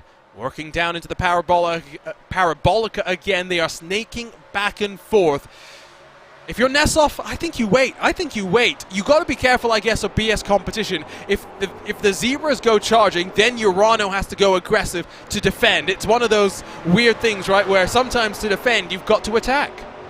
Absolutely, and Bennett's trying to pull away here. Nesov needs to be careful not to get to the BS Competition car just flying past him, but I don't know if he's going to have much choice with this. I think Belitiotis is going to be diving it down towards the inside of turn number 1. Actually, no, just lifting off there a little bit, so he's letting these two battle it out the front, but no positions change. They stay in the same order. Seeing a lot of chatter, not inside of just our YouTube and Twitch chats, but outside in the PGZ Discord, where drivers from across the sim racing world, Redline, Urano, of course the PGZ team as well, but many more are talking about how much they are enjoying this event. It has been spectacular, and you know, Florian likes to try these moonshot ideas. People will give him stuff and he'll run with it for the hills. But the thing that I love about Florian is he'll listen to advice. You know, working with us here at RaceSpot to put these events on to deliver some great broadcasts, working with Race Control as well to deliver a set of regulations and rules that in a format like this where there's so much going on and it's very difficult for Race Control to stay on top of what's going on, to still have a stewarding set of rules and a stewarding team that's able to try and minimize the amount of chaos that we've got and to hand down penalties. I think this is the first of many VCO Infinities that we're going to have, and I very much hope that it becomes a fixture on the calendar. We just got to figure out when we're going to run it. May's not a bad time, but maybe we can find a better one. Absolutely, it's been great so far, and the fact that it's going to come down to the wire, I believe, between these two teams just makes it even better. The format's been great, it's having so much action between all the different teams. They know they just got to push in every single race, just changes the mindset of that a little bit and keeps the action going throughout the full 24 hours. And there's still just 2 and a bit to go of this race, and as it stands, Luke Bennett's leading the way in this race here at Monza. But look at Zenith in the background trying to get past R8G. I think Gordy Much might be dropping another position here. Martinez trying to come to the outside of him all the way towards turn number 1. At the same time, we're looking at side-by-side action for the lead as well. But first of all, let's see who can come out. It is going to be Luke Bennett there in first place. But in the background, is it going to be Gordy Much all the way around the outside of turn 2? I think it just about is. Altus is closed now to 1.6, so give it a lap or two. They're in the draft. It might become an 11-car train for the race lead here at Monza for the 22nd of 24 races in VCO Infinity. I think Bennett is going a little bit more defensive than I think he need to be. I think you run your race right now with 8 minutes on the clock. I don't think Nesov's going to force the issue unless the move is there. Yeah, we mentioned this early on. When you're trying to break the slipstream, you actually slow yourself down. So sometimes it's actually not as beneficial, depending on what part of the track you do it. But he's trying to make the time through these corners, which he is, as Nesov once again goes wide, coming out of Lesmo 2's done that a few times compared to most of the other drivers. Keep it there on that AstroTurf as you come up to Ascari once again. These gaps here just shrinking with the slipstream, and we can't forget Jamie Fluke just sitting there in 4th place, quietly waiting for the opportunity to pounce as well. Yeah, 8/10 splits the top 4. Gordy Much has dropped back about a second, unfortunately. And there you go again. It's a snake. It's not snaking as much as it could have been, but he immediately pulls to the left side of the track to try and break the toe, at least for a moment. All you really do is potentially increase the distance that you travel. So, something to watch for. Much now might even have a second train behind him. He is starting to plummet. I wonder if maybe, again, I talked about this at the start. It's not a fuel race. I think it's more about the tire conservation. I think Gordy might just have scorched those tires a couple of laps ago. He's got to try to get them back into the right window as soon as possible. Absolutely, because he doesn't want to lose too many more positions, because they still need to be in a position where they can fight for this if any of the top teams have some issues in these final couple of races that is going to be coming up very shortly. But for this one, it's still Luke Bennett leading the way from that, doing a very good job of it actually so far. He's been so just keeping the Urana car, the BS competition car behind him, out of that really the big slipstream range. So he's definitely got a 10th or so advantage on these drivers, I think, in terms of the raw pace. But so far it's working out as we come up to the second chicane. On board with Nessoff as they launch themselves over the curb. Really admire the way that they're able to take that much of the curb through the second part of the Roger and still stay within the confines of the tracks. It's a very, very impressive thing, and it goes to show you why these are the best in sim racing, especially here at the front of the field. We've got the best of sim racing, but I like this. This is not just an event for the elite, right? It would have been very easy to restrict it to your red lines, to your Coanders, to your Uranos, and have multiple cars from each team maybe enter. Instead, we've opened it up as well. We've got the likes of the RN Vision STS racing team, for example. We've got, you know, Brabham, not iRacing specialist, but, you know, coming up, Rocket Simsport as well. I do think that, you know, it's good that it's not just the elite of the elite. A lot of these teams, for example, WOR, last time, Max Janssen, able to show that he might not be part of one of the big teams, but he's got some big speed. Absolutely, and it's great to see that, getting all the different colours out on the track as well. I did mention there's quite a few red and black liveries, but there's still some other great teams and livery designs and sponsors that you want to get out onto the broadcast, and it's good to see they can. As we're seeing, as it stands, 3 points leads the way of Team Redline as we come down within the final 5 minutes of this race. Is getting so close for these teams, and look at that, Urana just having a bit of a look to the inside of turn number 1, not making a move just yet, but just still showing them that they're there and that they're going to be pouncing on any opportunity that they can. Remember, every position gained for Redline was a point in their favor. Any position that they took away from Urana was a point still in their favor. So, it's fantastic. It's great. I love it. I am enjoying this. 4 minutes left on the clock, so it should be 3 laps to go, I think.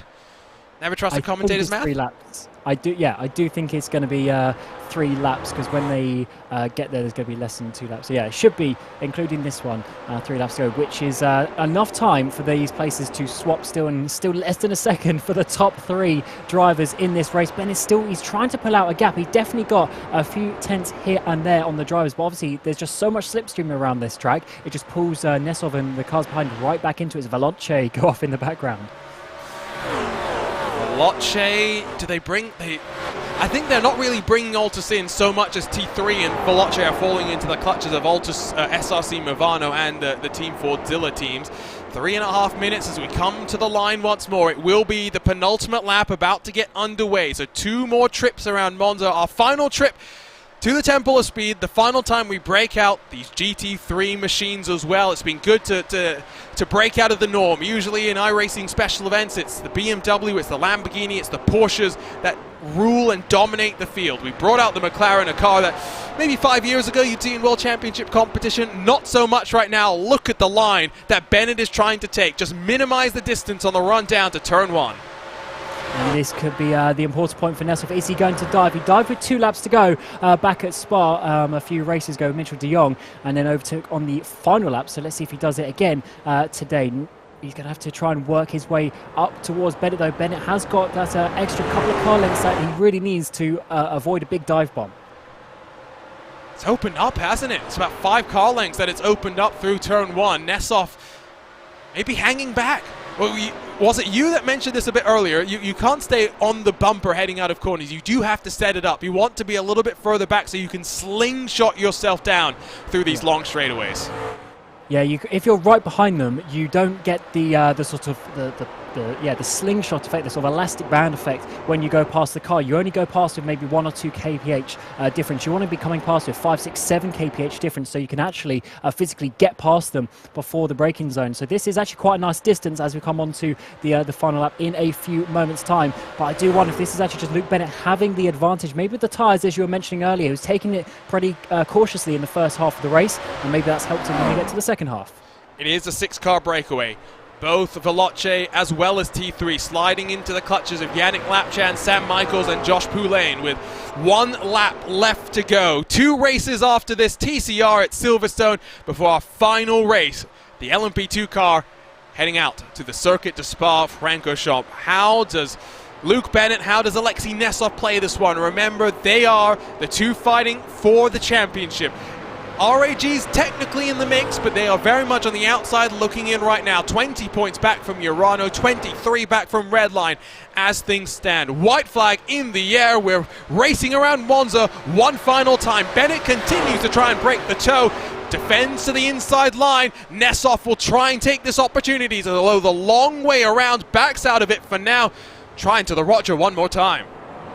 And yeah, I think he did the right thing there, trying to slow Bennett down. But remember, this is actually going to be a 2-point swing effectively, so this is going to be quite an important overtake if he can make it work. But Bennett, despite having the interesting line into turn number 1, has managed to get the exit here up as we come through the Curva Grande up towards turn number 4. It's going to be close, but I don't think the Urano car can overtake at this point. Maybe Ascari is going to be the one. It would have to be Ascari, or you're banking on the possibility of what I said coming true, right? Which is the opportunity to try and make the lunge into Parabolica, compromise the momentum for Bennett and win a drag race. A photo finish at the line. Flames out the back of these McLarens. Oh, that might be it. Nesov with the tank slappers. Zenith even wider. Nesov has to look in the rear view mirrors. Here come the Zebras. And they're pushing just to the absolute limits.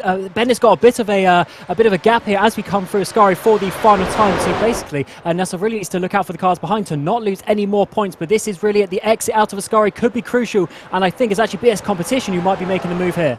Nicely done for Luke Bennett to maintain the momentum, to maintain control. Nesov 4/10 back. Final dive down into Parabolica. Is there opportunity? BS Competition thought about it, backs out of it. No penalty is what they want. They don't want to mix themselves up with a fight for the championship either. But Luke Bennett waited until the time was right. What a masterclass from the Team Redline driver. Nice to see a smile on his face. 6 cars split by 2 seconds at the end of race 22.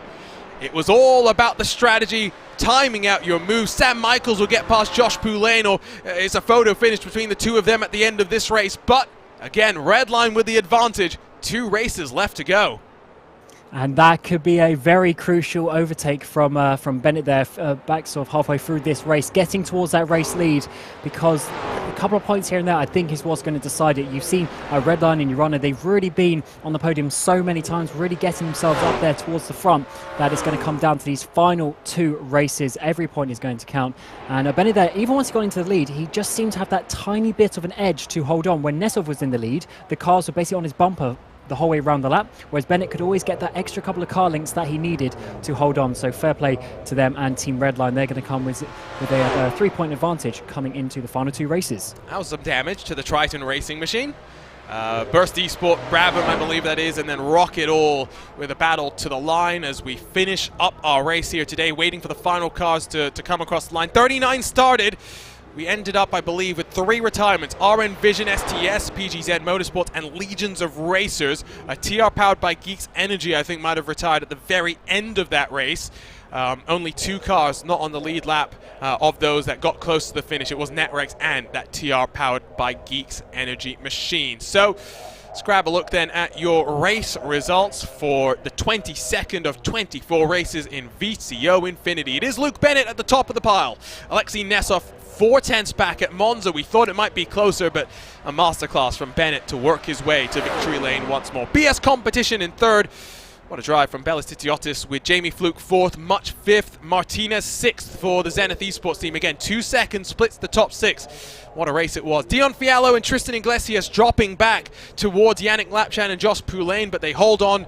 No major changes inside the top 9. Team Fordzilla does get in front of Sam Michaels coming to the checkered flag. Ivan Perez for the Oris Racing team had a couple of issues of his own, but a good drive from him sees him finish this race in 12th, Yassi in 13th, while Arnage Competitions, after fighting for the lead, find themselves down in 14th spot. Jimmy Antunes will be slightly frustrated with himself. Thomas Wangen, Sergio Ferrero, Jim Hetrich, and Alex Mitchell for WR Esports through 18, while Norbert Leitner and Nathan Moore sit behind them. Big field with Timu Toika, Fabio Rauer, and then Mitchell de Jong. No qualifying for the American, and had really a big struggle to charge his way up through the pack with how much wheel-to-wheel action there was throughout the mid-pack of this race. Andrea Dallavala also making his way through the field. Good drive for the Absolute Motorsports car, while Sim Racing Unlimited 25th, Lorenzo Bonder in 26th for the U-Race Brazil Esports team. Pure Sims, after being one of the few cars requiring a fast repair, down in 27th. It was a damage Triton Racing Dominic Blyer powered machine that came across the line. Mitchie Hoyer, difficult day for him, a couple of self-inflicted mistakes. He finishes 29th with Brabham Esports right behind him. Rocket Simsport, E-Team Brit, DCW Racing, and Pulsus Esports all on the lead lap with Netrex, TR powered by Geeks Energy, and then PGZ Motorsport, Legions of Racers, and RN Vision STS Sim Racing team not making it to the end of this race. Let's grab a look at how our unofficial point standings are. Again, there may be a couple of things that shake this up because of penalties and whatnot that may not yet be adjudicated, but fairly certain at the very least that the top 2 will not change. 3 points with 2 races left to go. Yeah, it's getting so close, and even RAG could theoretically get there if there's some issues for those guys, but I think it's really down to those 2 teams at the top. They've just been so consistent throughout this whole event, which is why they are there at the top. But yeah, look at how close it is. 3 points, and you saw just how close that can be. That's the difference between, you know, sort of 1st and 5th. It's so close. Just got to make sure you're fighting for that podium. And if I think if either of these 2 teams get, you know, double podiums in the final 2 races, they're probably going to be the ones to win. Gotta unmute myself. Not the first time I've done that on VCO Esports, that's for sure. So 2 races left, and we break out the TCR cars once more. And we go to Silverstone, but you know, usually when you go to Silverstone, you go with the TCRs, you go to the national layout, you go to the slightly shorter layout. We're not going to do that today, Cam. What does that mean for these cars? It does mean, of course, that we'll go down the Hangar Straight in its entirety. We'll go through Magnus and Beckett's in its entirety as well. But with a front-wheel drive car, we were talking about, you know, managing the tires in that race. Going to be even more crucial for 45 minutes with a full tank of fuel. These cars are going to be heavy. They are, and I think the important point for this car on this track layout is having the sort of consecutive corners, especially, you know, Magnus Beckett's Chapel is not just one corner straight, so they're going to have to balance the car through there, and the front wheel drive is certainly a little bit different with that. Some drivers may be not used to that, so hopefully the drivers who are doing this final TC race of the VCO Infinity have now finally got used to it and are sort of getting that feeling with the car when you go through the high-speed corners. Got to get your opinion. Do you like a TCR machine? What do you think about front-wheel drive? It's not my favorite one to race, but I do appreciate it. There's definitely a certain skill with it, and there's certainly a few drivers that you would say are maybe TC specialists in quotation marks, because they certainly have the sort of the confidence, because that car does handle in a really interesting, really weird way. The way the sort of the weight transfer is, and just how stable it is in certain parts of the corner, how you drive on the exit, it's all a bit different. So I was just looking at the nominations for the entries that we're going to see, because drivers and teams had to submit their lineups before we got underway. So Friday night they had to say and indicate which driver competed in which race. They are allowed 3 jokers, which gives them the opportunity that if for whatever reason someone's sleeping, has a technical issue, you can swap things around, but you have to try and stick to that. And you talk about TC specialists, we got Josh Thompson. I wouldn't call him a TCR specialist, but he is a very experienced TCR driver. He'll be racing for Team Redline, of course. Urano has Nicholas Laubish, who I wouldn't by any means call a TCR specialist, but has shown some pace in the TCR car so far in this event. And to go to something that Luke Crane was saying in the Twitch chat a couple of, probably 20-30 minutes ago, Dominic Hoffman is impressive, not because maybe he's had the wins, the podiums to show, but because he's been versatile, adapting to the different challenges that the cars have presented. And that's what Nicholas Laubish has got to do right now with the margin as it is. LMP2, both Urano and Redline do have some strong drivers. It's all going to be about this next race and setting up for what we're expecting to be a championship showdown in the Ardennes Mountain.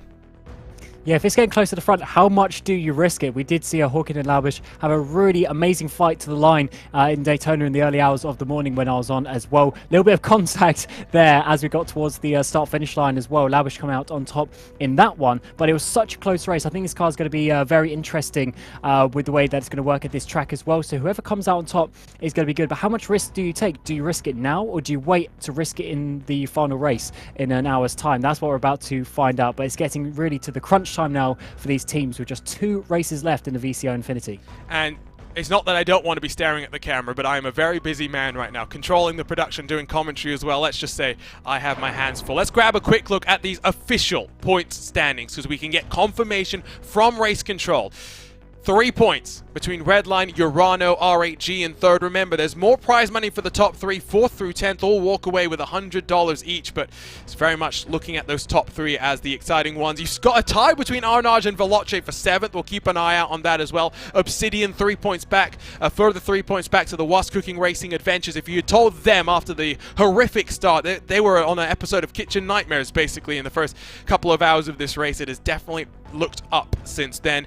It has really shaken up how we look at this race. There's still plenty of time for qualifying right now, so we've got time before we get underway. Let's look at the track map for Silverstone. Let's of course, and it doesn't need any introduction, let's be real. Everyone knows what Silverstone is all about. It's the home of British motorsport, and it plays host to the penultimate race of your 2022 VCO Infinity. Plenty of opportunities for some draft. I think that's important. Of course, the Hangar Straight, the most significant of those. The Wellington Straight, that newer addition added about a decade ago, that leads to a more complicated entry into Brooklands, which I personally prefer, and then Luffield with the double apex right-hander. That's a crucial spot. I think, turn 1 in these cars is also going to be interesting. If you make a mistake, push wide, you scrub some momentum, you might open the door for someone to have a lunge into the inside of Village. Yeah, maybe the tyres is something to think about at this track as well, with all the difficult high-speed corners, especially all the the right-hand corners here, which means your left-hand front tyre is going to be taking a lot of punishment around this track, with the front-wheel drives obviously having to do the acceleration and the turning ability, just pushing it to the limit on those tyres. So it's going to be a great race, and it's going to be something that I think you may see 1 or 2 drivers really struggling here who you may not expect. This is going to... the last time I watched a race here at Silverstone in a TCR machine was the Hyundai NE Festival Global League. If you haven't gone and seen that race, I highly, highly encourage it. Yes, it was on the national layout, but my word, I was doing highlights for that. I was so busy trying to clip things that I kept missing stuff that was happening, having to go and clip it, and then missing more stuff that was happening. It was that sort of a ding-dong battle. It's very much what we'd expect from these teams, these drivers. So again, 40 cars, whittled down by 1. The Wolf Racing team, I believe, have retired from the event. They had a couple of issues with their driver lineup, unable to compete all the way through, and we're going to miss them, but it means 39 will take to the grid. 39 will be rolling for a standing start. We talked about TCR specialists. Understanding how to get these cars off the line is going to be important as well. Word from Mike Davies in our YouTube chat, Nicholas Laubish has driven a lot of front-wheel drive cars, even back when it was the Kia Optima. That is a long time ago for those who remember. So, Nicholas Laubish, do not count him out, although provisionally in qualifying, they're on the back foot again. It's Urano down in 10th. It's Redline up in 3rd. We'll grab a look at the starting grid because qualifying has come to a close. My word, 3 points, 2 races left. It comes down to this. Starting grid about to be up on your screen, and it's VRS Coanda and Tommy Osgard that will lead us to the start of this race. 2:14, 3:46. Brandon Hawking, very much a TCR ace. He'll be on the outside of the front row, but almost a quarter of a second off the pace. Osgard, very much the one to beat. Josh Thompson in a prime position. New recruit to Team Redline. He'll line up alongside with Nicole Foggy for the Was Cooking Racing Adventures team. Kira Wolf for Zenith, another TCR ace inside of a fellow TCR ace, Damian Owen Harris, after his journey at Road America with the F3 cars back in familiar grounds behind the cockpit of this Hyundai Elantra.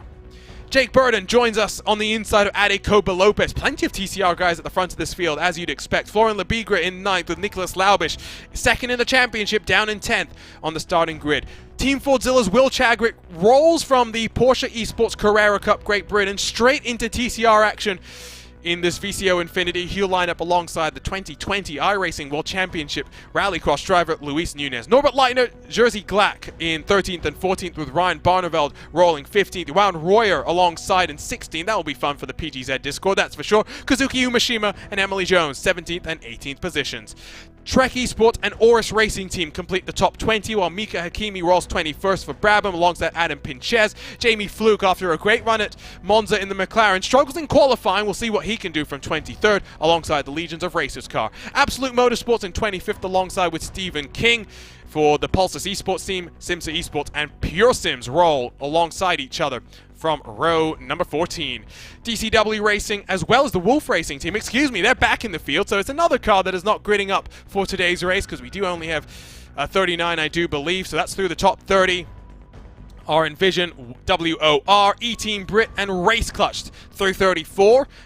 Nathan Moore, the first of the cars with no lap times on the board. Benedict Hitz for Sim Racing Unlimited alongside with Thomas Wang and another ex-Rallycross driver on iRacing in the World Championship fold. Lorenzo Bonder again not putting in a qualifying lap time with Netrex Grand Prix, Rocket Sim Sport, and TR powered by Geeks Energy through the 40 cars. So we are back up to the full complement of the field that we've got here today. And very much again, since we're at Silverstone, we're going to wrap ourselves around this new complex that was added, about a decade ago. Some cars starting through the Exeter Vale. This should be fun. Getting off the line, though, is going to be important. If you bog down, you're going to be swarmed on the run down into turn number 1.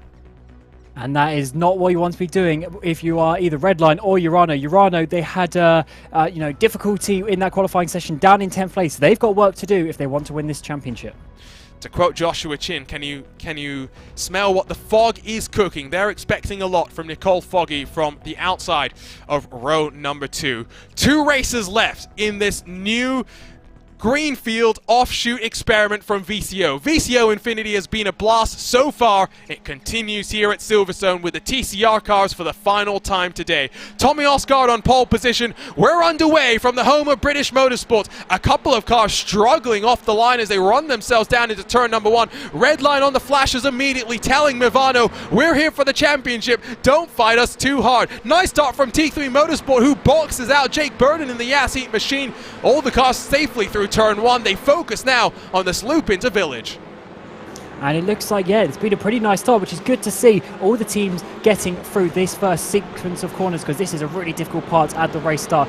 Cold tyres, cold drivers, really, and they need to get themselves up. Although we have had a car off there coming through turn number 3. Yeah, I think that was the 69, the Absolute Motorsports Acelith sim racing team, as well as our Envision and maybe Daniel Ferguson as well, the team owned by multi-time British touring car champion. Well, this you'd expect to be their wheelhouse, but maybe not so much. Through Brooklands into Luffield they go, single file for the top 10 or so as Tommy Oscar leads them around. Kira Wolf, Nicholas Laubish side by side as they battle inside of the top 10. Urano with a good start, but Kira Wolf trying to hunt them down. 3 wide, Urano's got to be careful. Yeah, they do. They've got the championship on the line, but they've also got 2 good teams around them who are going to be fighting for every single position that they can. And I wonder how this is going to come out. Who is going to be the one to back out of it? And hopefully, in the case of Urano, it is them keeping themselves safe. But they've got to be careful because they've got so many cars behind them. They want to be there. And I think they've actually lost probably 1 or 2 places there coming to Copse Corner. Urano's got to be careful. They're in the Hornet's Nest right now. But they've got to also make sure the points swing in their direction. As it stands right now, it's a 7-point advantage being given to Redline in this race alone. 10 points then would be the gap heading into the final race of the event, the final race of this 24-hour, twice around the clock dash for the championship. Still single file for the top 6 or 7 as they break away very slightly. T3 Motorsports, the final car in that leading train. Urano around the outside of Stowe. Off camber, can they use the front wheel drive to try and power around the corner? Unfortunately, it doesn't look like they can, but they could be now the inside, though, into the chicane, into the final sequence of corners. And this could be an important move because they don't want to be starting to lose too much time. Side by side now through Vale as they come out through the top corner. They've just been a hit bit wide. That could be a contact for them to look out for in the incident points as well. Yeah, but it's the anti-cut curb on the outside of that corner. You've got to be careful about it. Maybe not as much in these machines, but it is something you do have to be careful with. So Oscar leads for lap 1. A couple of cars onto pit lane further back. The Pure Sims team are Envision and maybe Netrex as well. They've all come into strife as, again, we watch Urano. Nicholas Laubish has to work his way forward. Redline can be a little bit more patient with the position they're in right now as you look at the points on the right side of your screen. It's 9 points in favor of Team Redline. Laubish gets past Kira Wolf. He's already 3.5 seconds back, though, from Josh Thompson. Yeah, he needs to keep on going. That's why he's defending so hard. He needs to get these points. 9 points is a little bit too much, I would say, to overcome in the final race, knowing how strong the Team Redline are. So if they want to win this, he's going to need to make some positions, and he's got some good drivers in front of him. So this could be a bit of a challenge. Only half a second to the next car, though. Look at the train. It's very much now all about the ding-dong battles that we'll see in these TCR machines. Laubish, though, has got to look forward. Laubish has got to take care of his tires. In stark contrast to that, Josh Thompson, well, how careful does he want to go? How aggressive does he want to go? Those are the questions that he'll be posing right now. He's got the team on his shoulders right now.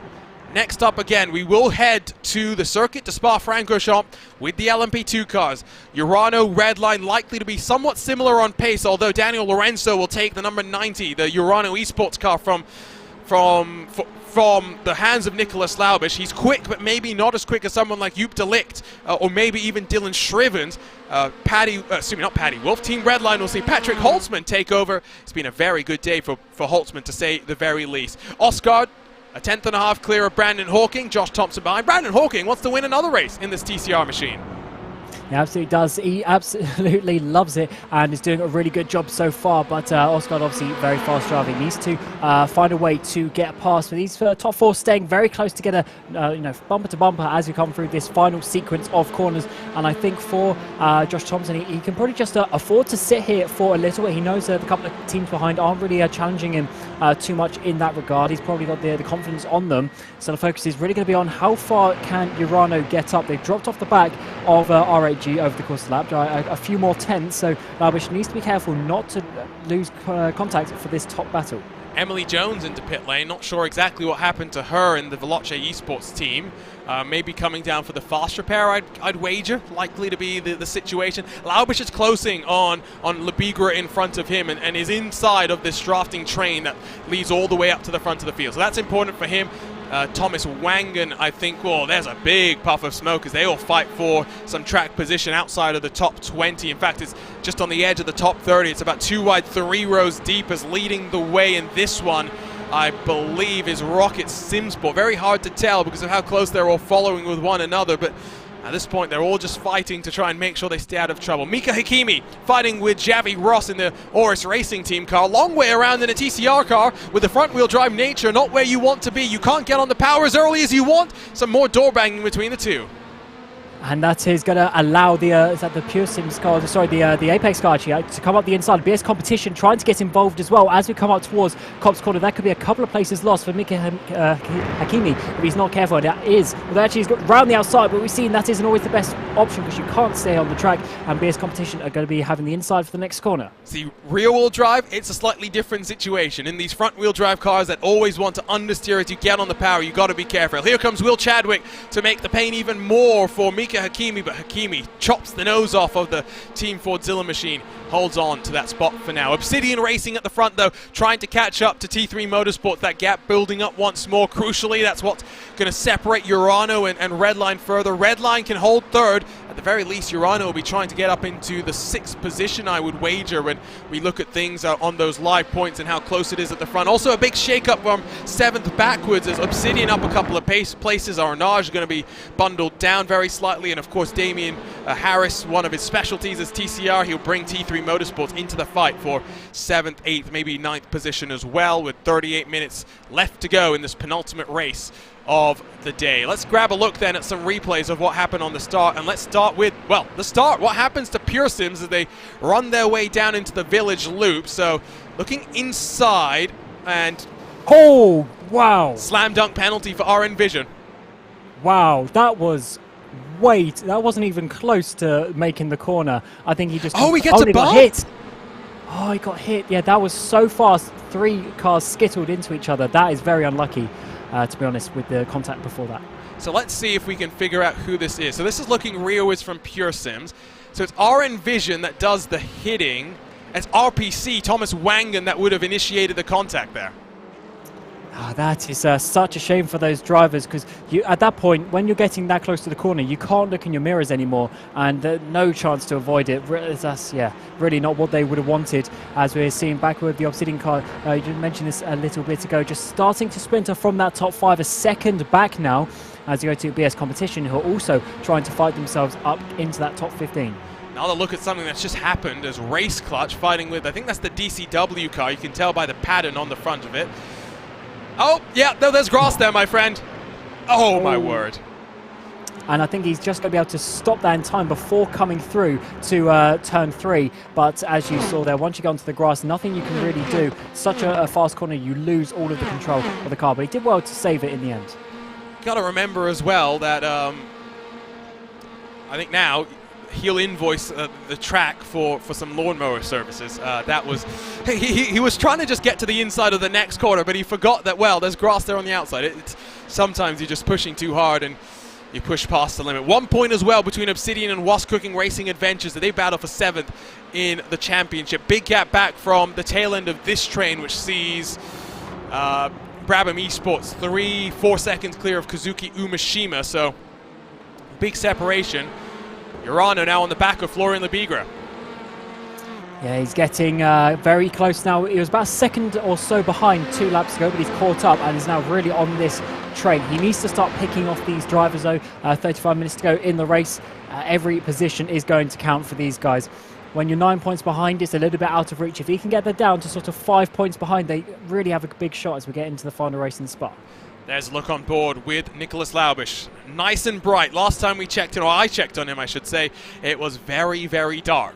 Some people race better in the morning, some people race better at night. At this sort of event, I think it's more difficult to plan out your schedule of your drivers, because you want to fit drivers relatively with the car, with the track combos as well. You want to make sure that you're getting the maximum performance out of the drivers when you can. Of course, adaptability is part of this competition as well, but I do wonder, as the rear brakes really do glow on these TCR machines, I do wonder how for these teams. I think some of them have taken slightly different approaches. Some of them have very much split it by cars. Let's put the specialists into the cars.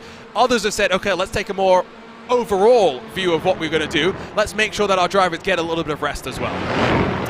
It was so difficult to do these back-to-back races because the qualifying for one starts almost immediately after one race finishes, so it's difficult to do 2 races in a row. But some teams are trying to do that. They're trying to sort of double, triple stint their drivers, but that's just so difficult because you can't get in the flow of the different car, because obviously in the VCO INFINITY we have all these different cars, different tracks. It's so different between each race, and that's one reason why I think Jamie Fluke struggled a little bit in this race compared to the previous one, because you jump from GT3 at Monza all of a sudden to this TC at Silverstone. It's completely different, and he qualified quite a lot further down than he would have wanted in 23rd. Luke Crane always talks about with the Esports Racing League and the Esports Racing World Cup that it's about the meta, understanding what to do and how to divide your roster up into the which driver does which sims and whatnot. I'd argue something similar is going on here, where, you know, it's the first time we've had an event like this.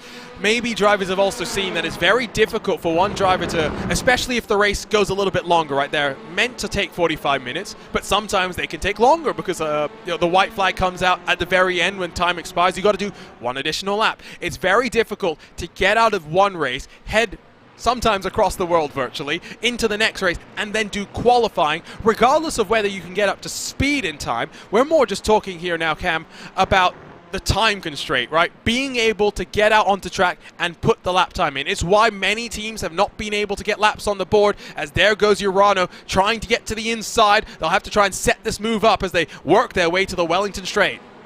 And try and get a bit of a switchback here, get straighter on the accelerator. That should actually work as you come up through the King. That's just about going to work side by side through out onto the Wellington Straight. And this is just going to be a battle who had the better exit all the way down towards Brooklands. We've got Laubisch on the inside there. This is going to be an important move to get up towards that Yas Heat car in front of him. And he dives it to the inside, and I think he's just about made that move up into 8th place. And each position is going to be so important from here to the end, as it's down to 8 points. It is, and again, I think Josh Thompson is just going to ride. I think Josh Thompson is not going to risk anything. He's just going to sit there and bank on the fact that Patrick Holtzman in an LMP2 car should be pretty rapid. And as long as, if it holds right now, it's what, 8 points that splits them. As long as Holtzman finishes, what, 9th? They tie on points, we go to countback. So he's got to finish 8th or better to win the event. If, and it's a big if, things hold as they are. Yeah, it is a big if. I think Laubish is going to be able to make up a couple more positions by the time we get to the end. The issue for him is Jake Burton in front is only about 7 tenths, 8 tenths ahead. But then there's about almost a second and a half starting to go to Lopez in the Obsidian car ahead of that. So bridging that gap by yourself is going to be very difficult indeed, as you're seeing this top 3 already start to splinter away as well. Yeah, there's a bit of a gap starting to form. I'm not sure exactly why, but Nicole Foggy might just have slid backwards now. Damien Owen Harris, Adikopa Lopez, excuse me, is someone who we're very familiar with on Friday night primetime here at RaceBot TV. Likes to mix things up for sure. Pulling quite well, working his way forward. Let's get a look on board then with Josh Thompson. There he is. The man with the longest neck in all of sim racing sits there somewhat comfortably. You can see the trophies behind him. You can see the lights. He's in a comfortable setup right now. He's always got, I find this interesting as well, for someone that doesn't really race too many open wheel cars nowadays, he's got the very open wheel sort of reclined seating position. I find that quite interesting. I guess it's just whatever's comfortable, and this is obviously the cool thing about sim racing, that you can literally have whatever setup that you want in your house. I mean, you can set up your rig exactly how you want your buttons, your steering wheel, your pedals, your seat position, everything can be exactly how you want it. So if he finds that a little bit more comfortable, then fair play, he can do that, because he's at the end of the day, he's the only one who's going to be driving that, and he seems to be working out pretty well with the speed that he can get out of the cars. As we're seeing all T3s out, diving it down the inside, coming to Brooklands. Yeah, there's an opportunistic look there from Damien Harrison. Gets on past Nicole Foggy. So the Was Cooking Racing Adventures team was wondering what Foggy was cooking up for them. Well, unfortunately now, at the very least, it's a slide backwards now into the clutches of Adikoba Lopez. Jake Burden starting to feel more and more pressure from behind as the Australian sees his mirrors filled with Nicholas Laubish closing bit by bit. And I tell you what, for Jake Burden, he's surely familiar with racing at odd hours of the days.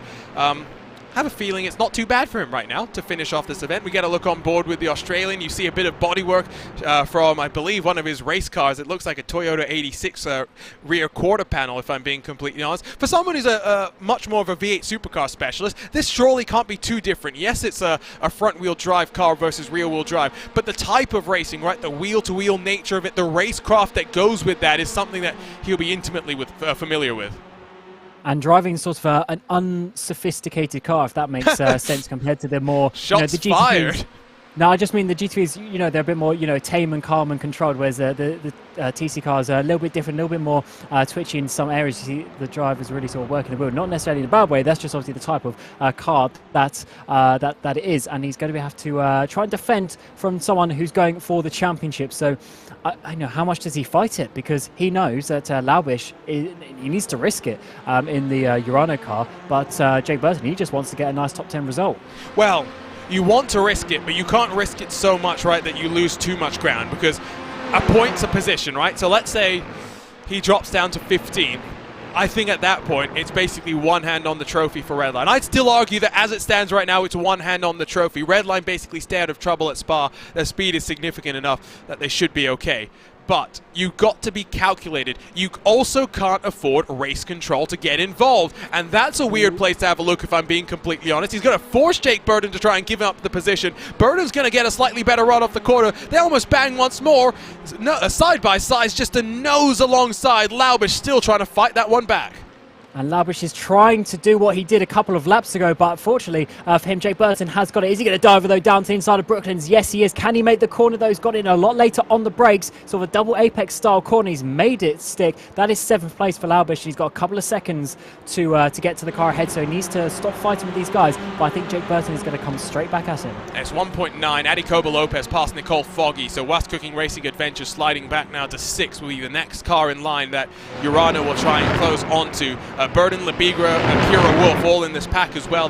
will look to try and pull themselves forward with 27 minutes to go. Many of these drivers, it's the last time that we'll see them. They'll hand over to their teammates for the final race of the day. Labigra coming under pressure now, though, putting the pressure onto Jake Burden in front. Got a great run out of Kops, and Burden a little bit more compromised.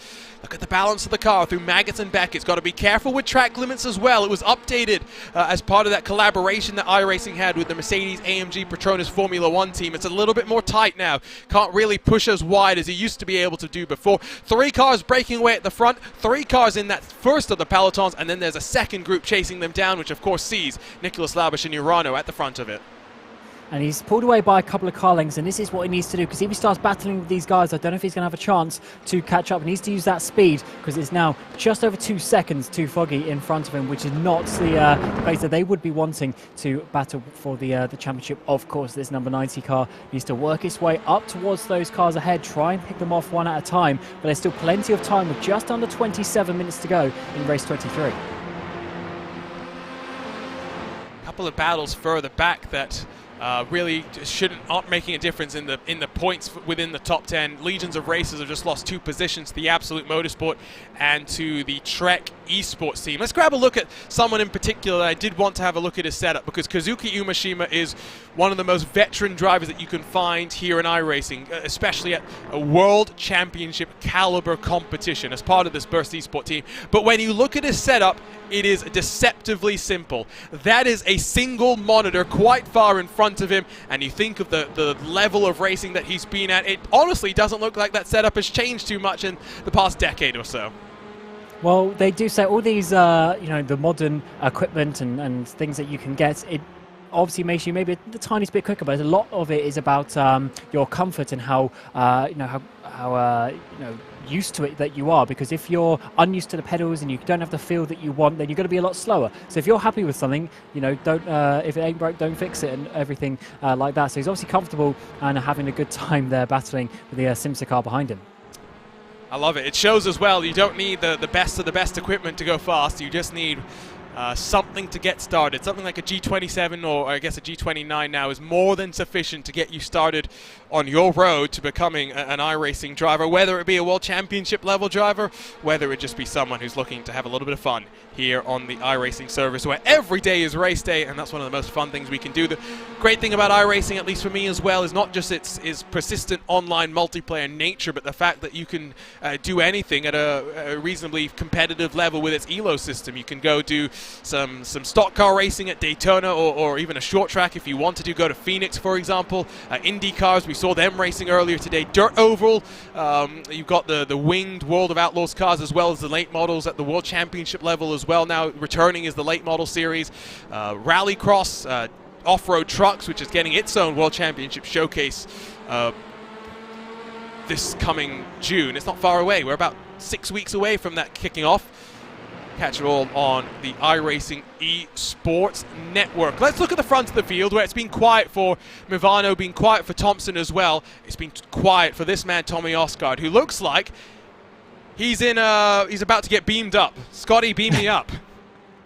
Yeah, that's a nice spotlight that he's got on the webcam. I wonder if maybe if he doesn't have the webcam on, normally he races in the dark in that almost dungeon looking. But it seems to be working for him. He's been out the front the whole race so far. Hawkin hasn't been able to really stay with him and challenge him. And Josh Thompson just dropping off the back of these guys by a few extra car lengths as well. So whatever he's doing, it seems to be working, and that's fair play to him, because that is it's not been the most consistent day for Coanda, but they've certainly got a few race victories under their belt, and this would be another good one to add to their tally. Now, I do believe that Tommy's done a couple of TCR races recently in some regional, national level competitions. Would be a second win if he can hold on for the next 23 minutes. Brandon Hawking looking for what would be his second win as well to back up. Was it TCR at Road America? Feels like ages and ages ago. Back to Nicolas Laubish, 1.6 seconds. He's got 3/10 closer to Nicole Foggy. Still got a long way to go, but 23 minutes left on the clock. Time is surely running out for him to try and work his way to, at best, 4th position.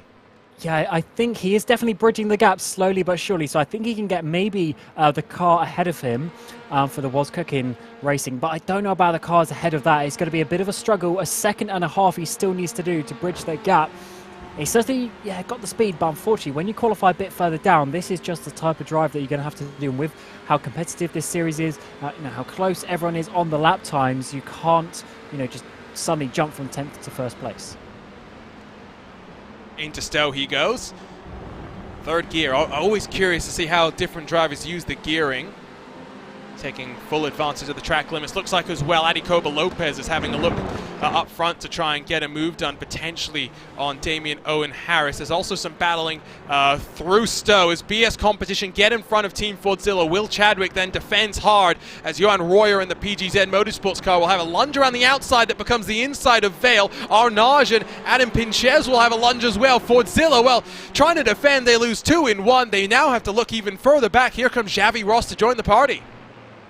And we're still side by side coming up towards turn number 1. Who is going to come out on top? Who's big and brave? Because the outside is definitely not the line that you want. Will Chadwick dives it down the inside of the PGZ car. They're still side by side. A little bit of wiggling there for Will Chadwick. He's going to lose a couple of positions and go onto the grass. Changes just in the blink of an eye. 2 wide, 2 rows deep as they work themselves into this loop. PGZ down on the inside will send it to try and get in front of Adam Pinchez. They have a bit of contact as they work off the corner, but Johan Royer does get in front, at least for the time being. There's the look on board with that PGZ driver. Get an almost F1 style view of him, like you're looking back in the cockpit. 3 wide, here comes Will Chadwick. All the way to the inside. Can he make it work, though? Underneath the brakes, we've seen how the inside line can work here, and he's made it past 1. He's made it past 2, both drivers. He's got past. Lovely move by Will Chadwick, and he now comes through Luffield. Maybe a third up for grabs up to Cop's Corner. It's allowed Ryan Barneveld to build up a little bit of separation from the Hornet's Nest that's stirring up behind him. It's really fascinating stuff going on here, and we talked about the type of racecraft that you see. These guys putting on a show, and even if the front 7, front 8 aren't really fighting too hard, these guys very much enjoying their experience right now. Labigra having a look, though, as they work into Magnus and Beckett's on Kira Wolf. Maybe not trying to get the move done, trying to get Wolf offline so that Zenith Esports car is slow down the hangar straight. Here comes the RAG machine. And let's see how this slipstream is up towards Stowe Corner. It's not the longest straight in the world, actually, and also without the hardest braking zone, but certainly it's so wide you can dive it all the way to the inside. Is he going to have a think about it? It's going to be late, but in the end he stays behind and maybe gets a run down towards the chicane. But he certainly dropped off a little bit because the car he was battling with, the Urana car, is quite about the road from where they were about 5-6 laps ago. Let's grab a look at a replay here as what's going to happen. Oh, Johan Royer just gets a little bit loose. And these cars, you drive them loose to get the car going fast. That's what I've heard from real-world TCR drivers. He shortcuts his way through Magnus and Beckett's, rejoins behind Mika Hakimi. Would have likely had a slowdown penalty as well. In fact, he's come down to pit lane as Johan Royer. Not sure if something else happened to that PGZ Motorsports machine. I see in the chat that they got a 30-second stop and hold penalty for race 23, which is the one that we are on. So was that the one that was carried over from the previous? It was. No, you're right. It was, yeah. But they hadn't served it yet, so I'm interested that they waited until now to come down and serve it. Maybe race control just hadn't told them just yet that they needed to do it sooner rather than later, but that explains why the 15 machine is on towards pit road. RHG still behind Zenith. 1.2, though, is what splits Urano from Nicole Foggy up the road, so he is still closing. It's about a 10th a lap here and there. Lap times go back and forth. 20 minutes to go. The goal for him is very much get up to 4th position. Again, the points on your right-hand side, 7 splits. Urano versus Redline. Oh, it's getting very tight, very close indeed. Not too many laps to go for him, and it's just 10th by 10th. He is catching up to Foggy. This is not a huge speed difference, but he's definitely faster than the cars ahead. It just depends if he's going to have enough time to, first of all, catch, but then make the overtake work. And really, he wants to get past those 3 cars ahead of him, as you say, up towards 4th place. But realistically, he might only have time to get Foggy. Well, I'm going to show us something that I'm very concerned how long we can show it before we're taken off air. I'll put it this way, but Damien Owen Harris is very, very comfortable behind the wheel of his T3 Motorsports machine. There's the look on board of the man who's in virtual reality. It looks like he must be sweating just a little bit. You see the sun coming in as well. He's had to take the shirt off to make sure he's not over sweating inside that car. Yeah, that looks like he's in sort of a homemade shed. I wonder if that's sort of like in his garden or something. Those things can get very hot. You see the insulation in there to keep it warm in the winter, but then when you get to the summer, it gets certainly very stuffy. And fair play for him for getting that much involved with the racing that he's, you know, having to take his shirt off. Maybe he's trying to copy Jimmy Broadbent, right? Shed to real world car. Maybe. I mean, and it could work. We'll have to see how that one works out for him. Adi Copa Lopez on board with him as he's hunting down Damien Owen Harris. Let's get a look on board with Copa Lopez as he works his way down in towards the village loop. Nice little run so far for the Obsidian Racing team. Very much been a strong run for them. They're up in 7th. They've gained 2 spots by virtue of the race that they've had so far today.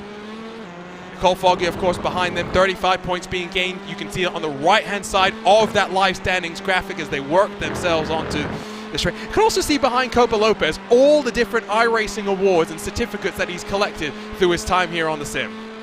Yeah, that's amazing. I mean, you can just see in the top right corner as well. I think there's a 3rd row above all of those, so he's been around for quite a while with all the trophies as well behind his arms as well. So fair plays. Obviously achieved a lot on this platform, and he knows what he's doing. Look at all those drivers there.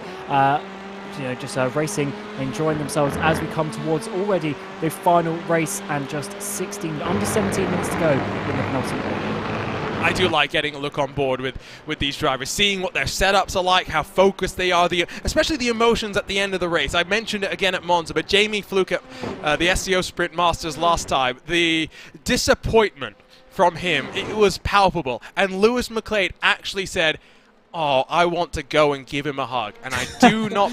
Jamie just looks so dejected. But that's what racing is about, right? Sometimes we forget that because we're online, especially, you know, in this always connected world of Discord, where we're throwing stuff back and forth between the teams. We forget that emotions and feelings are real, but they very much are, no matter what level you're racing, you are competing. And Josh Thompson has fallen off the back of the top 2. It's Brandon Hawking versus Tommy Osgard here, with 4/10 splitting them with 16 minutes to go. Thompson's in a comfortable spot. Remember, 7 points the advantage. If Redline finish 6th or better, as things stand in the final race of the day, they become your 2022 VCO Infinity champions. It's not going to be that simple, though. Nicholas Laubish is on a charge. He is. He's only half a second behind now. He's got time to get at least Foggy, if not get up to the 2 cars ahead. I think Thompson, he's just going to take this result from where they are. If there's anyone with Redline in his ears engineering him, I wouldn't be surprised if they just tell him, just take it calm, just bring it home, and gets the points for that 3rd place. Either way, even if Laubish gets another couple of places, they're still going to be leading going into Spa, and they know that they're going to have some speed there as well. So no need to risk it too much at this stage. Just put all the pressure on Laubish to try and make these overtakes. What is PDZ Motorsports doing here? Let's get a look at a replay. This is after they've served that penalty. Now, are they trying to...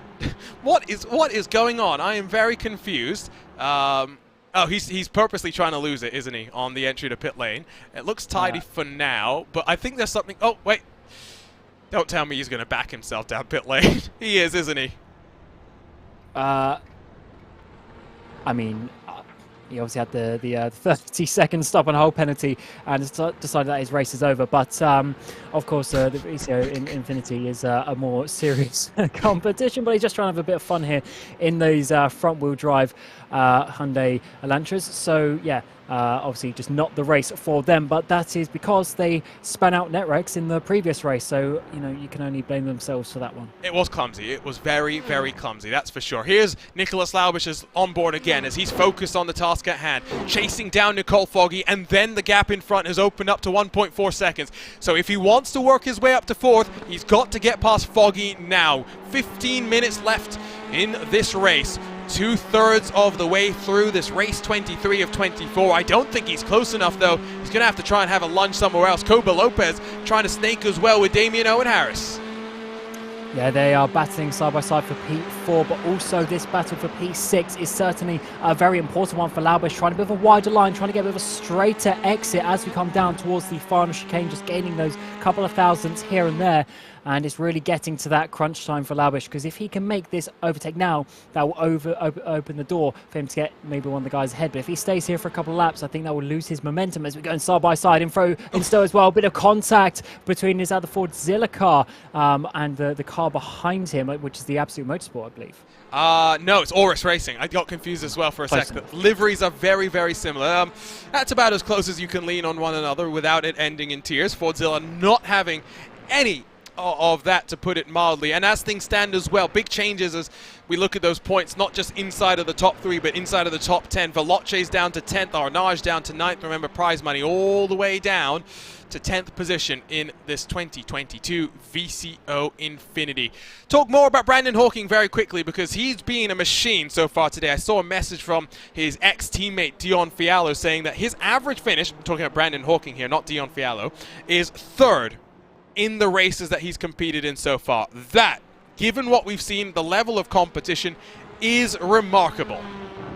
There's not much more the team can ask for that one as well. That's a great, a great result to give to your team. He's done the best that he can, but of course it is a team event, and it really comes down to where your other, other teammates can get yourself. And obviously they're not in that top 10 in the team standings because of that. But for sure, Brandon doing a good job for himself, and currently in that P2 position. It looks like with the concentration on his face, I think he's going to try and have a go here at Tommy Osgard as we get towards these final 12 minutes of race 23. He's definitely keeping him honest, is he? That the Oscar's not being allowed to run away by any means.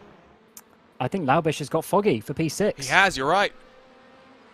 So that could be quite important for this championship. That's another point their way, just 6 between Redline and Urano. And again, if it holds as it is, which I think it might, I think that gulf up to now, Koba Lopez and Harris is a bit too much.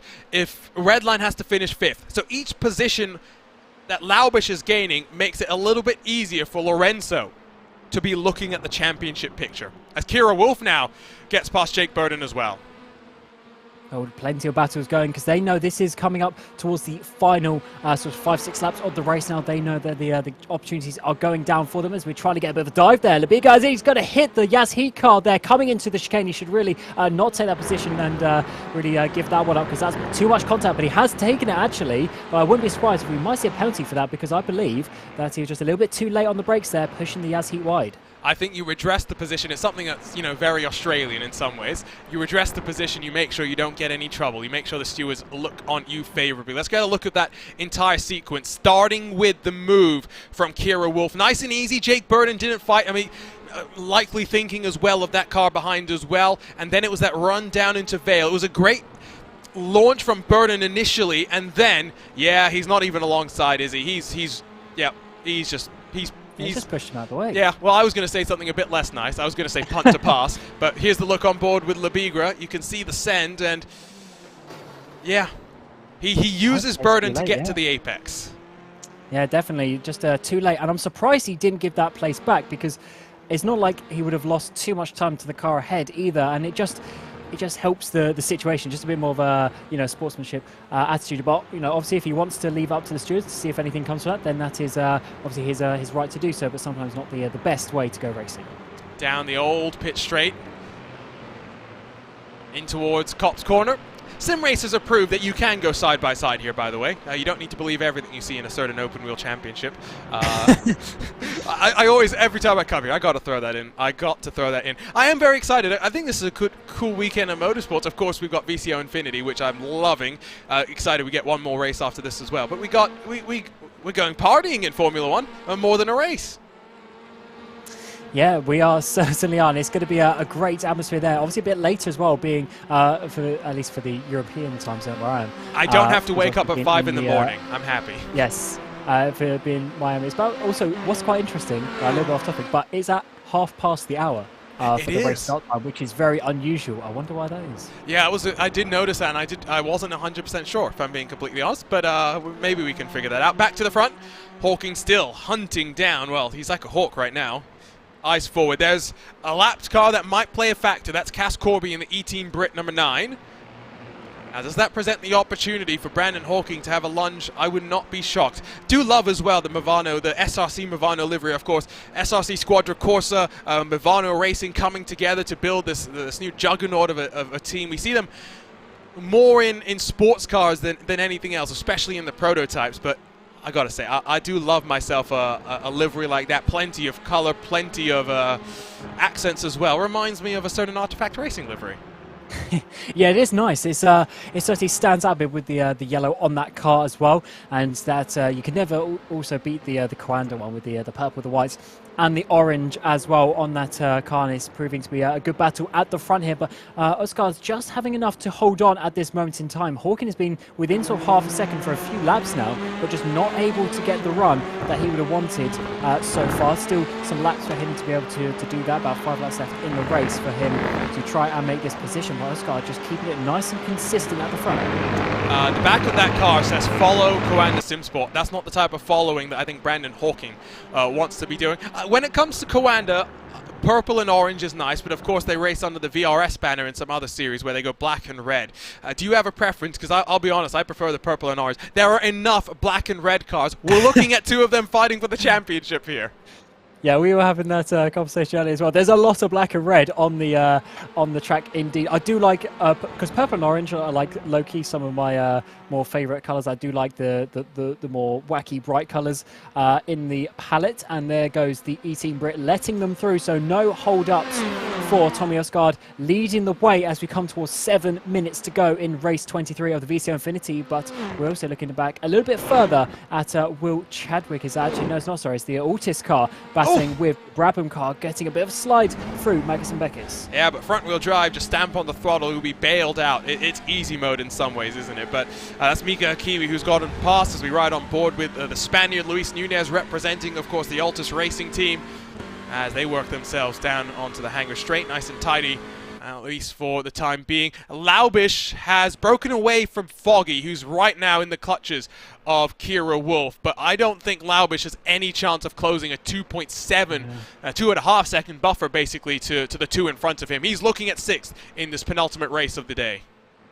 Yeah, I just wonder, is this going to be enough for Urano? It's still a solid result in P6, but with Redline in that P3, I don't know if that is going to be enough. That is a difficult point, deficit to overcome in one race. We know how strong Team Redline are, and in the LMP2 at Spa, I don't think it's going to be as much of a crazy, chaotic race where you're going to see teams making huge mistakes. So let's see how that one works out. But yeah, could be a little bit too much for Urano, but every opportunity is still there.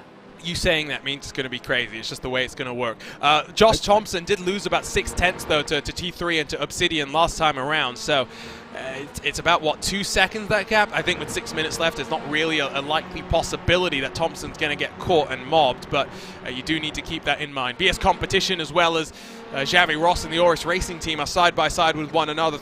Now onto the double apex Luffield. Again, we don't want to be around the outside here in a TCR machine, and Xavi Ross punches his way forward to 14th spot. At one point, Barneveld had a bit of a buffer behind him as Oris, PGZ, Oris, PGZ, Team Forzel, and Arnage were duking it out, but Barneveld, someone who we're more used to seeing in GT3s, did a great job in the IndyCar in race number 1, put it on pole before he started to slide back, then started to have some technical issues, which it seems that he's managed to get figured out in time to take part at the end of this event. But the adaptability required here is even more significant, I think, than the adaptability that the Esports Racing League requires, because jumping from different sims is one thing, but the cars, you get enough time to switch between them, right? Because their events are spaced out between 2 weeks. You don't have to do every car as well. You don't have to do every car here either, but you often aren't going to get a chance. I think some drivers have gone from like LMP2s to IndyCar to TCRs back to back to back, and Barneveld goes on through. I think one thing that maybe teams are going to be looking at next time, when we do this, hopefully we're doing this again, is the fact that they don't want drivers to be doing back-to-back races. It might work from a scheduling perspective to get drivers a little bit more rest, but from a pace perspective, it requires more adaptability than I think you will see even at the top level, the top echelons of sim racing. Yeah, driving a IndyCar, then coming to a TC is completely different types of racing. The engine's in a different place, the driving's in a different place, the aero is completely different, so you have to drive it in a different way, and you need that practice session, because as we speak now, the race 24 practice session is open, so the drivers will be there getting prepared for the qualifying session that will be happening shortly after this race finishes. So you need to have that time jumping from the end of this race straight into qualifying for the next one on a completely different car, completely different track. As you say, it's just too much of a jump, and I think some teams will review their strategies for that next race for sure, but it's certainly been a very entertaining one so far in this in the 23 races we've had. And these two, they've remained within a couple of tenths, but they have dropped Josh Thompson by over 4 seconds now. That gap as well, back to Damien Owen Harris for the T3 car, is down to 1.3. I'd start to be a bit concerned if you're Thompson. Maybe those you really require a lot of front tires in TCRs. You're putting the power through them. It's doing the steering as well. You can't set the car up to be ultra loose like maybe you'd prefer. Everyone's again got the same fixed setup provided by our partners at Virtual Racing School. So I just wonder if you're Thompson, are you getting a bit antsy now? Last time around, it was another 6/10 that the gap was eaten into by Harris and Koba Lopez, who's actually fallen back slightly from the back of that T3 car. Harris might actually have the car underneath him to demote Thompson down a position, which would give, of course, 1 point back to Urano. It would then be a 5-point margin as Kira Wolf gets past Nicole Foggy. And this is going to be quite close if we're going to have an extra lap as they come towards the line. It might be quite close on the old sector. But yes, Kira Wolf defending here as we come down towards the chicane for the final time. And it looks like it is going to be Wolf holding on to that one, but I think Foggy is there. And I think that's going to be... this might be the final lap. I think by a second it might be the final lap, but we will have to see, and these guys just going to be going flat out to the end. I think I agree that it is the final lap. Now, we'll keep an eye out here more closely than anywhere else, unless there's a battle for Redline and T3 Motorsports. That's where really the interesting things are happening. Again, right side of the screen, you see the live points. There's plenty of bias towards BS competition in the Twitch chat, plenty of bias for T3 Motorsports in our YouTube chat, so maybe we need the two worlds to converge. We'll see who comes out on top. Wannabe SRT, Jake Burden in the Yas Heat Machine, they're battling now for 10th position, but we do believe it's the final lap. Brandon Hawking, he's got to find a way to get through. He's running out of time. He certainly is. Will he be saved by the bell if there's going to be another lap? We will find out. We'll find out when we get there, because I think I don't know. I've got a message from one of the teams saying it is 2 laps to go, but we will see when it comes to line. It's going to be so close, and then the teams will have to go for another lap and see if they can hold on. That could actually work in the favour of Hawken, because that obviously gives him another whole lap of opportunity. Well, yeah. So we crossed the line at about 2:14, right? A lap time here is 2:15, basically. The average lap time is what would get used. Oh, I don't know. Norbert Leitner gets in front of Jake Burden as the leaders work on to Maggots and Beckers for what we might think is the final time, but we don't know. My timing screen is indicating it's 1 more lap. I think it's much closer than that. I don't always trust what my screen tells me when it comes to that. Thompson only a second in front of Harris. If there is 1 more lap, Redline will be biting their fingernails. Javi Ross down as Will Chadwick takes 2 positions away, and Javi Ross loses more as Arnage comes on through. Into Vale, is it the final time? Hawking thinks it might be. He has a look down to the inside, doesn't commit under brakes. 14 seconds left on the clock. Time is ticking away. What does Tommy Oscar think as he rounds himself through the final corner? Is it the final time? Is there 1 more lap? The line isn't there. The line's a little bit further on.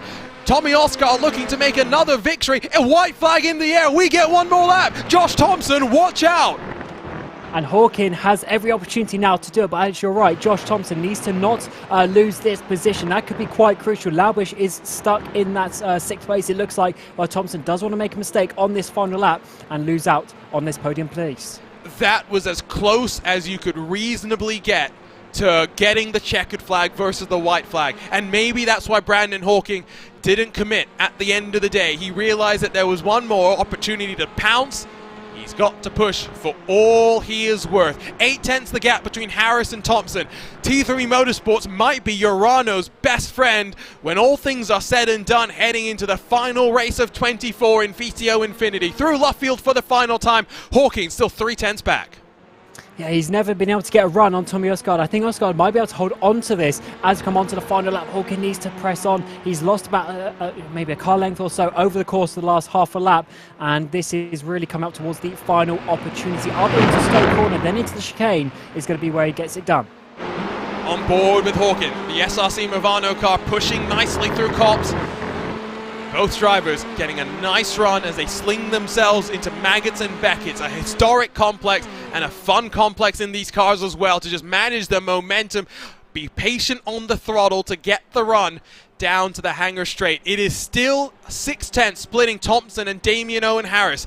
That is a gap to watch for as well. If Harris gets the momentum onto the hangar straight, it's an opportunity for him to play the helping hand for Urano. The weave coming from Osgaard into Stowe. He's just in front. He should have the lead from here. He certainly should, and Kwanda, they've taken many victories so far in the VCO Infinity, but Hawkins trying to take another one for himself as coming to the final chicane for the final time. Is there going to be a look? Is there going to be a dive? I don't think there's quite enough space. It is win number 7 for Kwanda. It could have been win 8 if Race Control had not intervened at Daytona with the Formula 3 cars. You can see the team ready to celebrate with Tommy Osgaard, a pump of the fist, victorious as we wave goodbye to Tommy Osgaard in VCO Infinity. Brandon Hawking, valiant effort. Could not beat the might that was Tommy Osgaard here today. Josh Thompson holds on. 3/10 was the gap between him and Damien Owen Harris when things were said and done. If we had one more lap, I think Redline dropped down to 4th. Certainly, he was dropping off quite a lot at the end there, maybe just ruining the tyres a little bit compared to Harris behind him, but that third place is going to be crucial, I think, because that gap between Urano and Redline after this race with Laubish finishing down in 6th could be a little bit too much to overturn, but Urano have won a few races already in the last 23 hours. Let's see if they can win one more and take home the championship. It's our final look up high at the home of British Motorsports. I must say there was a couple of people that didn't really like the track combos and car combos that we had, but I think the tracks that we picked, they incentivize close racing over 45 minutes, right? And that's what we want. You could have gone to a Winton, for example. I'm just throwing that in as an example, right? You could have gone to a Winton. It wouldn't have necessarily produced the level of action that we've seen across the 5 places we've visited so far. Yeah, absolutely. The obviously the track choice, you got to keep it for this first time. Got to keep it quite to the bigger, more well-known world-class tracks. And I think maybe next time could try something a bit different, but for sure that car as well, the Elantra, giving some good racing. Elantra is a very underrated car. I maintain that. Now, we got 2 of the Hyundai TCRs on the sim, so which is your preference? Do let us know. Tommy Osgaard, 4/10 clear though at the front. It's the 7th victory for Kwanda. Delight for them. Their 15th podium. Again, what could have been for one of the biggest teams in all of sim racing. Brandon Hawking, take a bow, my friend. Take a bow. You have been remarkable. I think that's now his 3rd podium of the I want to say of the race, but of the event. I think that's the better way to put it. Damien Owen Harris, no shirt, no problem. In 4th, chasing down Josh Thompson, who rounds out the podium for Redline. A good finish for him, getting solid points on the board. Adekoba Lopez for Obsidian, 5th with Nicholas Laubish, 6th, Kira Wolf, Nicole Foggy, Florian Labigra, and Norbert Leitner through the top 10. Urano, 6th position. It was a good recovery for Nicholas Laubish to work himself up 4 positions, one by one, patient and no penalty, most importantly. Jake Burden for Yassi in 11th with Jamie Fluke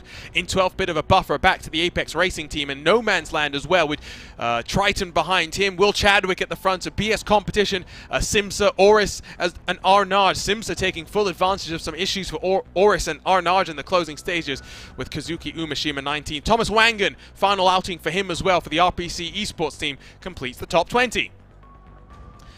Pulsus Esports 21st with Nathan Moore. A couple of issues for him, including a trip through the grass as a lawnmower in 22nd for him. Mika Hakimi in front of Emily Jones for Veloce with the U-Race Brazil Esports. Lorenzo Bonder powered car 25th. Daniel Ferguson after a lap 1 issue, and turn 1 issue in fact indeed, back to 26th in the team owned by multi-time British touring car champion Ash Sutton. Absolute Motorsports Atlas Sim Racing team 27th with WOR in 28th. Trek and Netrex complete the top 30.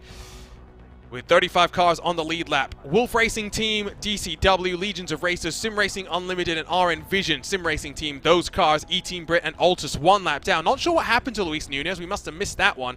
While Johan Royer, TR powered by Geeks Energy and Rocket Sim Sport, not making it to the end of this race. I talked about the speed that Damien Harris had. Fastest lap of the race set on lap 2 before those tires started to give up from under them. Unofficial points. Again, we will emphasize that these are unofficial. We'll get you the official ones as soon as we can.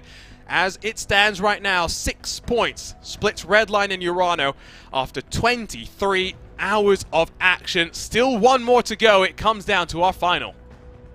And the crazy thing is, RHG could theoretically still win this if massive issues come to Team Redline and Urano as well. So don't completely count them out, but of course it's a very slim chance. But yeah, it's coming down to the final race, which to be honest is what we all wanted. And I can't wait to see how it's going to work out in race 24. We've had 23 hours of action, 5 different cars, 5 different tracks, all these different combinations, all these different drivers.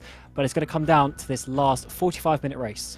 And it's the LMP2 car at Spa. Now, the LMP2, I'd argue, is probably being the least exciting of all the cars. We saw bump drafting at Daytona. I think that might be the most excitement that we've seen so far today. But I think what we're in store for now, Cam, is probably the most exciting, because Spa with these cars, it's going to be somewhat slippery, right? You're trimmed out a little bit to have the speed in a straight line. You still need downforce through, you know, high-speed corners like Pouhon, Blanchimont, or even Eau Rouge and Radion.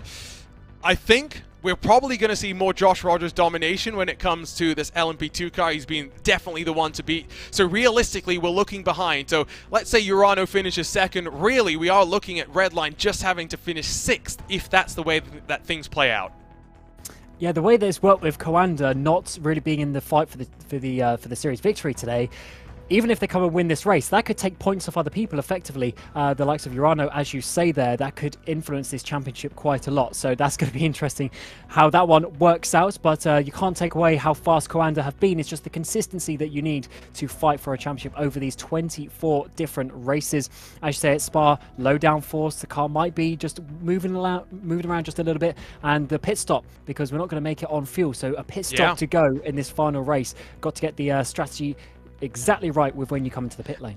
And it's not just that, right? With limited practice, executing a pit lane entry is important. Spa is definitely not the easiest of pit lane entries. We'll put it that way. Let's have a look then at the standings if we can, and we'll get that up in a couple of seconds. We want official confirmation from Race Control. I can see the YouTube chat again is all about T3 Motorsports, the Twitch chat again all about BS competition in terms of where the fans seem to be. Let's talk then about Spa before we look at the standings. I mean, it's the place that everyone knows, the place that everyone loves. I said mistakenly before, Road America, the longest track that we have in this event. No, it is Spa-Francorchamps. Upwards of 7 kilometers, plenty of undulation changes as well. Of course, it's undergone a pretty significant change in the real world with gravel being added on the outside of many of the corners, the barriers being pushed back to accommodate motorcycles as well. What we've got here, though, is that classic layout. Track limits, again, somewhat of a consideration. Plenty of passing opportunities, though. That's the reality here. Absolutely. If you want to make positions, this is probably one of the tracks for it. It's going to be fast, it's going to be frantic, and there's going to be a lot of dives, I can imagine, under the brakes. This is the final opportunity for these drivers to get to the points, to make their positions, and to really show what they can in this cars in the VCO Infinity. And I think there's going to be a few risks taken at this track, because it's sort of, you know, win or bin it time, because there's not really as much to lose, because you're pretty much set in your positions if you don't sort of take the risk and go and try and get the places. Let's have a look then at those point standings as it stands. Again, one more 45-minute dash left in the Ardennes Mountains. We've got Team Redline at the front. We've got Urano in second. 6-point splits them. We are expecting Josh Rogers to potentially be the one to beat here at Spa in this LMP2 car.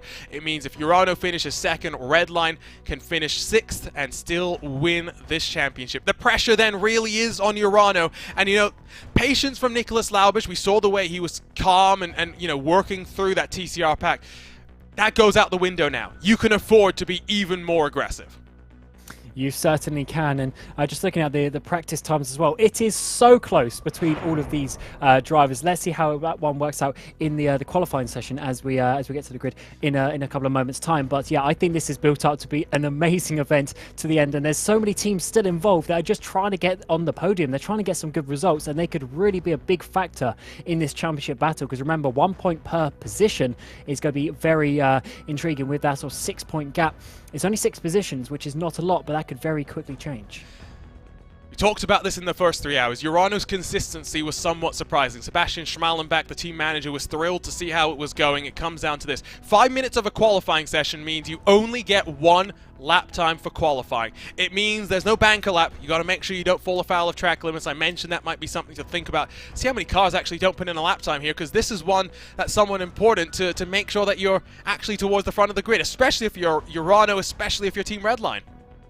Oh yeah, if they want to win, they've got to be inside sort of the top 7 or so of this pack. If they're, 10th, maybe down towards 15th place, they're really going to struggle, either of them, because the points gap at that time is just going to be too great, too large, and yeah, it's difficult for those guys to come apart from that. But certainly, it's going to be close. It's going to be frantic. Just 1 race to go. So qualifying comes to an end. It is close at the front. We'll run you through the starting grid, and there are some big implications for how things are going to play out. Wherever you're watching from, do let us know who you're cheering on for. This is what you've all been waiting for. The grand finale of VCO Infinity. The time for talk is done. The time to crown a champion is upon us. Let's run you down through the starting grid for the final of our 24 races here in the Ardennes Mountain. We're ready to go in Spa-Francorchamps. It's Mr. LMP2 that pips the king of qualifying to the front. Maxime Briant puts it on pole with a 201.634. Josh Rogers, 200ths back. Gustavo Ariel, 400ths back. Those margins are something to behold. Daniel Lorenzo for Urano. I said maybe not the fastest in an LMP2 car, but he knows downforce cars. He's outside of row 2, looking to try and beat Team Redline. Paddy Wolf, ex-Redline driver. Will he be nice to his teammate who he starts alongside? Ex-teammate who he starts alongside. Patrick Holtzman from 6th. Felix Kornbach and Netrek 7th and 8th positions, with Tamas Shimon for Wannabe Sim Racing team in 9th alongside Triton Racing. Dominic Blyer hoping for a better run than he had at Silverstone. Emmanuel Torres for Zenith and T3 Motorsports 11th and 12th, with Pure Sims Race Clutch behind them. The man with the helmet on, Was Cooking Racing Adventures and Fraser Williamson roll from 15th alongside Pedro Sanchez Albert, while Marcus Hamilton for SRC Movano. Disappointing qualifying for them, back in 17th spot. PGZ Motorsports, final race for them, back in 18th with Matuszynski, with Mike Wagner and Lucas Muller 19th and 20th. Gustav Grimberger's plenty of experience in prototypes in the real world, rolls from 21st. He'll be alongside with Jake Burden. Carlos Digas with the Arnage competition car starts 23rd, with Trek Esports alongside him. And then you find DCW Sim Racing, RPC Esports, Burst Esports, Brabham Esports, and Pulsus and Oris through the top 30. Only 29 cars with lap times on the board. That's what I was talking about. You need to make sure there's a lap time to be counted upon. Who are the big names that didn't have a lap time? Absolute Motorsports, RN Vision, STS Sim Racing, and then WOR. Watch for Mex Janssen. We saw his pace in that Formula 3 car. Rocket Sim Sport, legions of racers. TR powered by Geeks Energy, and then E-Team Brit. Only 37 cars on the grid here. It means a little bit less chaos, we hope at the very least. What are we expecting here then? This is what we've been waiting for, Cab. Well, Urano, 4th place. Team Redline, 6th place. They are at the front. And if it stays like that, that won't be enough for Urano. Urano needs to go out and try and win this race, or at least be well onto the podium, and hope the red line come into some difficulties. But as you say, this is it. Race 24 of 24 for the first ever VCO Infinity. 2 teams really left in the mix. Urano and Team Redline. Look out for them from 4th and 6th. Let's go and see what happens. We'll keep you updated with the live points throughout the 45 minutes.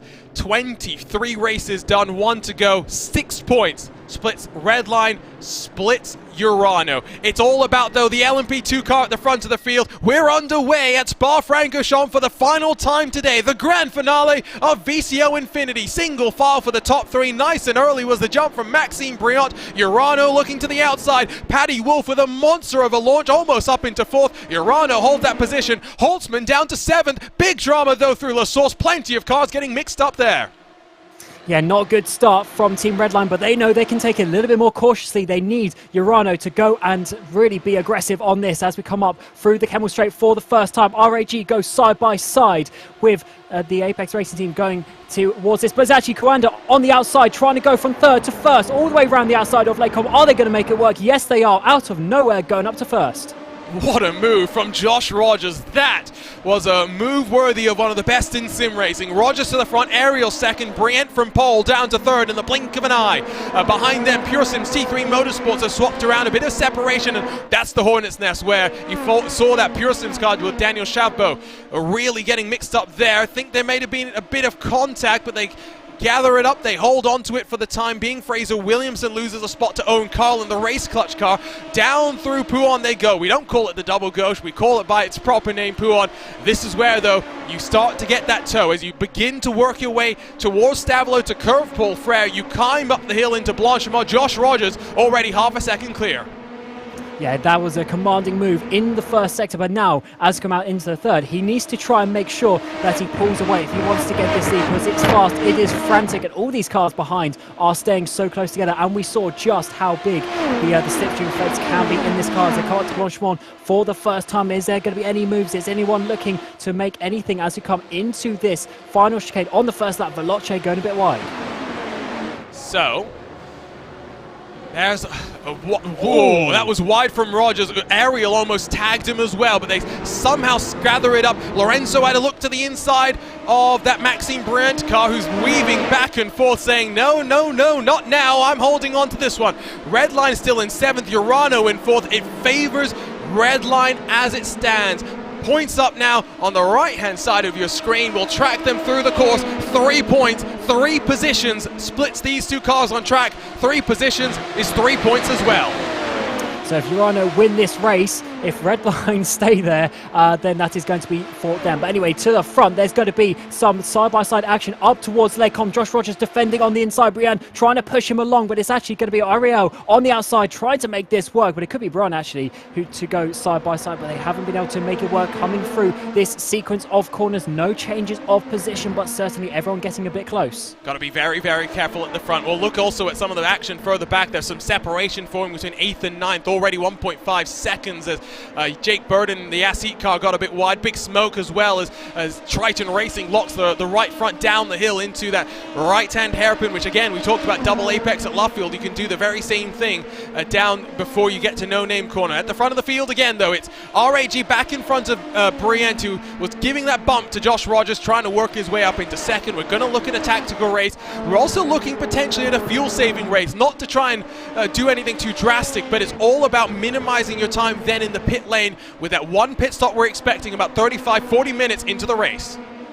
And with it being such a long lap here, if you save a lap worth of fuel, that is a lot of time that you save in the pit lane compared to your competitors. And with Patrick Holtzman there down in that 7th place on the back of this pack, if he can just stay there, then that's probably going to be a good place for him. He's going to stay out of the way. He's only got Maciej Mlinek behind him, the gap opening up to the P9 as well. So that is looking a really good position for him just to sit and take home this championship. Just leave it up to Urano to try and make the mistakes, currently in 4th place. Through the bus stop they go once more. Leading the way is Josh Rogers, not fastest in qualifying, but at least for now has found the opportunity to work his way to the front of the field.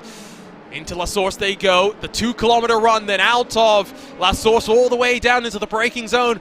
At the end of the Camel Straight, the Lacombe chicane. See if there's going to be any sort of drama here.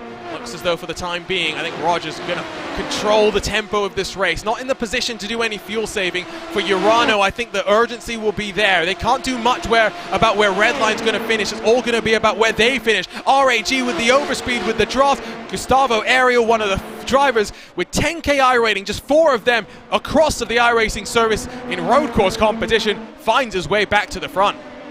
And also Patrick Holtzman up to 6th in the background ahead of BS competition. So that makes it even harder for Urano. Just 2 places behind. So that keeps that 4 points. So that's a potentially important move for Holtzman there. So he's certainly going to be on the attack, trying to keep up with his front pack. But he knows that he doesn't need to go for the race victory, which is a very comforting place for him to be in.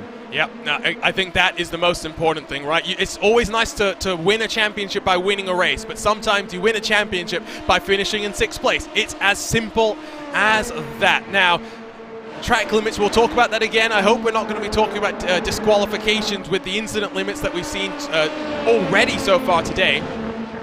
Rogers have lost about 6-7 tenths of a second already, as, again, through Stavolo, into the curve pour frere they go. Let's grab a look then at what happened on the start, because like I said, it was chaos through turn one a little bit further. Many three-wide moments. Fordzilla, I think, in a battle with Simsa. Arnage gets dinged around. Trek has to take avoiding action. And if there was gravel on the left side of La Source like there is now in the real world, that might have been a little bit worse for some of those cars that took the avoiding action.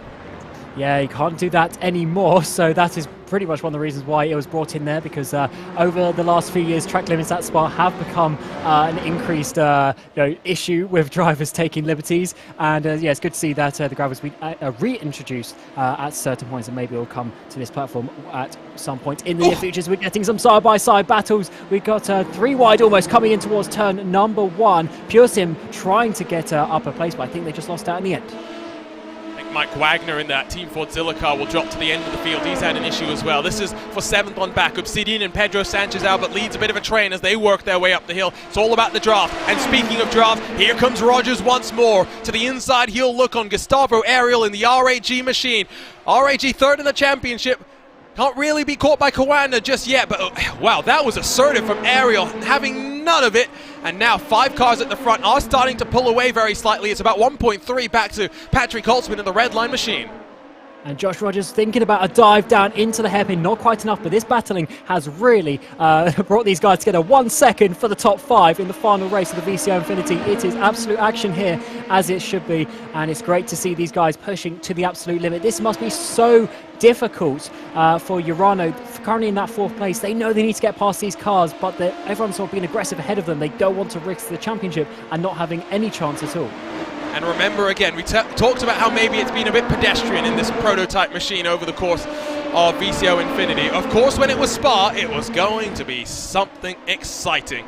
Live points again, right side of your screen. Swap around 9th and 10th as Veloce and T3 Motorsports find their way forward. I think that would be Arnage competition that dropped back as a result of that. So that is definitely something to be tracking as well. It's all not just about those up front. There's plenty of intriguing storylines to be watching out for. Riding on board with Paddy Wolf as they run in towards Blanchemont, flat out in these prototype machines. Plenty of downforce as they try and pull away from Patrick Holtzman. Only Kornbach and Milnak are coming with Holtzman in that second group of cars. It's looking very promising with Redline having very much the championship advantage. 37 minutes left to go. These guys going frantically considering the time left in the race, and we know the pit stop is going to be coming at some point for these drivers as well, but they know this is a good time to try and make up the places while everyone is still so close together. You can even include down towards the Netrex car and P8 there, really in that top battle, fighting for this, which is good to see for that Netrex team actually up there in that P8 at this moment in time. But as they come up the hill once again, are we going to see a bit of slipstream from Josh Rogers? I think we are. RAG going to have to defend into Lake On. He'll cover the inside, but I think outside is actually a good place to be because you can carry that momentum. It's what helped Ariel. It doesn't even matter. Rogers sails on past. That was the wind helping him up the hill, through into the Camel straight and up into the Lacombe chicane. We're going to see plenty of swapping between these two. I have no doubt about that.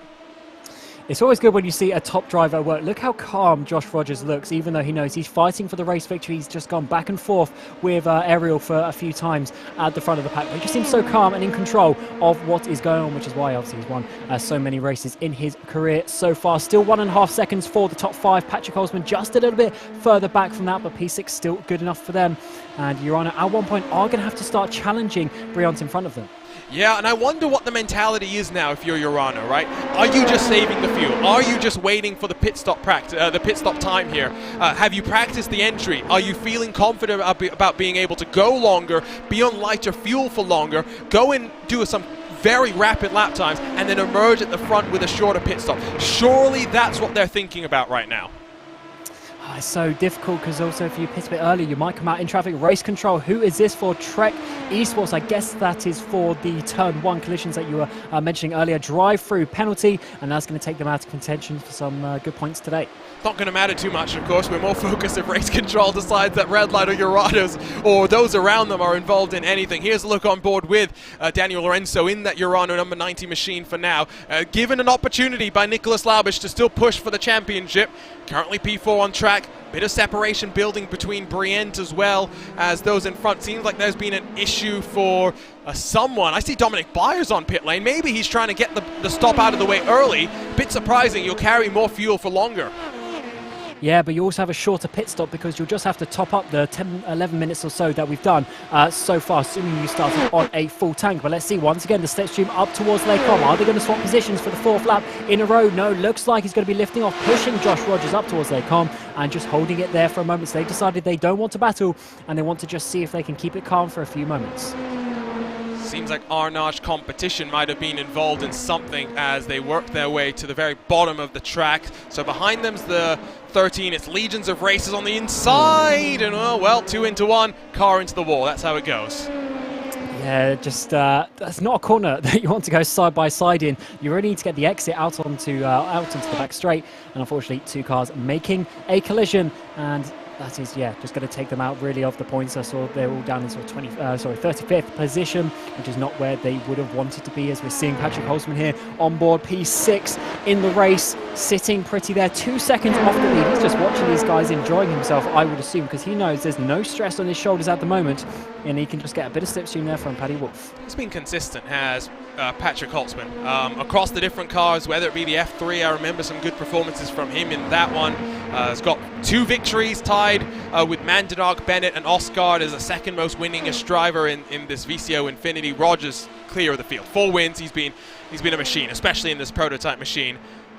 Redline 11 podiums, 5 victories, second only to Kawanda in both of those numbers. I'll go back to it. Kawanda with a little bit more luck, a little bit more, well, stability in their internet connection, which does seem to be plaguing them a little bit across of the different things they do. There's been a couple of times where Monday nights with David Williams or even Thursday nights with Josh Rogers, when they do their streams on the Virtual Racing School Twitch, they've had issues. And the fact that Redline's at the tail end of this train dropped BS Competition, dropped Netrex, looking very, very good. It's a big gap as well, back to even 11th spot where, you know, if you do the math very quickly, the gap's 4 points. They'd have to drop to about 10th. I don't see that happening for Redline. They really... That's why he's so calm, regardless of the fact that, you know, these are the top drivers in all of sim race, and they're always this calm, but clearly he knows, he's got the peace of mind that something good is coming. Oh, that's weaving from Maxime Brient and Gustavo Ariel, and Josh Rogers saw it and says, okay, my friends, you go, I'll do the fuel saving now. Yeah, he wanted none of that, did Josh Rogers. He took the smart option and sat back on that one, let them go ahead. He doesn't want to get involved because he knows at some point he can probably get these cars back. And we're getting a bit of action here, side by side, coming towards Legion of Racers on the inside. That's Zenith maybe on the outside. And number 13 smashing into the wall, losing the front end. And did they just lock the rear there? I don't think there was any contact. Yeah, it looked weird, right? Because he locked the rears for sure, but it was in a very interesting way. Pure Sims get bundled down by Owen Carl in the race clutch number 14. Yeah, if anyone thought this was going to be a calm race, think again. This is a monumental, sort of a blockbuster end. LMP2 at Spa, this is crazy. It certainly is. They know it's their final opportunity to get the points, and we're already coming up to half an hour left in the race as well. So they know the opportunities are running out, and also, just in general, it's the last race of the day. As we're going always 3 wide, coming into Lake Com, is there going to be a bit of a replay? Pure Sims, this must be how they had the bit of contact earlier. Number 7 just pushing them off just a little bit, 3 wide, and Race Clutch managing to get past without contact with a 7 into the wall. It's clumsy is what it is from all parties. So we'll look on board with Pure Sims. You can't really do too much, to be fair. Like, yes, he's the one that makes the contact, but like, he's being squeezed to the inside there. There's only so much that you can do. Yeah, the number 7 there basically just went for the apex, but of course there was a car on his inside, and as you said earlier, 2 into 1 doesn't go. So unfortunately, he's in the wall, and he's going to be having some damage from that. Might have to come in to use that fast repair as we're coming out onto the back straight up towards the Lake Com chicane once again. Seeing the back of Ariel's car leading the way, just 2-3 tenths behind, but that's going to be coming down as we come through the king. The number 2, Maxime Brient, is coming up behind him. Is he going to be slipstreaming past to take the lead? No, we're doing a bit of bump drafting, but that was quite a big tap. That was more than a love tap, that's for sure. That was shot in the arm, run, let's go, let's pull away. Again, Patrick Holtzman's in this train, so it's basically what they wanted to see. If you're Team Redline, it is going great. Again, live points on the right, it's very much getting mixed up as Obsidian are losing some ground by virtue of their incident. They're dropping down to 10th, gives Was Cooking 7th, gives Veloce 8th, gives T3 Motorsports 9th. Those three cars split by a 7 point, two splitting Was Cooking and Veloce, so that's very, very close between those. Paddy Wolf is in 5th, he can only do so much. Was Cooking, Fraser Williamson, a much bigger runway to be able to build up a little bit of a buffer. BS Competition by themselves, Apex Racing Team by themselves as well. Coanda, we're not expecting any changes there. Obsidian and T3 though, plenty to play for amongst the two of them.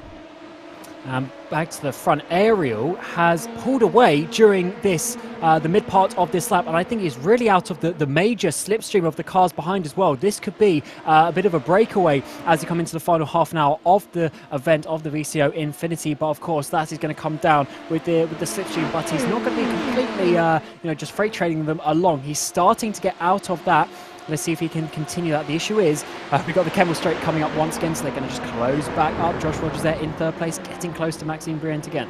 Look how close they all get on the brakes into the bus stop. It's a true accordion, but since these are the best, definitely better than me, they can run closer, they can definitely risk it a little bit more. Kernbach's closing for BS Competition. Matska's being dragged forward as well, so it's not technically just a 6-car train, but you could really look at this as a 10-car train right now. And I'll go back to what I was saying with pit stops. I think Urano is not in a terrible spot. Yes, they're hanging back a little bit more from the back of Coanda, and really maybe a little bit closer to Veloce than they would have liked to be, but I think it's honestly not a terrible spot for them to be. Apex again doing that bump, I think, because they didn't go and pull out for the move, so a status quo remains up at the front of the field. And we got obviously Urano there in 4th place, but they're starting to come under pressure from Veloce in 5th. Veloce with Paddy Wolf just been behind there for the opening part of this race. Starting to close in now though, and I think with these guys battling ahead, it's just really pushing them on onto each other. And let's see how this one works out, because when they start getting close like this, sometimes it gets to a point where you almost have to overtake so you don't trip into each other. Paddy Wolf likes to race in the dark apparently, but ex-Redline driver in front of former teammate, doing well as part of that new Veloce cramp. Expecting big things with them in this car. Of course, Dominic Hoffman, Sven Noller, and Antion Fiallo. It's almost like a quadrant, whatever you call it, a quad of exceptionally talented LMP2 drivers. Should expect them to really be a force as we head towards the next of our VCO Grand Slams. Let's talk about something else VCO related. The first of the VCO Grand Slams already in the books, the 24 hours of the Nürburgring. RaceBot TV and Radio Show Limited partnering up to deliver uninterrupted coverage of 24 hours of action. Next time the Grand Slams are in play, we go to upstate New York for the 6 hours of Watkins Glen. Redline swept all 3 of the classes last year when we still had the GTLMs, but we've waved goodbye to the GTE era cars. We now have just GT3s, we just have LMP2s. Cannot wait for you to join us here on VCO Esports on RaceBot TV for another blockbuster Grand Slam, where in these iRacing special events, it's not just about bragging rights anymore. Every winner in the top split gets a trophy as well. Yeah, they've got to love the trophy that you can put on the wall. You've seen already from the webcams of some of these drivers that they love to brag about that. But something that also might be able to brag about is Wolf getting the slipstream now on Urano. Lorenzo trying to really defend from this for now. Veloce getting the the slipstream there, but just lifting off, not really looking to make the overtake just yet, and just deciding to sit behind. I think, as you were mentioning earlier, Arjuna, I think there is just some fuel saving going on here as the dust gets kicked up. Yeah, I think at this point now, you're 20-ish minutes into the race. You're looking at the pit stop windows. Well, I say windows. It's when the fuel really runs out here, 15 minutes from now. You could pit from here if you wanted to, as Urano very, very wide down through No Name Corner. Same back in the background. I think it was a Netrex car pushing very, very wide, but Again, you've got 25 incidents to play with. As long as you don't have too much contact, you're okay. And we talk about contact. For those new to iRacing, maybe you're joining VCO Esports because of the Esports Racing League. You've watched other platforms, you haven't watched much iRacing. iRacing has an incident limit system. Every off-track is counted as a 1x.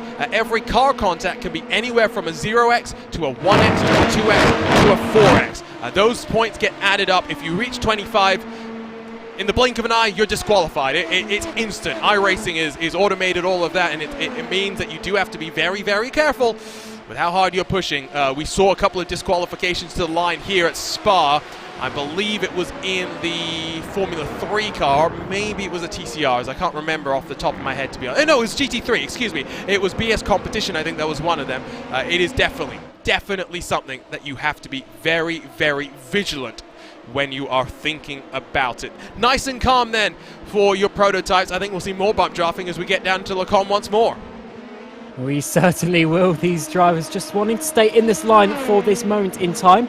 And I wouldn't be surprised if we're going to see, as you say, a bit of contact. But they have to be careful because it was a big push.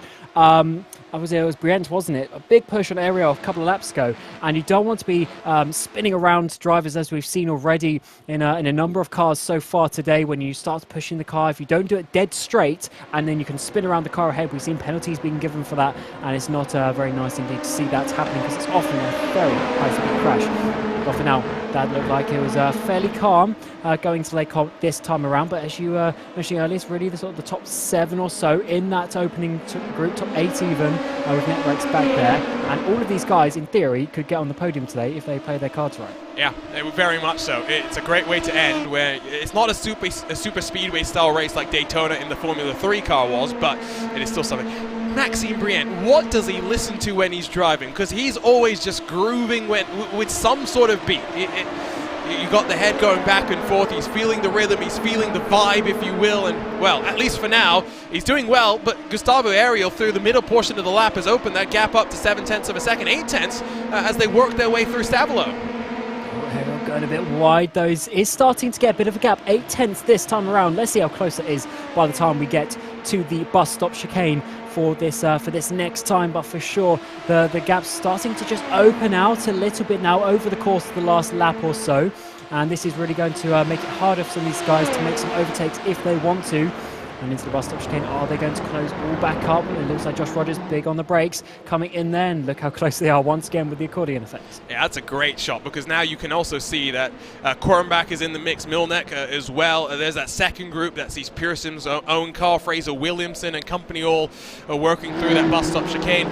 Really close-up shot, that cameraman.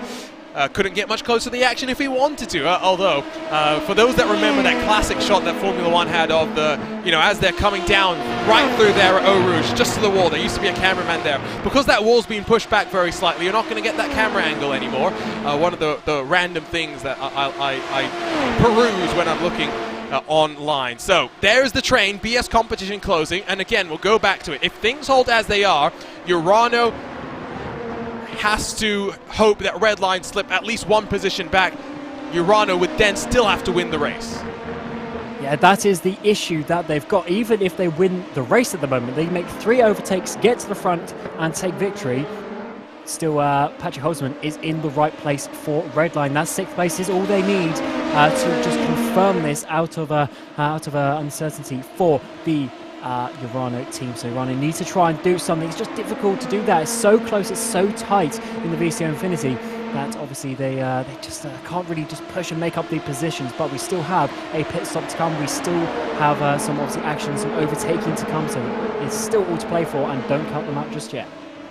Let's get a look on board with Gustavo Ariel. I always find it fascinating where some of these guys place their cameras, looking down but from below, or looking up from below on his rig as he works his way through Paul Frere, beginning the climb up the hill once more. Got a nice setup, and from what if I remember correctly, he's one of 3 or 4 drivers, I said this earlier, with more than 10,000 iRacing. It's remarkable to think that Josh Rogers, because of those Thursday night streams that he does on the Virtual Racing School Twitch, where he'll go and do regular races with his main account, when he crashes out of those, he sometimes loses 200 iRating at a time. Josh Rogers is not part of the 10K club, despite being one of the best that sim racing has to offer.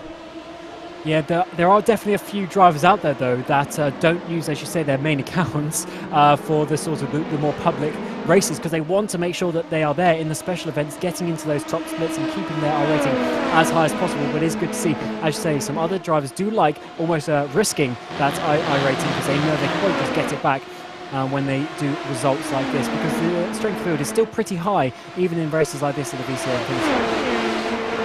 We've shown some good setups. Gustavo Ariel had, what, like 4 screens or something there, including the one on top for whether he's streaming, whether it's data, more information being fed into his eyes. Let's get a look at a very different. We looked at Kazuki Umashima's setup in the last race. Very, very simple. Let's get a look at Cameron Bridgeport's setup. That's about as basic as you can get. But, you know, again, you don't have to have the best equipment to be a good fast driver. It's something we've seen at the top level of sim racing for a long, long time. You just need the talent. I love that camera angle, actually, because you know you can really see the whole setup from that. It's also got the gear shifter on the side of that one as well. And yeah, you're right. You don't need, you know, the $1 million rig to be fast. Maybe to be comfortable, sure, but not necessarily to be fast. So it's certainly possible that if you yourself want to get into these races eventually, you can do. Just get yourself involved, find yourself a team, and you'll be here in a few moments' time. Don't you worry. It might take a while, but you'll get there. It might take a while to get to this specific level. Yeah. Yes. These guys are very good. Someone's telling me that's the setup of a graphic designer in our Twitch chat. I will say, again, I raced on single monitors when I started. I had a lot worse of a setup there. I had a G27. It looked like he had some Fanatic gear, which is definitely a step up from how I started my sim racing. Closes up again into the bus stop. No one peeling off to pit road again. Pit entry on the right-hand side. You do need to be careful. And it's again going back to the fuel saving. I think it's beneficial if you're not coming down in a whole train of cars. If you come down by yourself, very much at a benefit, because the pit commitment cones, the pit entry line where you'll have to be on the limiter is actually somewhat deep past that initial turn-off point, so there is time to be gained. I think we are going to have to see. This LMP2 car, you can do something different as well with fuel saving. You know, usually when it comes to fuel saving, we talk about lift and coast, rolling the momentum into the corner. Here in this LMP2 car, we do clutch and coast. You use the clutch to minimize the amount of engine braking that goes on, so you lose as little speed as possible on the entry. It's something that in the real world, your engineer would absolutely blast you for, but it is one of those things, right, where the fastest guys, they figure out the fastest ways to do stuff. Absolutely, and they find every last, you know, tenth and thousandth of a second, every last 0.1 of a litre they can save per lap. They really just work it out, because at the end of the day, it comes down to those little fine margins that add themselves up, even over the course of a race. Oh no, Wolf is in such a good place, and now he's going to be in the wall. He's going to have some damage from that, and that just gives another place to Patrick Holzman. Yep, no, exactly. All it means is a smile. The smile gets bigger on Patrick Holzman's face. It's about that. Yes, certainly he's in a much nicer position now, because he's in 5th. So that's basically 2 places that he can afford to lose, even if Urano win the race rather than just the one. So that is, yeah, nice for him to do so. And he's just sitting there behind. He's that second sort of red and black car in the picture, in the foreground of the picture there. As we come up to Blanchimont once again, getting towards 15 minutes to go. And when we get past that point, we will see, you know, the teams start to think about the pit stops as you get past that half-an-hour point. Remind you as well of all the things going on in the world of VCO. VCO send it a print magazine for a digital world. 4 editions a year. The first edition available for pre-order. They are being printed. Your copy will be in the mail very, very shortly. Information available on social media, and hopefully the guys at VCO Esports will throw some links in the chat for you as well. VCO Grand Slams, 1 down, 3 to go. Watkins Glen coming up, Petit Le Mans later this year, and then the second running of the iRacing 10 Hours of Suzuka as we take the GT3 cars to the land of the rising sun for some fun. It was really cool last year. It should be fun again this year. Of course, as well, the Esports Racing League Spring Cup comes to a close on the 18th of May. The top 12 teams across the 3 simulators will battle it out on Assetto Corsa Competizione as we finalize the points from the Spring Cup. We'll pay out $10,000 as well, so there's some significant prize money up for grabs, so do not miss it. 18th of May, it's a Wednesday. Join us here on VCO Esports alongside myself, Arjuna Kankipati, with the dream team. Luke Crane and, well, that guy, Lewis McLeod. The guy who's got a big head now that he's a real-world commentator and whatnot. 15 minutes to go, though. Into that pit stop window, we're getting closer and closer. 5 minutes away, we should see cars start to peel off in. And we will have to see who saved fuel in that regard, how long the pit stops are going to be, because always, when you've got a train so close like this, once they come out of the pit lane, it always looks a little bit different. Some people have changed places, the gaps generally get a lot bigger because there's so many variables coming into the pit lane. As you say, there's basically a corner like on the pit entry, so there's a lot of time to actually be gained there before you even get onto the pit limiter. Then obviously coming out and getting back up to speed. Do you get slipstream, do you not? All these things matter as we are on board with Patrick Holzman, +1 from his starting place. And that potentially is not going to matter because his starting place of P6 will still be enough from where they are 5 points ahead of Urano at the moment. The maximum points you could gather if you won every single race was 960 points. We're about 130 down, so it's not like it's been the easiest of days by any means for any of these teams. 130 points divided by the 24 races means they're only dropping about 5 points a race. So they're, you know, finishing inside of the top 10 consistently, and when they have issues, they're bouncing back very, very quickly. 5 points splitting 2 teams, not far back to RAG as well. This is a format that will live on forever in the sim racing world. Hopefully, again, I say this all the time, but hopefully it's not long before we get to do all of this fun again. It's been even more. I love a 24-hour race, don't get me wrong. I am a fan of endurance racing. I've done my fair share, commentated for 7 hours at a time, etc., etc. But this has been special, and Josh Rogers has had enough of the waiting. He gets past Briant, has a look on Ariel, but RAG should hold on. Yeah, Brian was getting a little bit too confident there with the lifting coast over the course of the last couple of laps. That time, Josh Rogers stayed flat out, made that move up into second place. He's starting to push because I think he's going to try and pull away before they make the pit stop. Maybe what he's thinking is he's going to pit this time around, and he wants to try and be in the position to lead the train in. He doesn't want to be, you know, stacking up and losing time on the entry. He wants to be the one dictating the tempo as they fly down the hill and through. It's Puhan. I don't know why we change corner names all the time.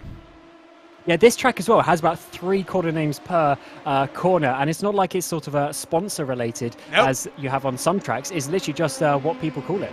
There is only one name change that is acceptable, and that is to rename, or well, I guess it didn't really have a name before, but the fact that the first turn that leads you onto the Nordschleife when you're racing, you know, the 24-hour configuration, or even the VLN configuration with the shorter run through the GP loop, that very deservedly has been renamed the Sabine Schmidt curve. That's the only one that I wholeheartedly support. Every other corner name change. We talked about this earlier as Josh Rogers had a thought about a lunge into, well, the bus stop, and it's funny we talk about that. Daytona, it is still the bus stop. It is not the Le Mans chicane, no matter how much they want to push for that. Not pitting this time around. Rogers picking up the intensity. He certainly is. He's trying to put the pressure on. He certainly have a few extra tenths here and there, I believe, because he's really trying to push, trying to open up this gap. I think he wants to get to the front and start to pull away. The difficult part is he needs to get past, first of all, on Gustavo Ariel as we come up this straight for another time. Is he going to dive it down the inside like he did on the previous lap? Can see the communication going on with Urano, wiping the sweat off his face as well. But there's the lunge, there's the move forthcoming from Josh Rogers. Uses the momentum. Now what does Maxime Briant do? Does he follow around the outside? No, he'll tuck back into line. Allows Ariel to slot his way back into second. Swap around to the lead. Rogers back to the front of the field as he looks to win once more. It would be his fifth win, I should say, of this event. And I wouldn't be surprised if one of these drivers starts to come into the pit lane at the end of this lap. We'll be doing pretty much 35 laps by 35 minutes, I should say, by that point.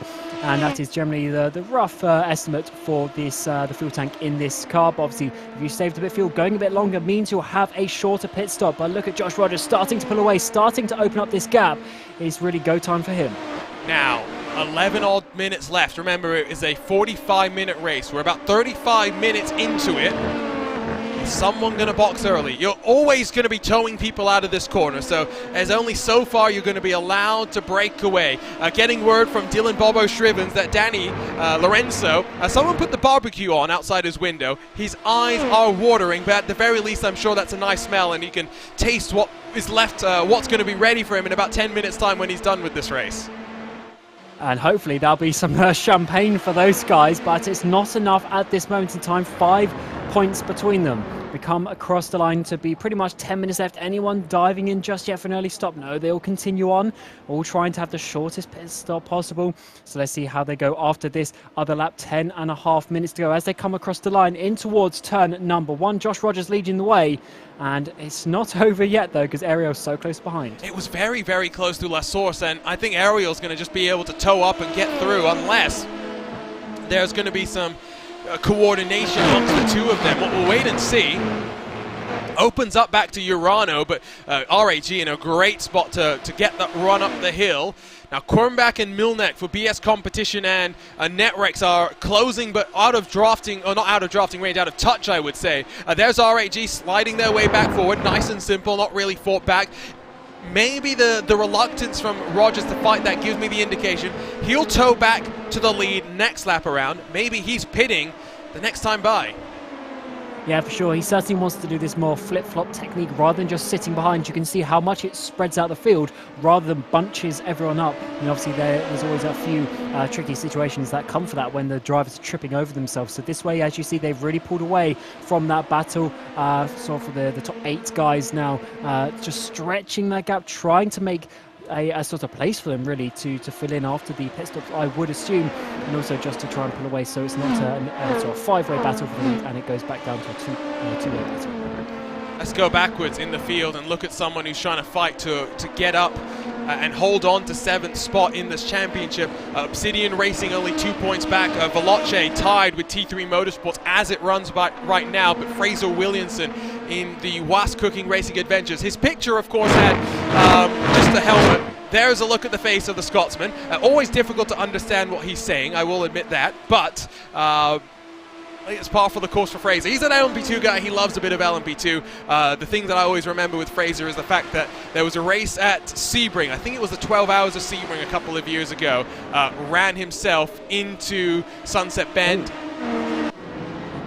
Oh, sorry, I was getting scared for a minute with from Holzman dropping right, down, but I think he's actually just coming into the pit lane. I thought he crashed at the final corner, but that is good to see that they are starting this pit sequence. But this is a lap earlier. The car's staying out. They now have a lap on basically quali fuel to set a really fast lap time. Is it going to work out, the undercut or the overcut? I still think the undercut's what you want to be doing. Now, is Rogers close enough to sling his way back to the front? That's probably the question to answer. Look at the snake. Back and forth they go. That's more Indianapolis-esque at the very end of a 500-mile race. Oh, Rogers had a peek and then realized he had to get on the binders. That was a little bit close. It's a 4-car train that is then going to come down to pit road. Maybe this time by, maybe the next time by. Redline significantly have clean air, but is clean air what they want? And these guys battling at the front might be slowing themselves down a little bit. But as you say, Holzman, with that clean air, he can do the best outlap of his life. Can he try and jump some of these cars? Or, to be honest, he probably doesn't even want to do that because he doesn't need to win the championship at least, because he doesn't want to get involved with these drivers. I assume all these guys staying out are going to pit this lap. I doubt they're going to go another lap unless they've done some major force. Let's see anyway how this one's going to work out. The gaps are starting to spread out as Ariel pulls away through the mid part of the lap. No one's taking tires. I think that's what we're expecting. Because you do tires, you do fuel separately in these P2 machines. 6/10 the gap between Ariel and Rogers as they climb up the hill. 7 minutes left, not just in the race, but in VCO Infinity for 2022. Again, if you've been watching us, don't forget more VCO action coming. If you like these offshoots ideas, these crazy wacky things that we do that somehow seem to work, join us for the Esports Racing League Masters. There they come onto pit road, and it's a pit party as they all file their way single file into the box. Not ideal. It'll all be about now what Redline has been able to do. They've had clean air, but I also think the draft has not helped them out, so it's going to be somewhat interesting how close it is. There's Patrick Holtzman on his way into the bus stop chicane. And just remember, these stops are going to be so close and so short, really. Everyone's going to be jumping out at the same time. But what is going to work? Is Holzman going to jump all of them, or is he going to jump back into the field? Let's see. And it's actually Josh Rogers has jumped Ariel in pit lane, and he's come out in the lead. Where is Holzman? It doesn't look like it's worked. He's dropped down the field. He's going to be behind Veloce, although he will have the speed coming up towards Rouge. Yeah, he's going to have that momentum, but is he close enough? I think he might have to wait until Lecombe. The two at the front have run away. Rogers and Ariel, blinder of a pit stop. 6 seconds about for each of them, and then about 8+ for everyone else. So it's a big gap. Those two are just now going to work together to try and pull away. Urano has got to try and just do what they can. They need to finish on the podium at the very least. Lorenzo to the inside of Briant. The Frenchman realizes what's at stake, does not fight that one too hard. It's 2 points that splits Urano and Redline. And this could be a crucial factor. Holzman are already back up into 7th place. He did drop down to 8 for a few moments, but just ahead of that BS competition. It is so close. Holzman needs to actually hold on to this position now because of Urano getting up into that top 3. The only issue for Urano is they've now lost 3 seconds to the lead, and I don't know if they're going to be able to fight for that one. So Holzman just needs to hold on. They need to send an early Christmas present, does Urano, to BS competition if anything is going to happen here. They don't just need Quernbach to get past, they need the punt to pass to be in effect. 5 minutes left, here to go. 2 points, that's it. 2.5 seconds the gap between Urano and RAG to try and get into drafting range. He needs to find 1 second in these closing dying seconds, dying minutes I should say, of this VCO Infinity 2022. 24 hours later, it is 2 points that splits those two cars. And look back at 7th spot as well. Obsidian and Was Cooking Racing Adventures, we're talking about the championship. They're tied for 7th as well. And there's only a couple of points back to Veloce and T3, so that is getting so close for those drivers. Also fighting for their teams, of course, as Urano sliding it through the final bus stop chicane, trying to push to get the cars ahead, because this really is the crunch time for them if they want to win this today. Left side of the screen, let's show you what the pit stop times were for the drivers in that very, very quick cycle of pit stops that we had. 6.3 for Rogers, 6.6 for Ariel. Everyone else, 7-8 seconds. Urano's going to be worried though, because here comes Mr. LMP2. Maxime Briant's got the cat jam going. Kevin Ellis Jr. said it was Juan Bustamante crooning some Colombian music for him. But for now, it's all about the fight on track. Netrex, what a performance from them. But the Frenchman to the inside, into the Lecombe chicane. Early on the brakes, can't afford for any contact to be made here. Can Danny Lorenzo, he holds on for now. But closing in will be Patrick Holzman the more they fight. He needs to hold on to this. No, Lorenzo needs this place and just hope that Holzman gets overtaken by a couple of cars. The issue for him is there's only Quernbach just behind him. The next car of Owen Carl for Race Clash is too far behind really, but as you were mentioning, Maciej Mlinek there for Netrex putting in an amazing performance. Here's a bit of a prototype master from other platforms, but then coming across to iRacing recently and doing some great results there. That would be amazing if they could get top 5 for Netrex. We'll watch the battle for the lead. We'll watch the battle for third. I don't think it's going to close up with how much they're fighting behind. It's Rogers versus Ariel for the final win of VCO Infinity, but it will be academic. Which one of them wins? It's all focused behind. It's all focused on what's going to happen there. In that battle for 7th, Was Cooking at Racing Adventures have lost a position to SRC Movano.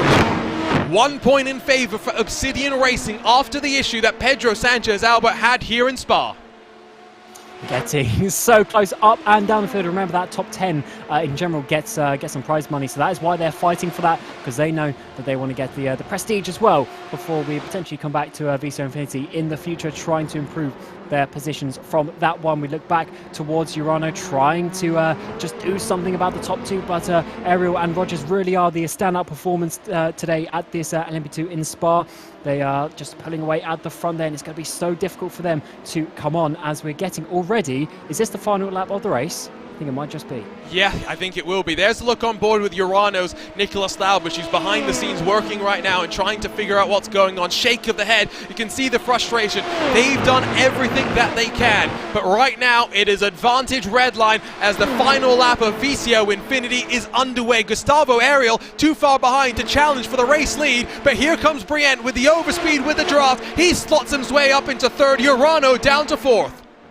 And that could just be what they don't need. Obviously, it's academic anyway. Just 1 point is not going to help them. They still need another 3, and that's just a tie with Redline. They need another 4 points to take the victory, and as it stands, they will be in that second place, which should be a very good result with Urana. They started to fight against the big boys. Obviously, they're an amazing team themselves, but the likes of Coanda, the likes of Redline have such a stronghold on all these championships that we do on iRacing, but Urana really starting to take the fight to them, but it might just be second place today. What a delivery it was, though, from Urano. From the start, they were the ones to beat. They won race 1, the IndyCars at Road America. Redline went 2 in a row after that.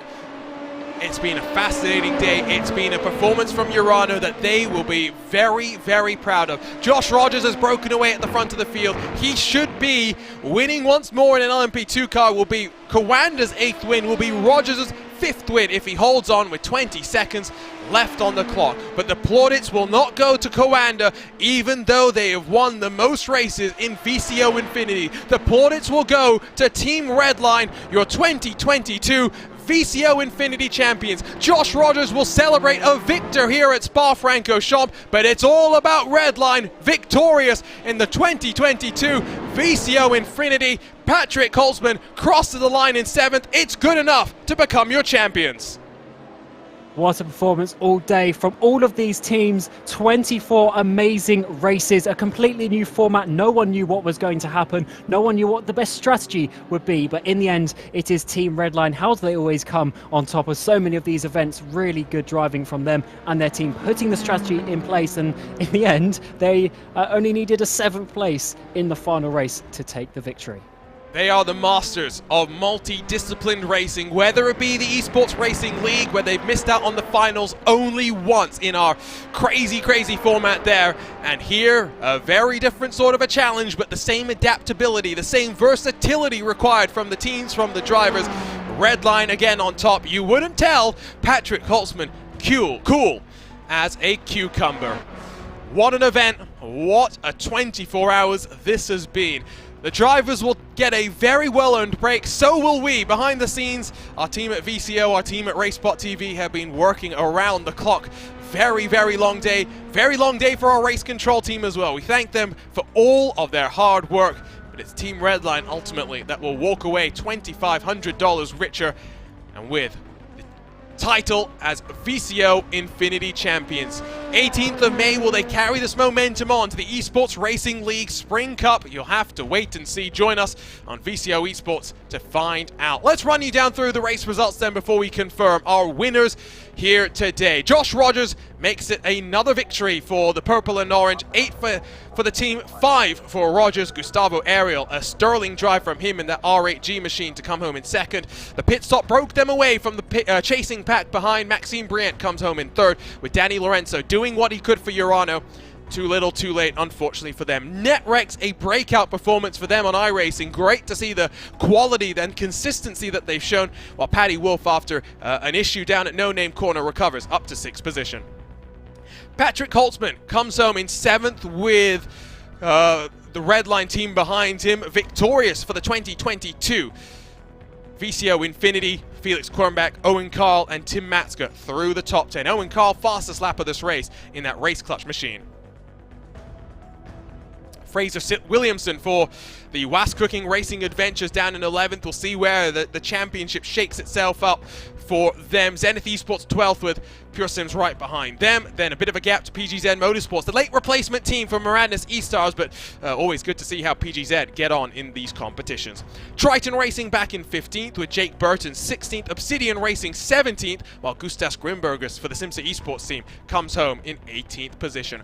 Daniel Handover for Rocket Simsport comes home 19th, while completing the top 20 we do find the wannabe SRT, the former World Championship driver in Tamas Shimon. Mex Janssen for the WOR Esports team. Breakout performance for him, for me. Very, very young, very, very talented. That's not the last time we'll see that name here in iRacing. Jurne Simoncic for Burst Esports 22nd, DCW Racing 23rd with RPC 24th, and the Absolute Motorsports team and Alessandro Porta in 25th, while Mike Wagner recovers after early drama for him to be up in 25th. Cam Bridgeport for Brabham Esports 27th, Carlos Diguez for the Arnage competition, pink and black and white 28th. Jack Johns for Pulsus in 29th, while Trek complete the top 30. 3 more cars on the lead lap. It was Loris Mueller. Marcus Hamilton got something happened to him at the closing stages. Not sure exactly what that is, but he finishes down in 32nd. Luis Moreno for Legions of Racers, 33rd. Only 1 car, 1 lap down. E-Team Brett Lucas Mueller finishes this race down in 35th position. Ivan Perez, Nicholas Hedberg for the RN Vision STS Sim Racing team completes the 37 cars that made it to the end of this race. And well, while we wait to celebrate your champions, while we wait to speak as well to them, let's take the opportunity to quickly run you down through how our provisional point standings look. I don't think there's too much that is going to change this. Redline 3 points clear of Urano. The red and black outfits dueled it out to the end, but Redline is on top. Let's not dawdle too much longer though. Let's head down to Victory Lane, where we'll find ourselves a delighted Josh Rogers, and we'll celebrate with him another victory in the VCO Infinity. Joined now by Commander Simsports, Josh Rogers. And Josh, I mean, we've talked to you many, many times today, but unfortunately it's not, at the end of the day, the result that you guys wanted. And I think, you know, the most winningest team of the day, the most podiums for the team as well, it was the luck that just didn't go your way. Talk to us about this format, talk to us about how it went down from your perspective.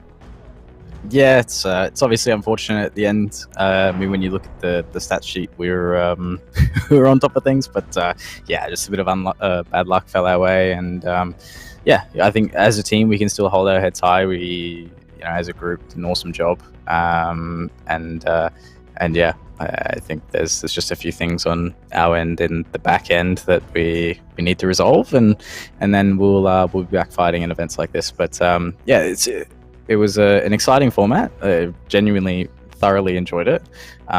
Switching the tracks up, switching the cars up, it always kind of brings an aspect of adaptation to it.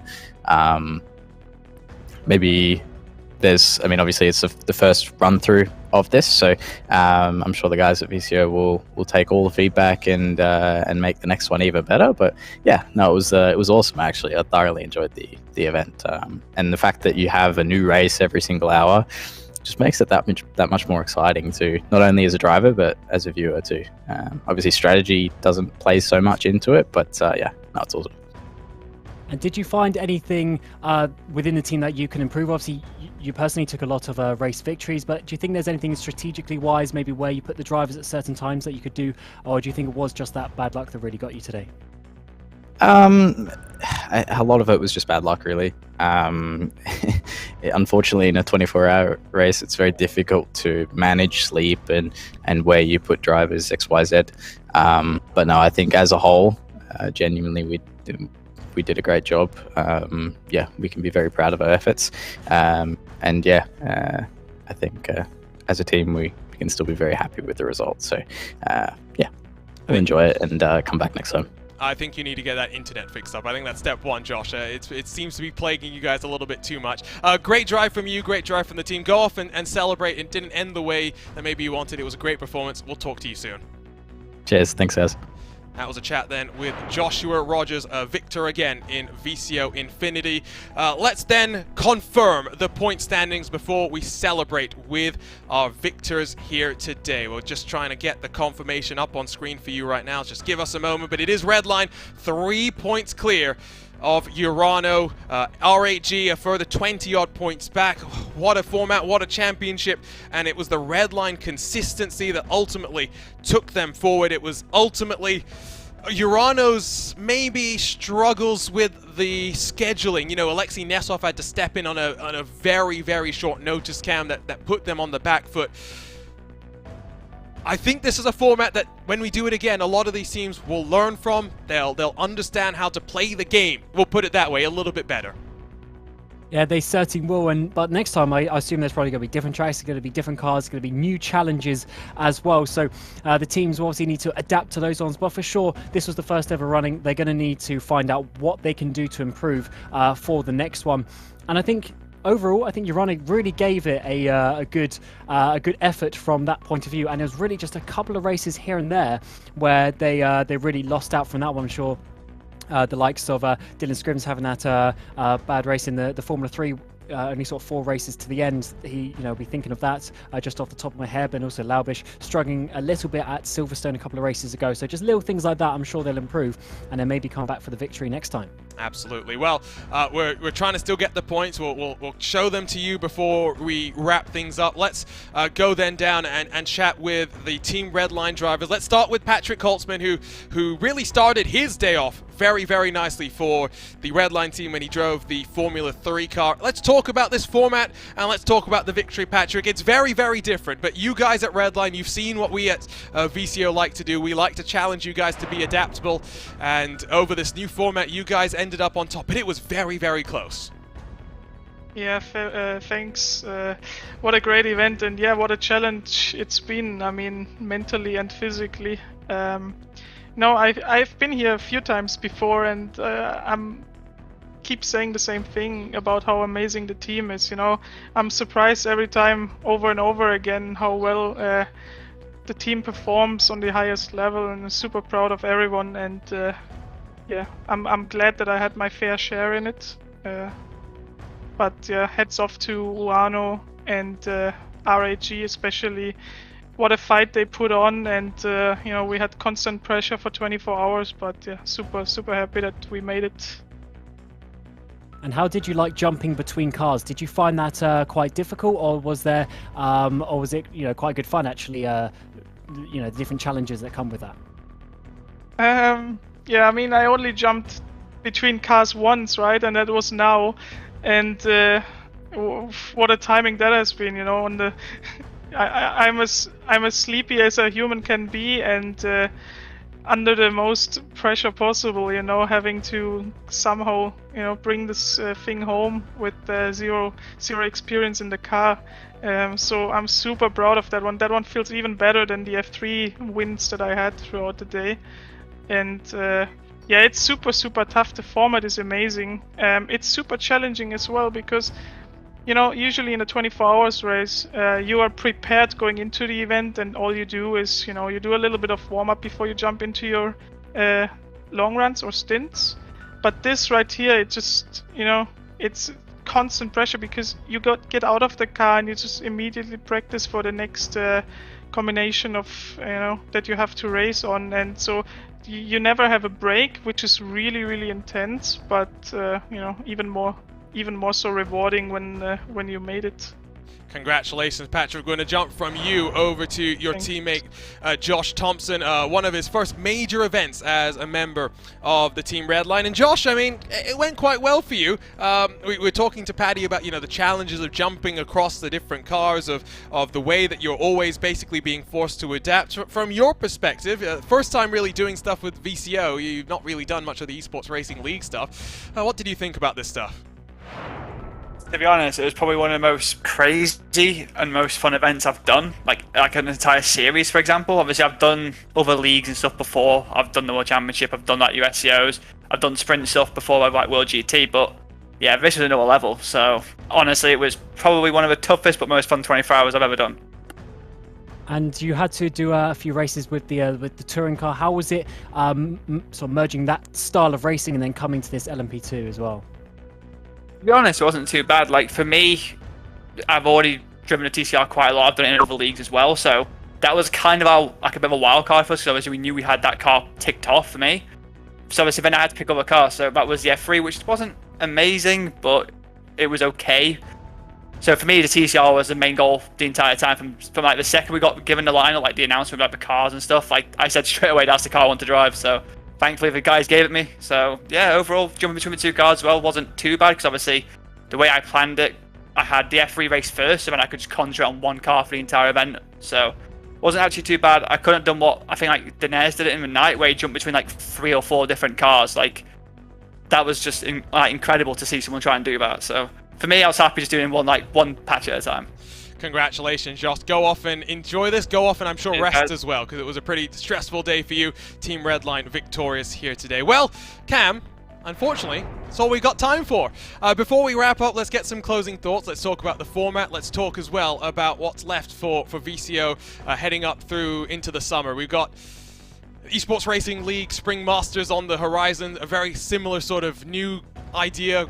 Maybe it's crazy, maybe it's wacky, but we talked about this being crazy. It worked. It just worked. I'm seeing a lot of the comments from the drivers right now. They had so much fun doing this. It's going to be hard for many of them to go back to regular 24-hour racing.